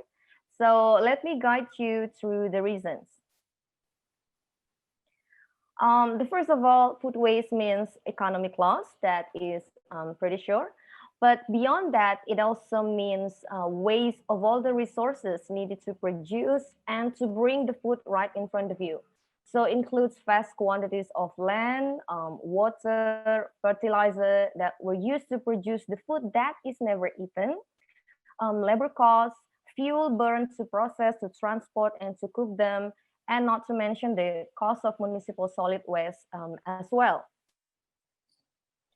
The second consequence is its serious environmental impact, because when food waste breaks down in landfill, it produces methane. It is a greenhouse emission gas that is 23 times more potent than carbon dioxide and contributes to global warming, or we should say now climate crisis.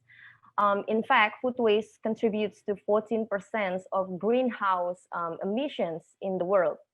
But what hits me the most is the fact that food waste is also an irony, as on the other side, 19.4 million of people in Indonesia still struggle for food every day.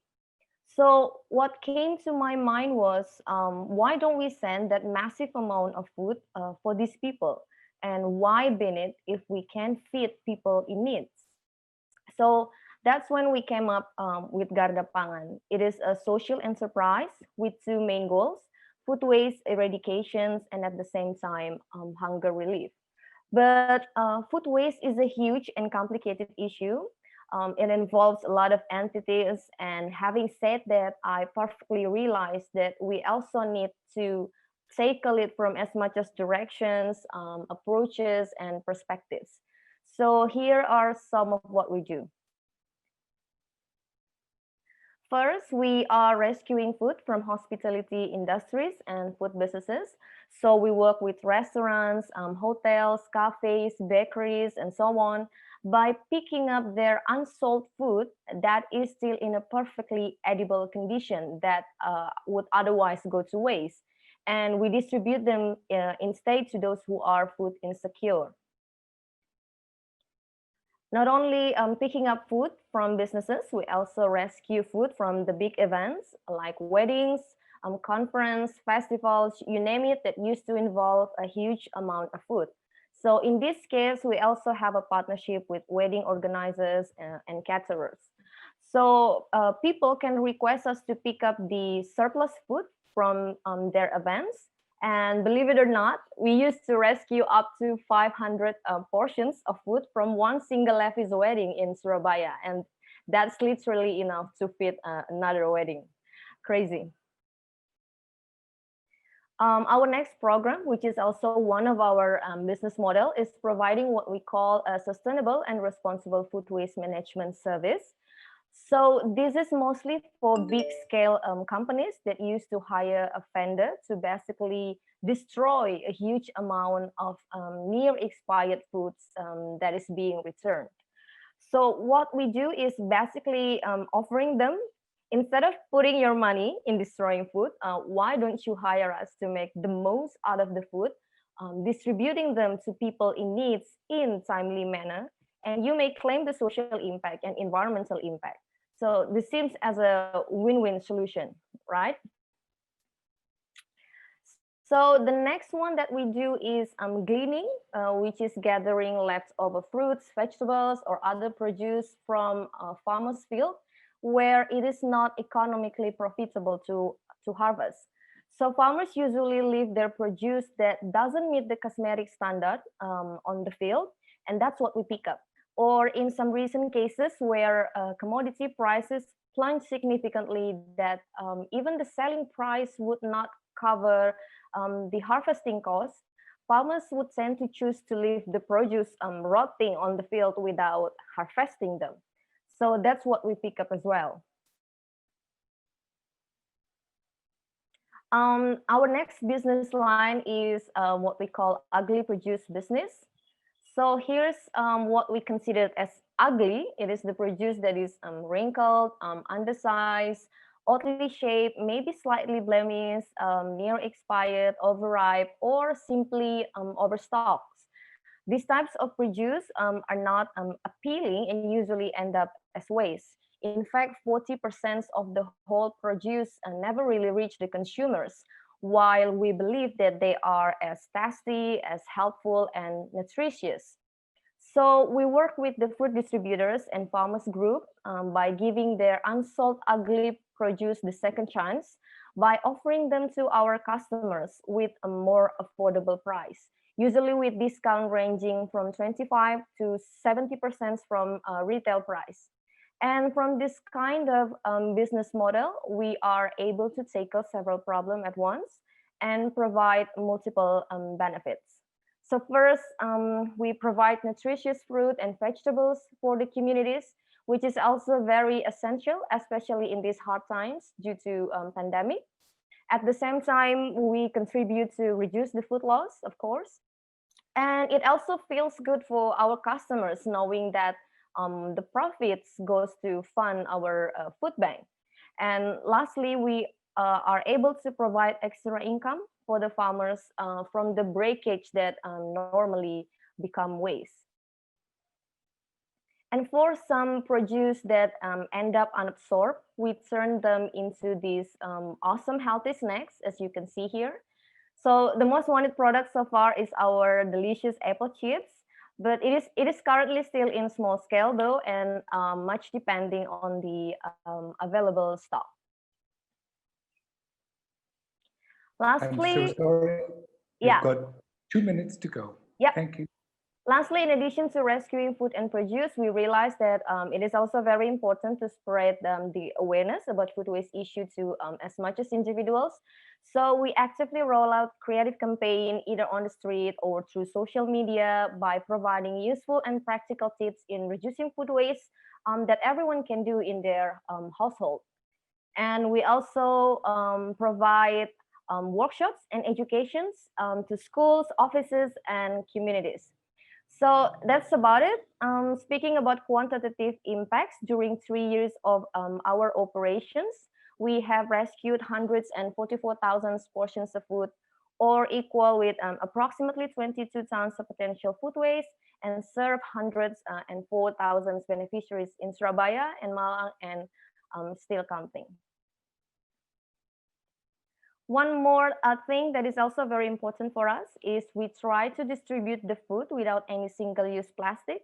So we pick up the food from our partners in reusable containers, and right when we distribute them to our beneficiaries, the food is then transferred to their own plates or containers. So it is also completely zero waste. Lastly, the challenge for us, if I may add, is I think it would be a great force for our effort in reducing food waste if only we have supporting food waste policies and regulations from our local government. I mean, we all can learn from French. It is the champion, the best country in tackle the food waste problem, because they have adopted policies that bans grocery stores from throwing away their edible food, for example, or providing tax incentives for the companies who donate their surplus food. So that's all from me. I do hope that this can spark a fruitful discussion about food waste in Indonesia. Thank you so much. Eva, that was fantastic. Once again, we're in the practical area, what can be done, where it can be done, how to do it. And you've really given us, once again, a really good example with a whole bunch of different areas that you've attacked. And I'm ready to eat your apple chips anytime. I think some of the questions are going to come back about how can we make that a sustainable enterprise, because you've got volunteer all over your uniforms, which probably makes it quite economically feasible. How do we turn that into something which is sustainable as a business as well? I'm sure somebody's going to ask you that question. If they don't, I will. Our third speaker, and we're exactly on time at the moment, so this is fantastic. We lost the head of the Center of Industrial Standardization at the Ministry of Industry, but we have a last-minute replacement. Welcome Dr. Andriati Cahyaningsi, who is the head of the Sub-Directorate of Industry and Control and Supervision. I'm afraid I don't know anything more about you than that, since you've just come in at the last minute, Ibu Andriati. Perhaps you can tell us what your role is and how you get involved in this whole circular economy. Over to you and the Ministry of Industry. Thank you very much.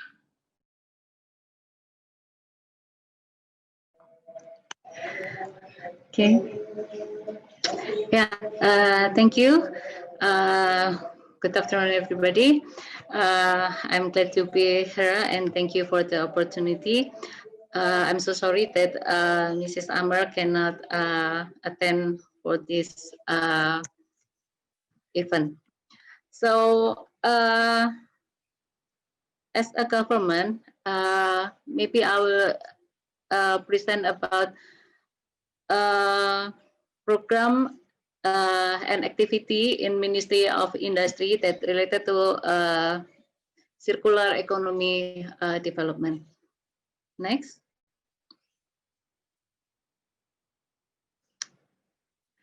Okay. In Ministry of Industry, we focus to develop for green industry. Start in 2010, I think. We start with the Green Industry Award, and then in 2014, we have a law on industry that state that green industry is focused for our ministry to increasing competitiveness of industry and to make industry sustainable in these situations. So to develop the green industry, there's several regulations that related in example is a president decree about a national medium-term development plan that mentioned about a circular economy, and presidential decree on implementing the achievement of SDGs. Next. Next, please. As I said before, that green industry focus on natural resource efficiency, especially on raw material supply, in processing, and the waste treatment.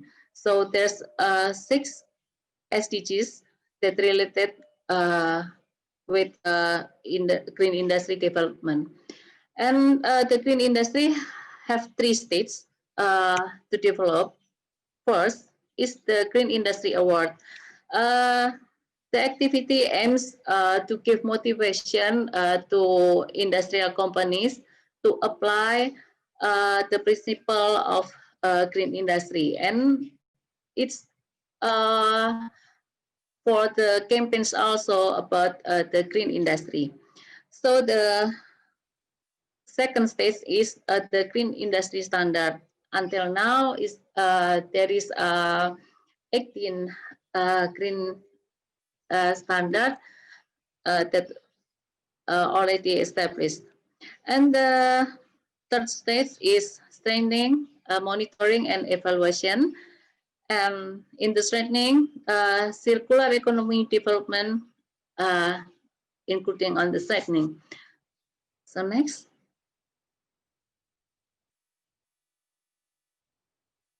Yes.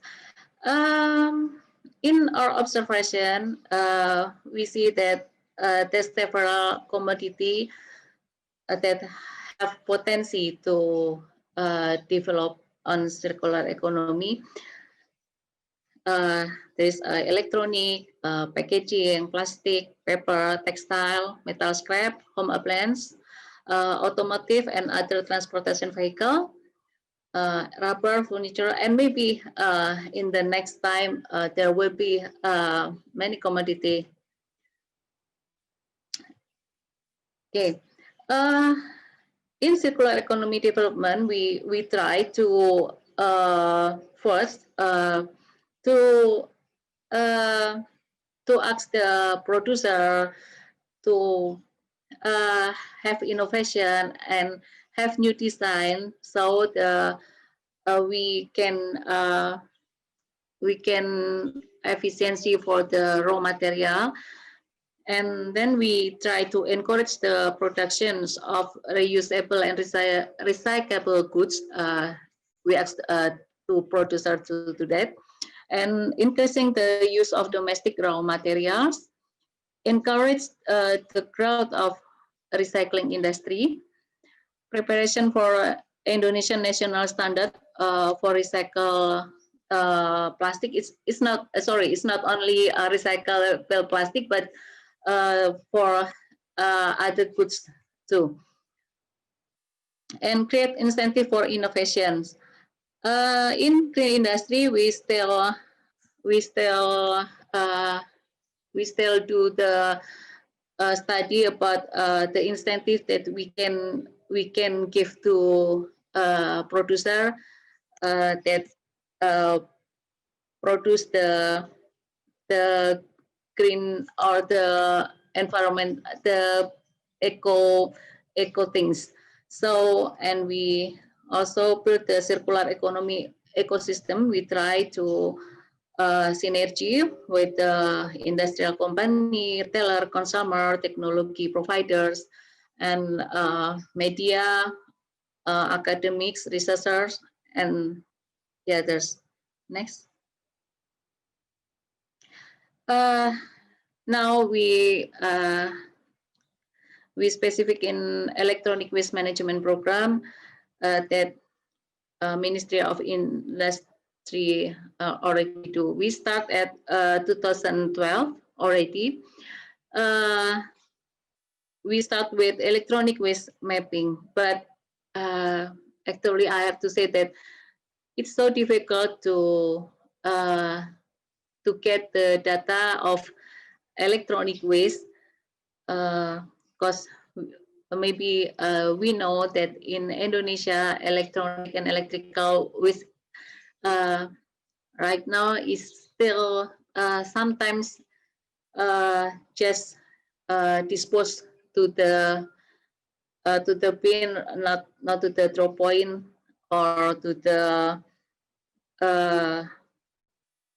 I mean, it's the waste picker is already put that.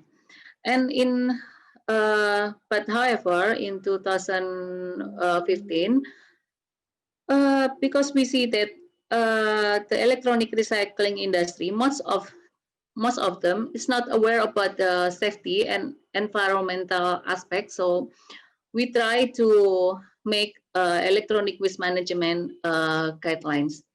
And then in 2019, we try to study about electronic waste management scheme in industrial sector. But again, we have to I mean, it's still not finished yet, because not every industry or every company still accept this. We still try to communicate with industry and with the Ministry of Environment too. And then this year, sorry, we've yeah, only got 2 minutes left. Okay. Sorry. And in this year, we try to make a roadmap of circular economy development in the electronic industry. So next.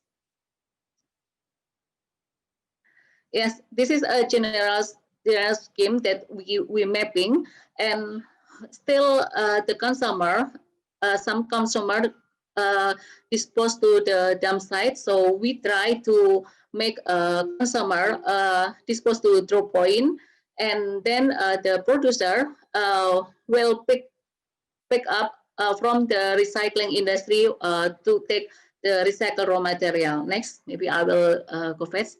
Next. Yes, this is a general test of electronic waste management that we state on the electronic waste guidelines. Next. Next, please. Yes, this is a critical point on e-waste management that we see. Before, please.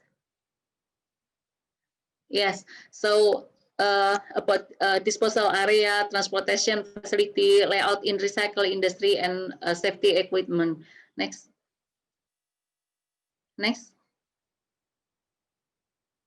Yeah, so we hope that there's a consumer awareness and consumer behavior education to make the electronic waste can manage more better. Next.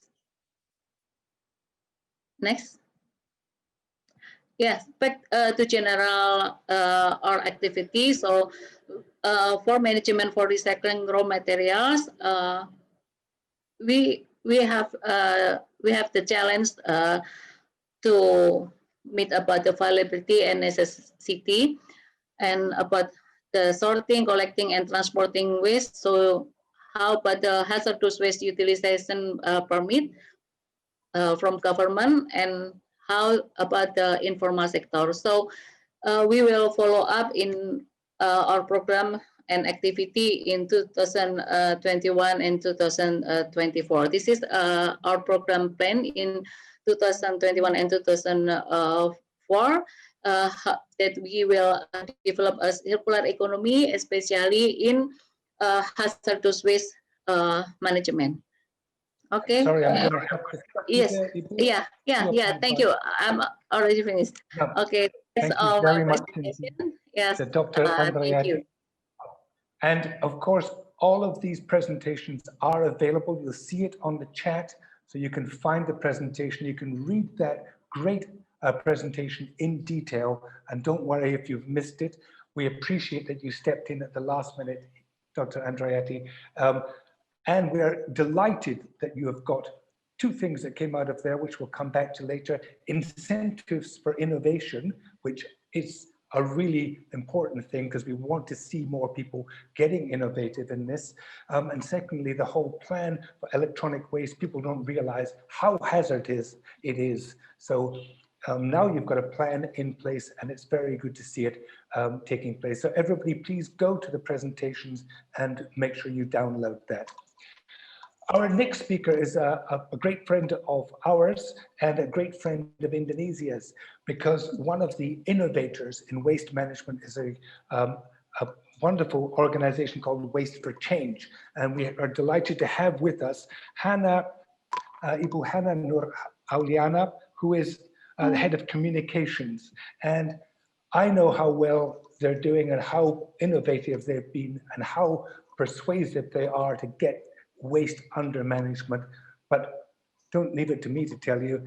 I'm going to pass over to Hannah to tell us exactly what's happening. Thank you. Okay, thank you, Mr. Alistair, as always, for the support. And thank you for ICEF for this great opportunity. So in the sessions, I would like to show you what Waste for Change have done in terms of waste management in a building and how we implement the circular economy along with it. So next, my name is Hannah. I'm the head of communication and engagement in Waste for Change. I started to join my journey in Waste for Change since 2016. Next. And this is the outline of the sessions where I will explain more on how a green building can manage their waste to implement circular economy along their operations. Next. So first, what is green building?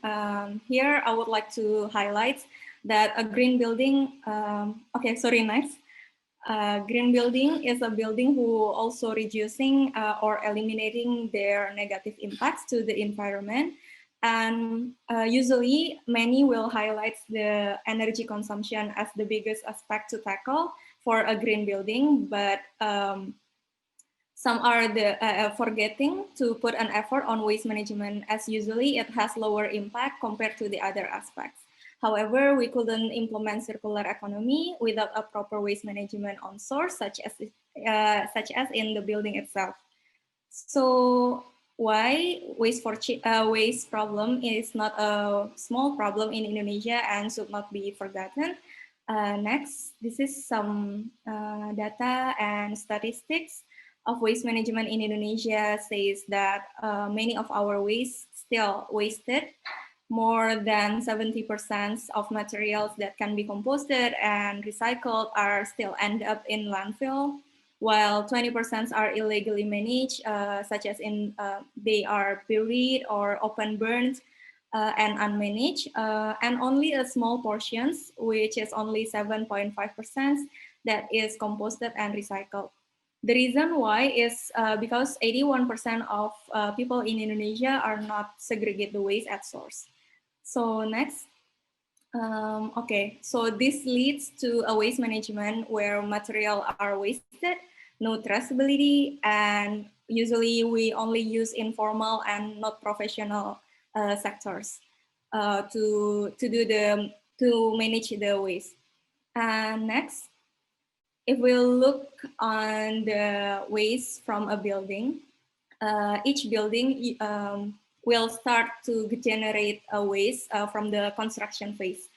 And however, if we compare and calculate the number of waste generated from the operational phase compared to the construction phase, usually the operational phase will have and might be 4 times higher than its construction phase.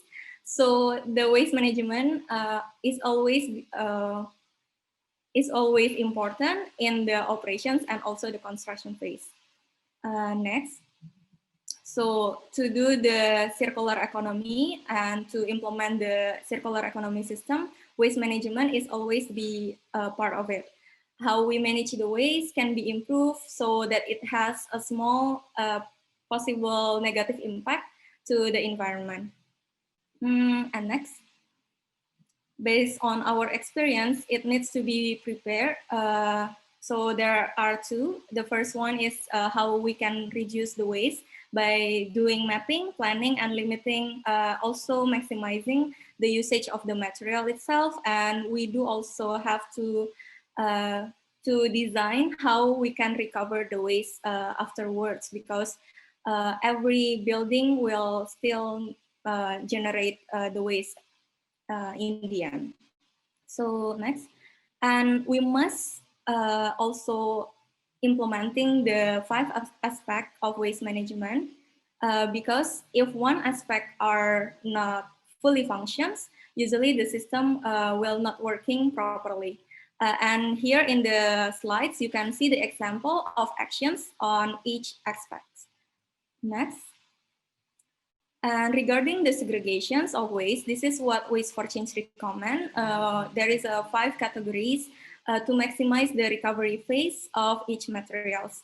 However, in some area of our clients, this can be customized based on the needs and conditions of the field in the area. Okay, next. One of the study, the case study of how waste management planning and assistance can be achieved by a strong willingness of each stakeholders are Jakarta Less Waste Initiative, where Waste for Change and supporting and organizing the program with the DLH DKI Jakarta to monitor and assist 100 building. By the end of the program, they can reduce the waste by 20% by increasing the factors of 5 aspects on waste management. Next. So they also can achieve this with a better documentation of waste management. Sorry, next. Where afterwards they can see the reports and they can reduce some of unnecessary materials that can generate more waste. Next. So we are not Waste for Change, not only supporting government to create a waste management program, but we also give various services on waste management, such as from the consulting, campaign, collect, and create. We call it a responsible waste management services. Next. Okay, so we founded in 2014 with a vision to become a leader in providing ethical and responsible waste management solutions toward Zero Waste Indonesia. Next. So this is how our business unit supporting SDGs and also the target of national target of Indonesia on waste management in 2025. Next.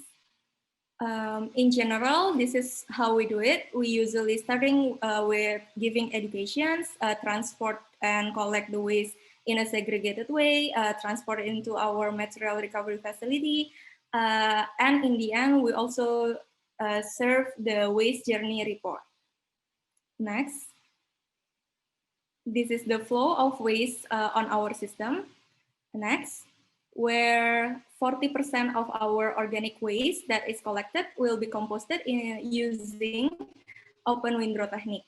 And 60% of the organic waste goes into the black soldier flies, where the larvae can be harvested to become a poultry and fisheries fish stock. Next. Only 2 minutes, please, Hannah. Okay. Thanks. The recyclables and inorganic will goes into the pre-processing steps. And next, we also provide ferries of vehicles for waste collections to meet the client's needs and conditions. However, we don't have any manual cart, which is gerobak, because we see that gerobak is inhuman for the waste worker. Yeah. So we also always facilitate our operators with a protection equipment, and we give them the training based on the fields they are given. And next, for the waste journey, it will be generated to create a more transparent, trackable, and responsible waste management. There is a study case also where we always respect waste stations in each building. So we always create an efficient way to collect, segregate, and keep the space properly tidy. So this is the example. Next, in general, our clients increase the recycling rate in the clients, increasing from before they 100% goes into the landfill into the 60% they can recycling and compost the waste. And this is some of our achievement in terms of strategic service business unit. And next, this is the achievement for the operational services where we already manage 5,000 tons of waste only in our waste collection area in Jakarta, greater area Jakarta. And this is how we achieve to give more stable income for our operators. And next,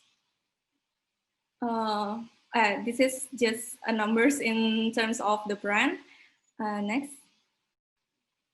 So yeah, there is always a way to implement better and responsible waste management and circular economy in your building. And thank you.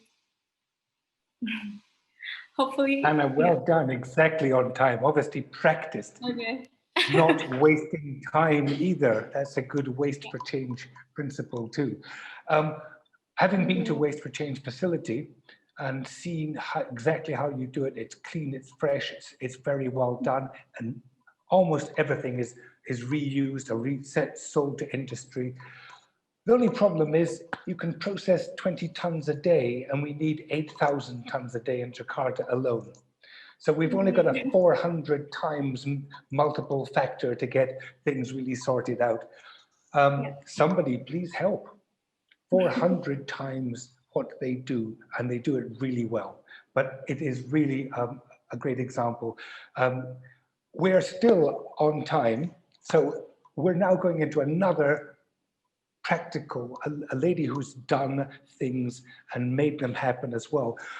I learned last year about I didn't realize that the difficulty of disposing of textiles. I hadn't realized the problem. Now, I think it was Hannah's colleague Sano who stood on our stage and said, textiles are probably the most difficult thing to really to get rid of. And people love having new clothes, at least they're used to the fast fashion industry.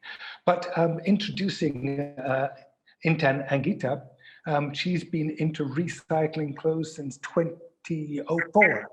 And she's got a recycling brand called Sight from the East. And Sight used to be Sight from the Earth. You've done a lot of things and got quite a lot of awards, including the Kartini Next Generation Award. Fantastic. Well done. I think I'll stop there with the introduction because 10 minutes goes past very fast and it's better you talk than I do. Over to you, Ibu Intan.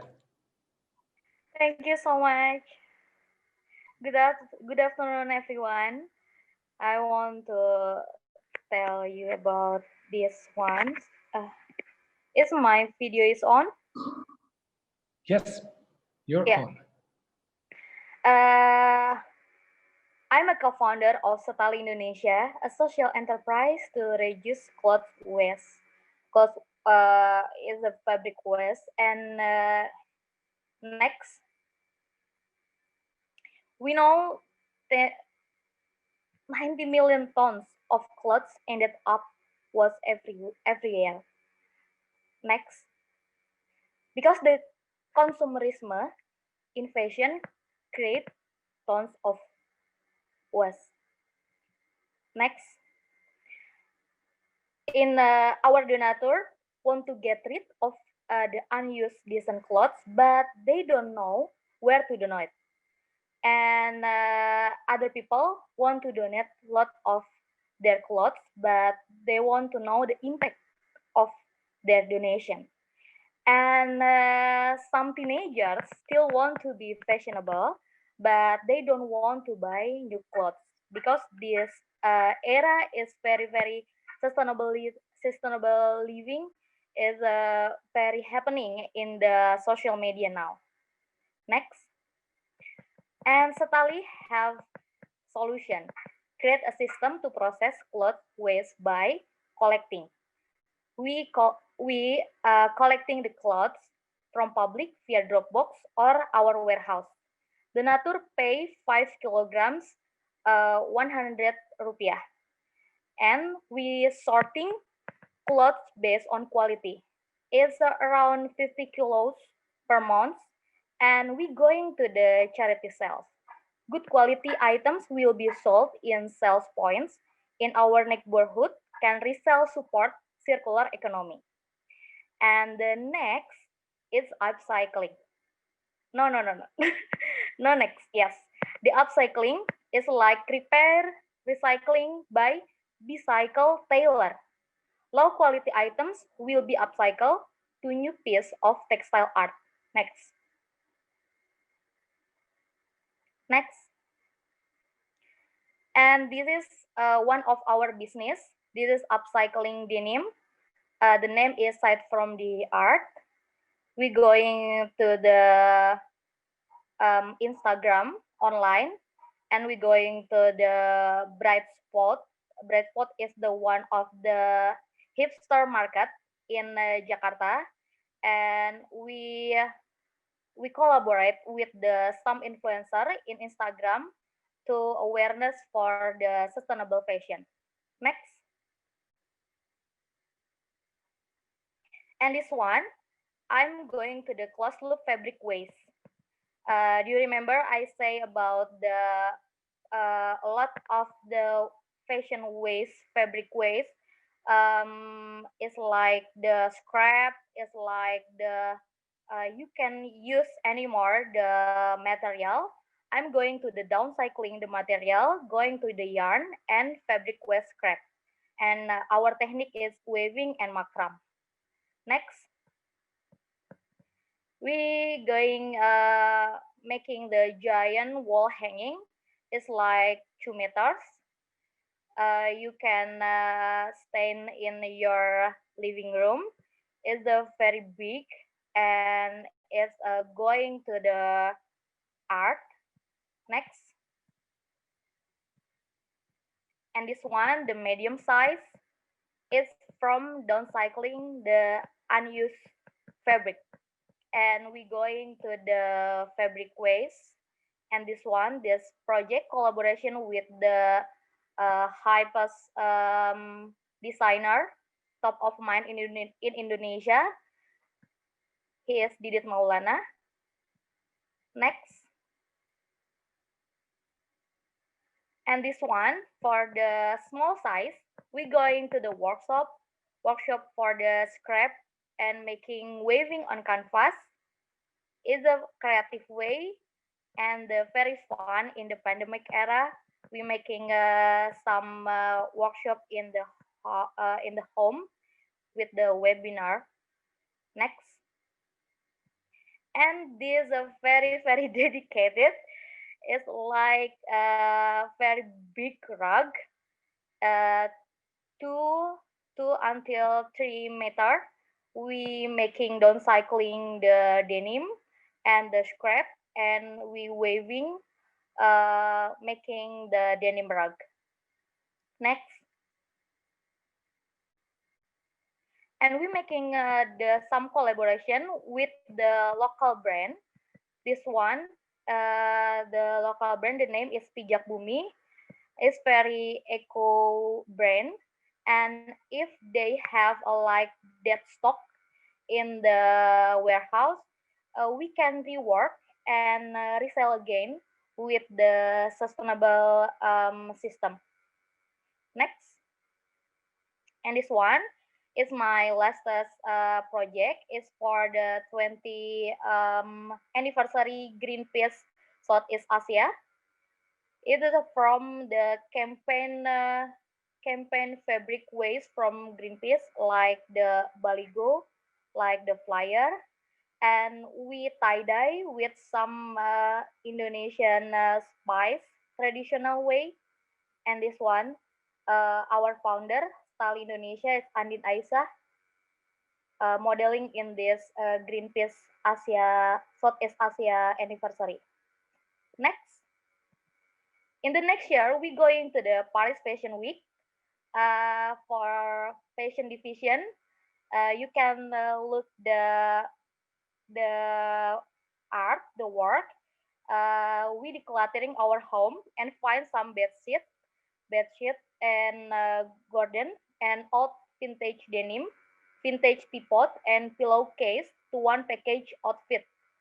Long denim gown, denim sneakers, and recycling is always good option for prolonging your life. Yes. Thank you. I'm not sure we just had a recycling and reusage talk there, or it was a fashion show come art week. It was very inspiring. Normally we talk about industrial things and what are we going to do with this waste product. Finding art hanging on your walls and all out of recycled, reused materials. Fantastic, well done, Intan. That's really, it's just a whole different thing. Yeah, that's just a whole different area. Much enjoyed that. I'm sure we all did. And you'll get our orders coming through soon. The questions will be, where can I get that? Thank you to our speakers. We finished exactly on time. I know it was a rush, but people have been sitting, looking at their computers all day today. So talking about sustainability, congratulations to the 308 people who are still watching. You have sustained 6 hours of webinar and you deserve a huge reward, and you will get one because you have now got the knowledge from 15 speakers and 3 main presenters about the circular economy. And it started off with concepts, it started off with policies, it started off with projects, and it got down to practicalities, things we can buy and things we can do. Now we're going to finish this session with questions and answers, and there's, of course, tons of those. And we're going to start with Dr. Andriati, because there's a lot of questions about waste. From Dwi, could you elaborate on the progress of drop points for e-waste? Where do we find places to actually drop them? Have we got organized in that? Which electronic industries have pledged commitment to the program? What is the focus on material waste category whose value is to be recovered? Is there different value categories? Some should be recovered, some shouldn't. So I think there's another one on e-waste I'll just throw in at the same time. The guidelines from the Ministry of Industry, what contents are discussed on those guidelines? Is it accessible? Where can they get them? So this is a business to business question. Where can we actually get those guidelines so that you are able to follow them if you're in business, in the electronic business? So Ibu Andriati, can you start on that? Drop points, electronic industries, which materials have the highest values, and where can they find your guidelines? Thanks very much. Are you there? Okay, thank you. I will try to answer the questions. Yeah, sorry. I see the answer in the chat room too. So about the answer for the guidelines, if there's someone need the guidelines, can contact me and I will share this guideline. So these guidelines contain about the how to in my presentations. But sorry, because the time, yeah.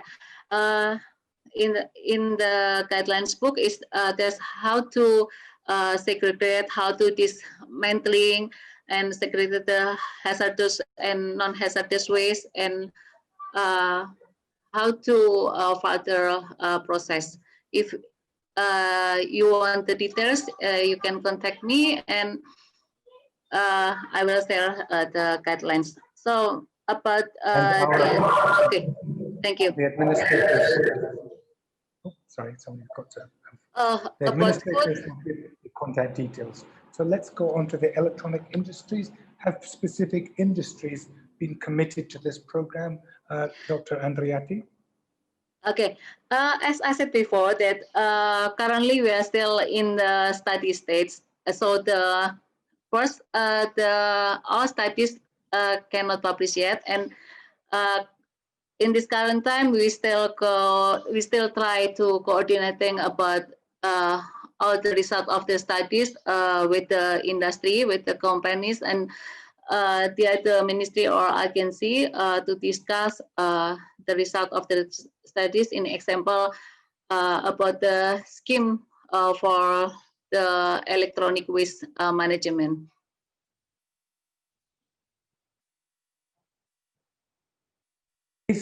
Are there any drop points that you know about? Maybe Hannah can come in on this as well. Hannah, do you know of any drop points for electronic waste? I've seen some offices with battery drop points, but there really has to be somewhere very specific to make this whole thing work, doesn't it, with electronic waste? Yeah. So what we in Waste for Change usually collaborate with is a community. So yeah, because if some communities such as like e-waste RG, I think they are also here, one of the team, and questions and giving some questions for Bu Andriati too. But usually what we know is a Dropbox from some of the local governments such as the LHDKI Jakarta and also some communities such as like e-waste RG. In Waste for Change itself, we are trying to also collecting the electronic waste, but we are still on the progress to mapping the value chain first before it is going to launch for the society, because it is harder to mapping the value chain of the electronic waste, as we also know from Bu Andriati that there are many regulations to be provided to be implemented along the process from the collecting and also dismantling. It is very diverse from the municipal waste collections. Yeah. So yeah, maybe some of the people here can go to e-waste RG, or maybe if you are in Jakarta, you can try to contact the LHDKI Jakarta or your local DLH to know more about the where's the. Very good. Just one last question for Dr. Andriati is you said that you'd started an e-waste mapping back in 2012. Somebody called Yorkie is asking, are you able to share that document, or was it unpublished due to insufficient data? Do you know about that mapping back in 2012, Dr. Andriati?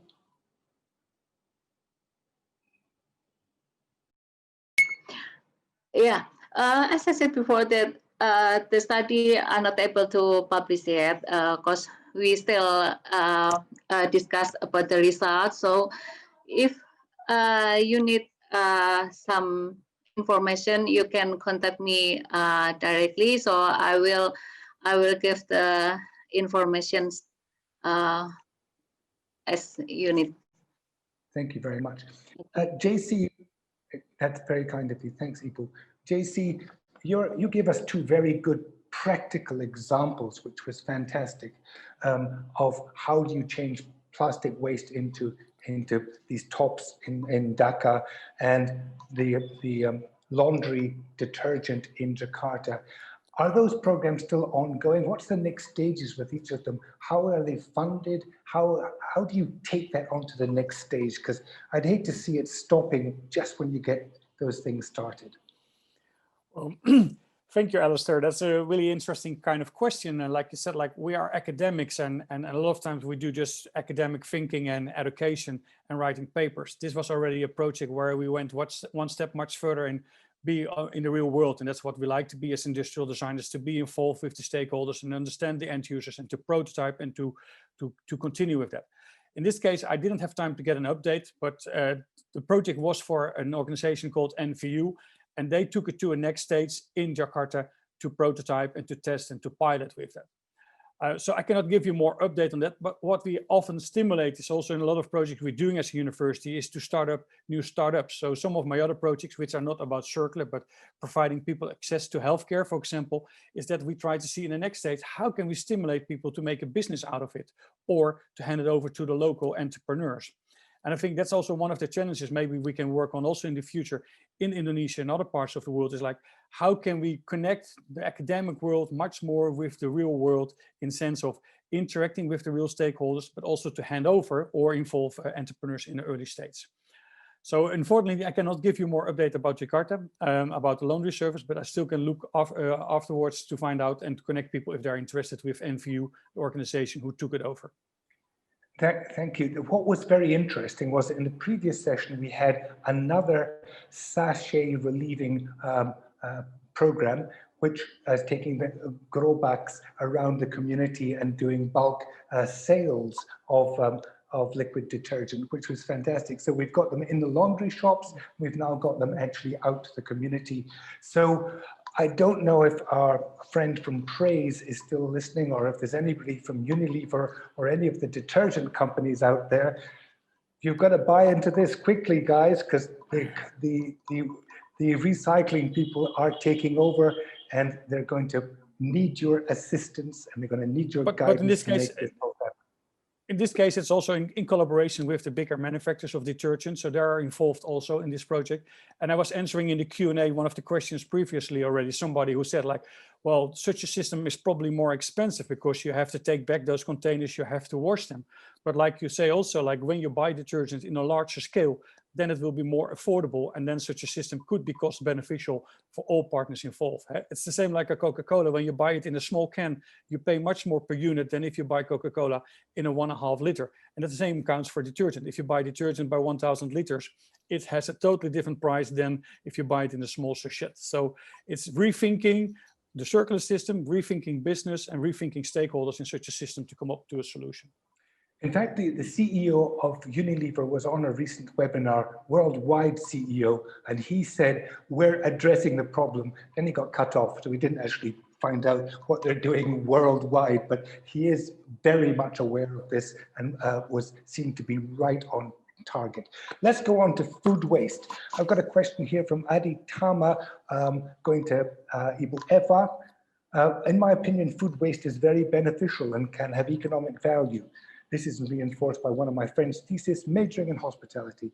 The question is, how do we sell the food waste? Can consumers accept this? And if so, is the opportunity very big? Where do we start? Can you actually sell food waste? Can it become a sustainable business? There's a good question. Okay, so thank you for the questions. I personally do not encourage people selling food waste for consumption.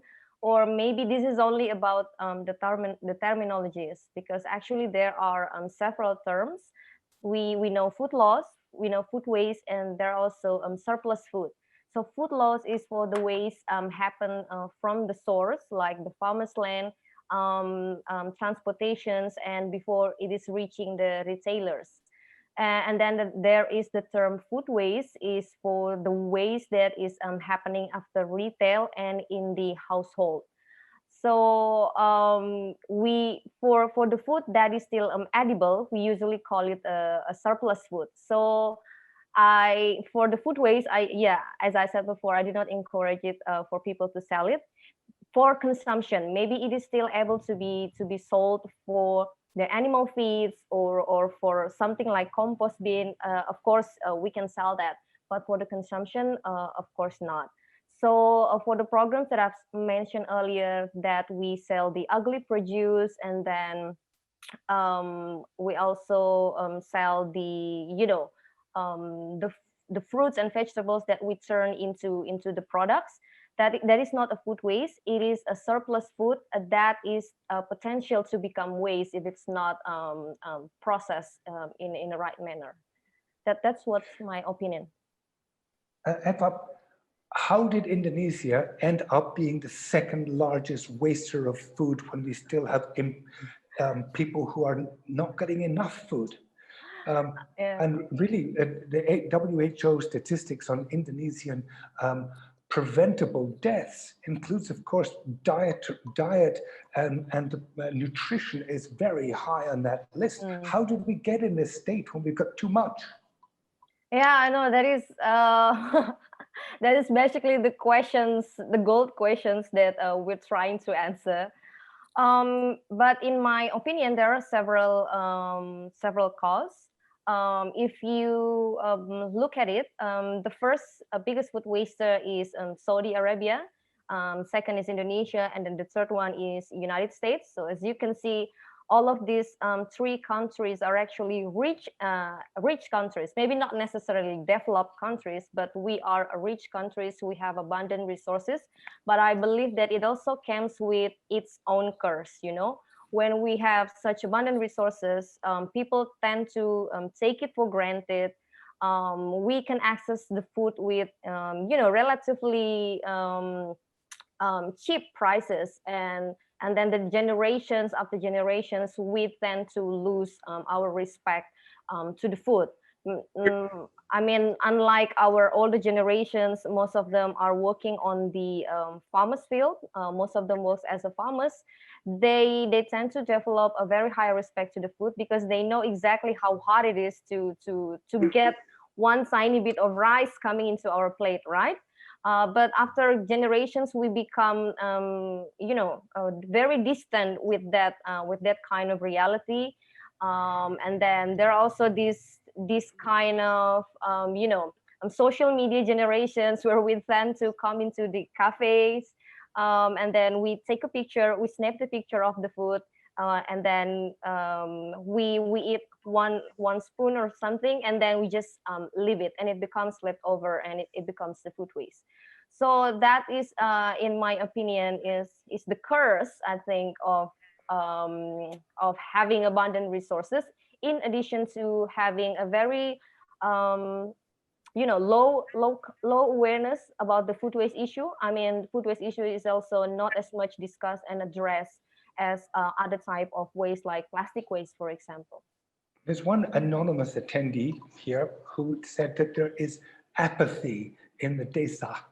And you're just saying that people closer to the land are more aware and more understanding. But this question says, how do we overcome a lack of understanding in people back in the outlying regions and in the desas? Surely they are much more understanding. Yeah. But, so I think there's a question there. Do you find that there's apathy in the villages? Or are you concentrating on an urban population? Yeah, so food waste is a huge issue. Actually, there are a lot of people involved in it, and usually, maybe some people only look at food waste as only, you know, the leftover from our in our plates. That's what we call food waste. But food waste happens from the very beginning, from the farmer's land. It also happens in the transportations process, and also in our household. So actually, food loss and food waste happens along the supply chains. For the people in the living in the village, for the communities living in the village, I think the best approach for them is to reuse the food scraps into the animal feed, as I believe that they usually have livestock, right? Or they can reuse it for a compost that would turn as a fertilizers, beneficial for their plants. So remember that the main goal is to avoid food waste in reaching the landfill and produce methane, which is not good for the environment. Exactly. Very good. Let's go on to the textile waste. And there's Alma from Lambung, Mankurat University. A question for Intan. Yes. One other way to reduce textile waste is to actually buy higher quality clothes. Surprise, surprise, what a nice idea. Buy higher quality, they last longer. From ethically sourced material or higher craftsmanship. but fast fashion makes it harder to do this. Does Citali also make the effort to encourage that buying higher quality, lasting longer? Is that part of it, or are you solving the problem of fast fashion? I'm not really against fast fashion, to be honest. Okay. Because I'm going to make some collaboration with the fast fashion. Because if you making some like the activists, I'm an environmental activist with the creative idea. Because if you against with the fire energy, it looks like you make you tired and make you drowning to the political. do you understand what I mean? Yes. And I'm going in the middle area. Middle area is creative, and with the creative fast fashion is not really bad. We going to make some collaboration with the H&M and some collaboration with the Indonesian fast fashion. I have the local brand, but I'm going to make advocacy to the people with the fast fashion business to choose the fabric with the organic fabric. That's good. So sustainable in, not just sustainable out. Yes. Absolutely, very good. Yes, with the prolonging, like the prolonging item. It's like the fast fashion just for the 1 year is for season. I'm going make like the 2 season and very limited and advocacy for the labor. How the treat to good the labor, not the take it for granted with the very lower budget. Yeah. Okay. But the Indonesian, shall we call them, the richer people in Indonesia often buy very expensive clothes only for one party because they can't be seen in that same outfit again. Presumably there's a second-hand market for upmarket clothes like that, just without recycling or just reselling, as long as people are not too proud to have a rich lady's dress on. Do you get involved in that area as well? Yes, because I have my friend, it's my close friends, is making the one of enterprise to the rental Very good. Yes, rental works too. Rental very high brand, and the people can make some the very premium brand in the occasion, because I think the one of the highest perception, if you going to the make some managing waste in the fabric waste, you must stop the contribution to the landfill. It's enough for me. But if you have the system for making the circular fashion and the closed loop system, it's enough for me. Yeah. Good. So you can achieve your objectives through these methods. That's very good. Ibu Andreati, Indonesia has a reputation for people having more phones than there are people. We have 270 million people, and we have like 300 or 400 million handphones, or handphone numbers at least.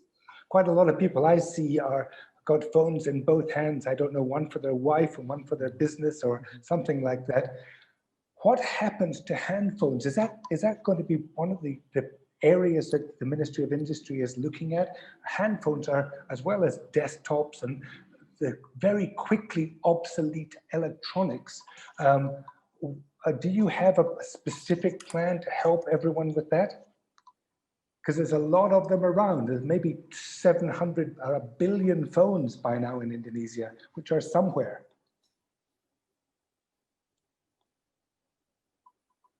ada rencana untuk handphone specific? Okay. Yes, when we mapping the electronic waste and the problems, we see about that. So that's why I said that we have to make campaigns for increasing the awareness and education for consumers. So we as a consumer to be more wise to use the electric and electronical equipment. But yeah, for now we still try to make a scheme how to collect and as Miss Hannah said that maybe in Jakarta and Ministry of Environment they already developed the point, and they have regulations how to collect the electronic waste. So in this scheme we input about that. So yes, I think that the consumer have to aware more than before to use the electronic and electrical, and then when we already done with their electronic device, they will dispose in the right place, I think. So thank you. Good. Thank you very much. Look, we've got time for one last question, and it is, how has maybe Alistair, one thing to add to the electronic waste of mobile phones. The interesting thing is that it's so small that people don't dispose it off. So many of them are hanging around in the houses. And that's also a problem we have in Europe. So as soon as it's a refrigerator, people want to get rid of it. But the mobile phones, people want to keep it for a second life, which will never happen. But those who are interested, by accident, we have on Thursday, we have a PhD defense. Well, you cannot see it maybe, but which is topically about this topic, like how we can return mobile phones back into the circular economy. So people who are interested more about mobile phones. Well, it's a little bit more Dutch situation, but people can send me an email and I will send after Thursday, after defense, the PhD thesis to those. That's brilliant. So you've actually been in my wife's drawer then and seen the collection of old mobile phones waiting to be resuscitating one day. That's amazing. I suppose we're all like that. I got one last question for Garda Pangan.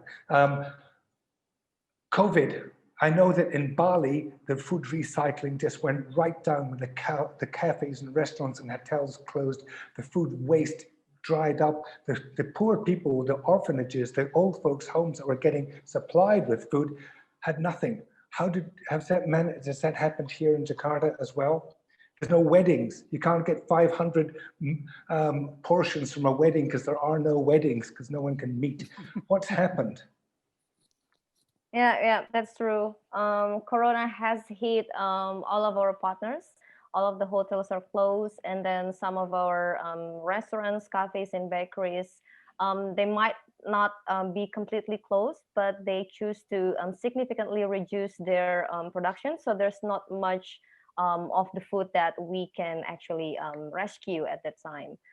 So actually at the first few weeks in the pandemic, because we still have no clue about the corona, we choose to close the whole operations for the sake of our volunteers, because we have a very intense interactions with all the beneficiaries on the ground, right? But then we look at the reality that this is actually the time that people becomes very vulnerable. And this is actually the times that they need the food aid actually. So yeah, because of that, we try to like changing our operations. Before it is a food redistributions, we change it into food donations. So we open up the collective donations from as much as people. So this is purely social. And then surprisingly, we get very positive response from the people, companies, local businesses here, and also from the individuals. But then, and from those donations, we donate them to those who are the most vulnerable and the most affected. But we also pay very much attention to the protocols. So we have changed completely all of our SOP on the ground just to make sure everything is safe for everybody. Well, I know that one major American hotel group is unable to donate its food because their American lawyers told them they may be liable for any damage that came out of that, which is very sad. But these things happen. I think we are exactly on time. So rather than going on to another question, let me instead say thank you to Dr. Jan Karel Dio, who gave us some very good insights into Dhaka and Jakarta and practical ways of doing things. To Eva Bakhtiar, whose program I take my hat off to entirely. We'll support you whatever we can do. That's exactly the right thing to do. Take Indonesia off the second place, please. We're in too many second places. Plastic waste, food waste. Please, let's go down off the front page. To Dr. Andrayati, thank you for stepping into the Ministry of Industry, and we're all waiting to hear about the incentives. You mentioned incentives. The questions come up about incentives. Who can get them? How do we continue to benefit from them? To Intan and the marvelous recycling of your food, your fashion, your art, brilliant, love it. Thank you very much indeed. And inspiration, making it not just a business, but a real art community thing. And to our great partners, Waste for Change, who are doing such a marvelous job. We need to see, as I said, you doing exactly the same thing, only 4 times as much, 400 times as much in the future, so that we don't have a great landslide at Bantar Gebang, which is what we're all worried about, the damage that could cause. Thank you very much indeed, and thank you to our organizers, Greeneration, and the partners who've been out there today from the EU and all of the embassies and organizations who supported this. Thank you very much indeed. Session 3 is now finished. Well, thank you very much, Mr. Alistar, for wonderfully moderating the session and all of our great speakers. Thank you for sharing your impactful insights as well as presentations with all of us. I hope we've all gained incredible insights and inspiration from all of them. And to deliver the closing remark of today's program and set it as an anchor, a great anchor to the message of our forum, let us all welcome the representative of EU-German Co-Finance Project on Rethinking Plastic and the Council of Development's cooperation of the Embassy of the Federal Republic of Germany. Please allow me to tell you a little bit about him. He's a trained geographer and urban planner with research experience on urban and environmental changes in Asia. Prior to his position at the embassy, he worked at the German Federal Ministry for Economic Cooperation and Development as a senior policy officer in India. His current interests include environmental management and conservation in Indonesia, as well as cooperation for sustainable development with ASEAN. Let us all welcome Dr. David. Yes, hello, good evening, selamat sore untuk semua, ladies and gentlemen. Yeah, I hope we are still, everyone is in good health in this really difficult situation, and after also so many hours in front of the screen. So it is an honor to have this opportunity to speak at this event, reflecting back on what we have discussed during the day. I mean, we really had a high profile and very informative meeting. We had ministers, deputy ministers, ambassadors opening. We had representatives from government institutions, I mean, other government institutions and ministries. We had the private sector, we had civil society, we had small entrepreneurs, we had academia. So we really had a broad audience. So, but also, I don't only want to thank all of you, the audience. I also would like to sincerely thank the organizers, the Greeneration Foundation, to implement and to organize this 4th Indonesia Circular Economy Forum. This year, this month, on the topic of towards smart and sustainable cities through circular economy. So here I am, arrived at the topic of today. So basically we were talking about, or everyone was talking about the link between urbanization, like sustainable urban development, and good waste management practices. Concretely, to move from like a linear economy to a circular economy with the reuse of resources. So as we know, or as we heard in Indonesia, only about 60% of the household wastes are even collected. Moreover, they have like a more striking figure actually. If and I have that, I read it somewhere in the newspapers. It might 2 or 3 years ago already. 90% of people believe that even if they pay the fees for the trash to be collected, it won't happen. That doesn't mean in 90% of the cases it doesn't happen, but it's there's still a lack of trust of people in the local municipalities, in the administration, to get like first step of the circular economy started, the mere waste collection. So that is, I think that remains a problem that we face here together in Indonesia. However, this has been like a really inspiring dialogue between so many stakeholders, and after today, and I'm actually confident that we can like really move forward in this topic. I mean, we have heard so many amazing initiatives. To name only a few, the Garda Pangan against the food waste, the Setali fashion, which we just heard, but also from the Indonesian administrative side, the LTKL, the I'll say the communities of Kabupaten, of what to say in English, of districts for sustainable development. There are so many initiatives in government, in the private sector, from the civil society, that I'm actually pretty confident for the future. So in particularly, I, and I'm sure everyone here, look forward to the materialization, to the finalization of the Circular Economy Action Plan. That plan can hopefully help to guide stakeholders along how to concretely go about waste reduction measures, and set up much needed standards for circular economy for the various sectors, including plastic packaging, so that all these small but super important initiatives we have heard about today, so that there's like a framework for them, so that maybe they can be combined and even gain a bigger momentum. Yes.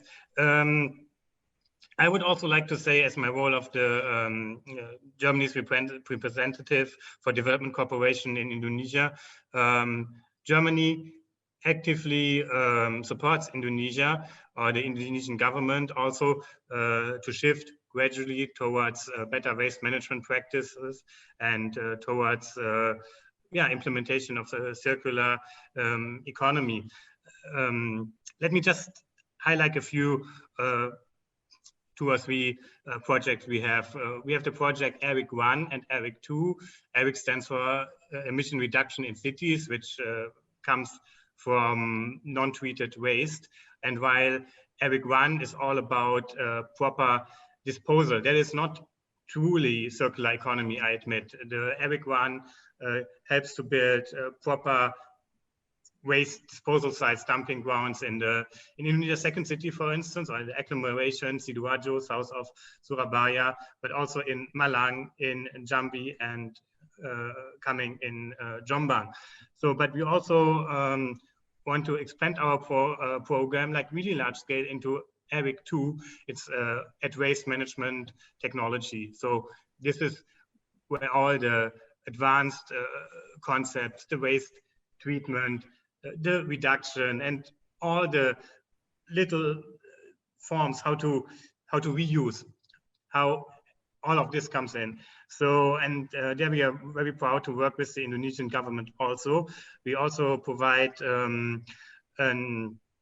will be mostly grants, but fair grants, 140 million euro foreseen. But we also give grants. That means money which does not have to be paid back. So an accompanying measure of 6.7 million euro for the ERIC 2 alone, for the advanced waste technology, and also our technical cooperation, capacity building, another 4 million euro. Together with Bapenas, which have also been here, and under Minister Luhut, CMMII, we also we're working on implementing the Green Infrastructure Initiative, where we could give fair loans, reduced interest loans of 2.5 billion euro to spend on green infrastructure projects, and that includes proper waste management. It's basically 3 topics: proper water management, waste management, and public transport. Now I come back to this workshop here, and I'm almost finished, no worries. So I am really pleased that I was part of today's online forum. Germany and other European countries are a key partner of Indonesia in making waste management practice better, hence working towards circular economy. And I was impressed by all these initiatives I have heard from today. It was a truly a great dialogue platform today for circular economy. So actually, let me just conclude by saying, I hope that this support can go on. Today we had ICEF 4, so next year should be ICEF 5, and I hope there can be continuous support well, in this transition towards circular economy, and that as a part of fulfilling the Sustainable Development Goals as a whole. So thank you very much, everyone, and goodbye. Thank you. Well, thank you very much, Dr. David Tanto. And to deliver the next closing remarks, please also allow me to invite the founder of Greeneration Foundation. This incredible figure is a social entrepreneur and engineer of urban consciousness to care for the environment. He's absolutely an avid environmental activist and also the CEO and founder of Greeneration Indonesia, a social enterprise that focuses on promoting an eco-friendlier lifestyle through products as well as programs. He's also the managing director of Waste for Change. Let us all welcome Mr. Bijaksana Junarosano.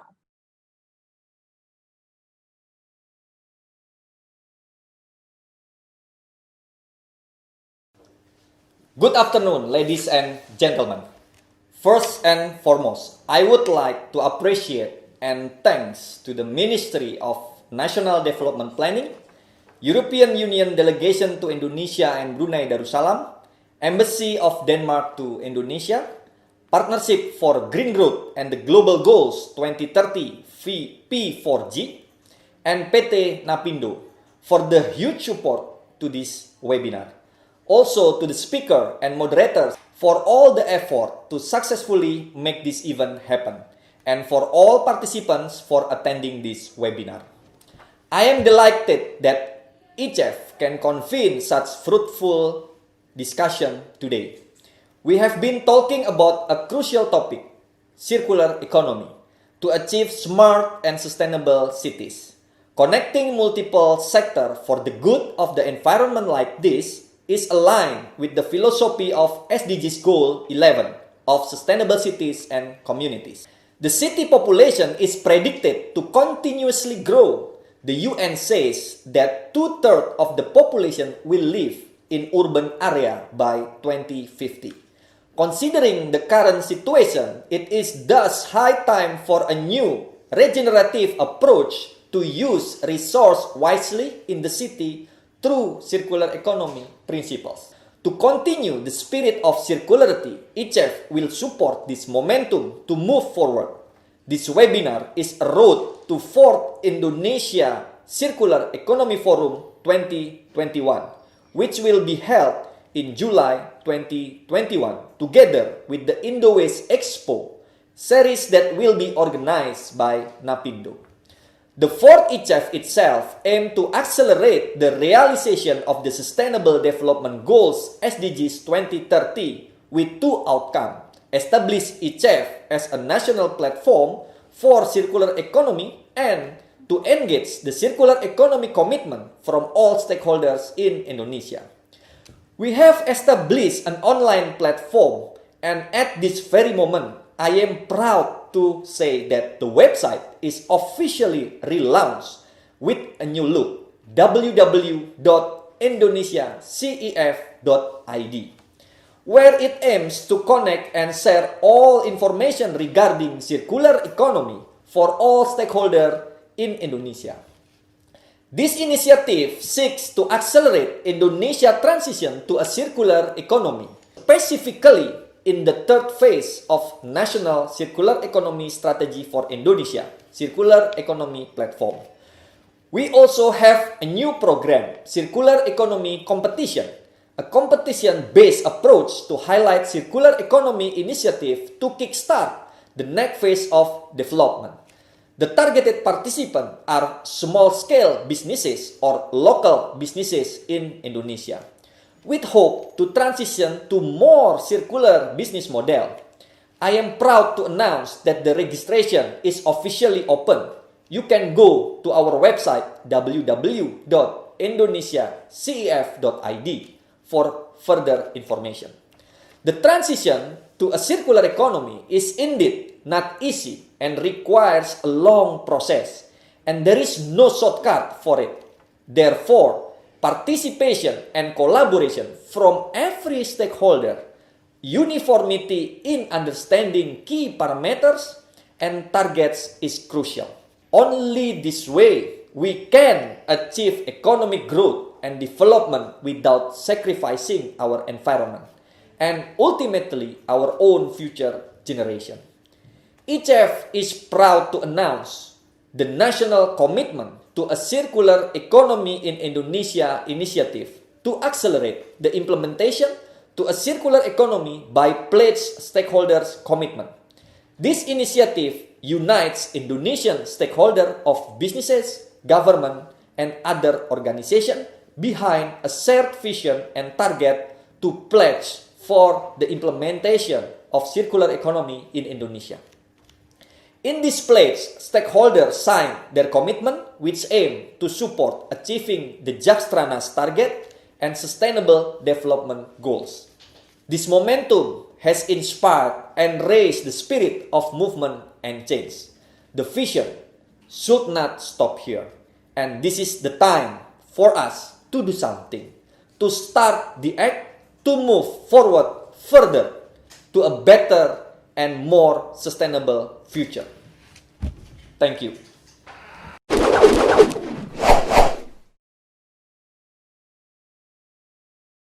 Well, thank you very much, Greeneration, for your commitments and dedication. And last but not least, to deliver his closing remarks, is the Managing Director of PT Napindo that acts as the organizing partner of Indo-Waste Expo Series on the 4th ICEF.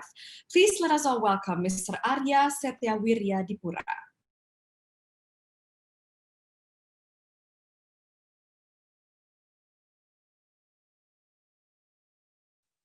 Assalamualaikum warahmatullahi wabarakatuh. My name is Arya Seta Wiryadipura, representing PT Napindo Media Satama as the organizer of Indo-Waste Expo and Forum. I would like to greet all the stakeholders who have supporting our exhibition directly, especially Greeneration Foundation and Waste for Change as our loyal association. In this opportunity, we would like to appreciate our speaker from Ministry of National Development Planning, Ministry of Industry, Embassy of Denmark to Indonesia, European Union Delegation to Indonesia and Brunei Darussalam, Waste for Change, Alpha Beta, Indonesia Global Compact Network, Lingkar Temu Kabupaten Lestari, Praise, Siklus, Garda Pangan, and Setali Indonesia.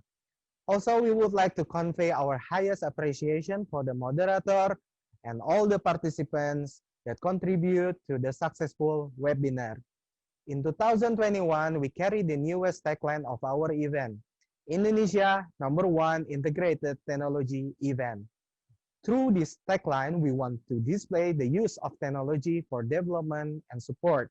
The main objective is to create a sustainable technology for environmental infrastructure and development in Indonesia. Our next event will be held in Jakarta Convention Center from 21 to 23 July 2021. This integrated exhibition gives an exclusive look at the science and technology that create the sustainable environment possible.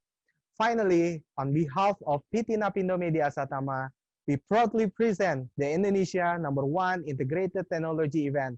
And see you next year.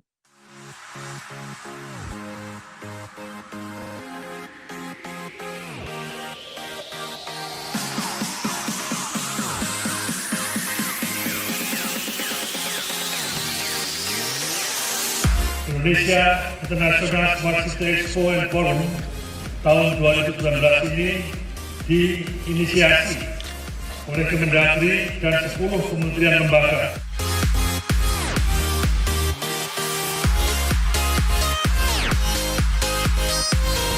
Juga hari ini bertepatan dengan suatu pameran Smart City Expo cerdas.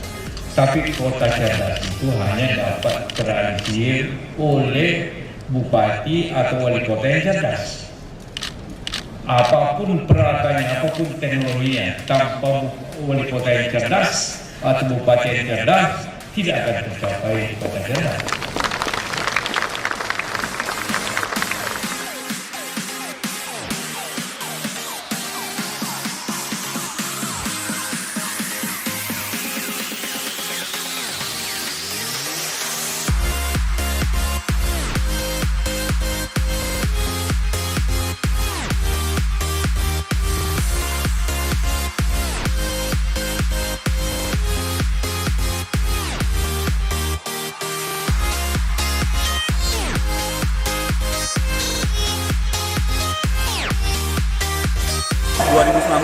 Alhamdulillah lebih besar, lebih megah, lebih ramai. Banyak pengunjung yang sesuai ekspektasi kita ya. We had a fantastic turnout, lots of government personnel that came to the show.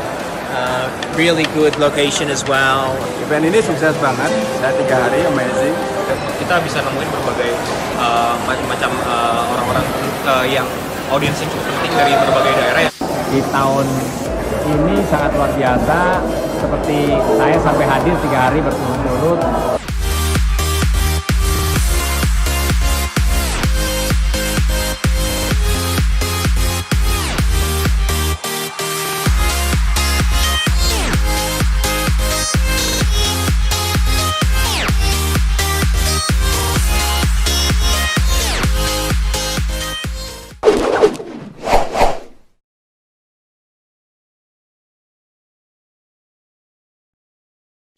As we've come to the end of the Indonesia Circular Economy Forum, or ICEF, we have undoubtedly come to see the importance of the shift towards the circular economy that requires an undoubtedly very crucial process, and there is no shortcut for it. Therefore, participation from every element, synchronization of institutions, and uniformity of parameters in evaluation and evaluating the achievements of the development, which is not only from an economic aspect, but also an environmental aspect, are also necessary, if not mandatory.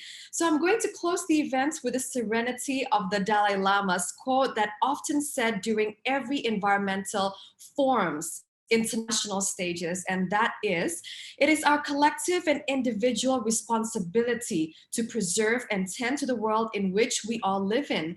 And every single one of our speakers and moderators and attendees are truly leading the good fight in making the world a better place. So after this event, let us all go invent tomorrow rather than worrying about what happened yesterday. And it is exactly that our activists hold dearly to move forward for a better future.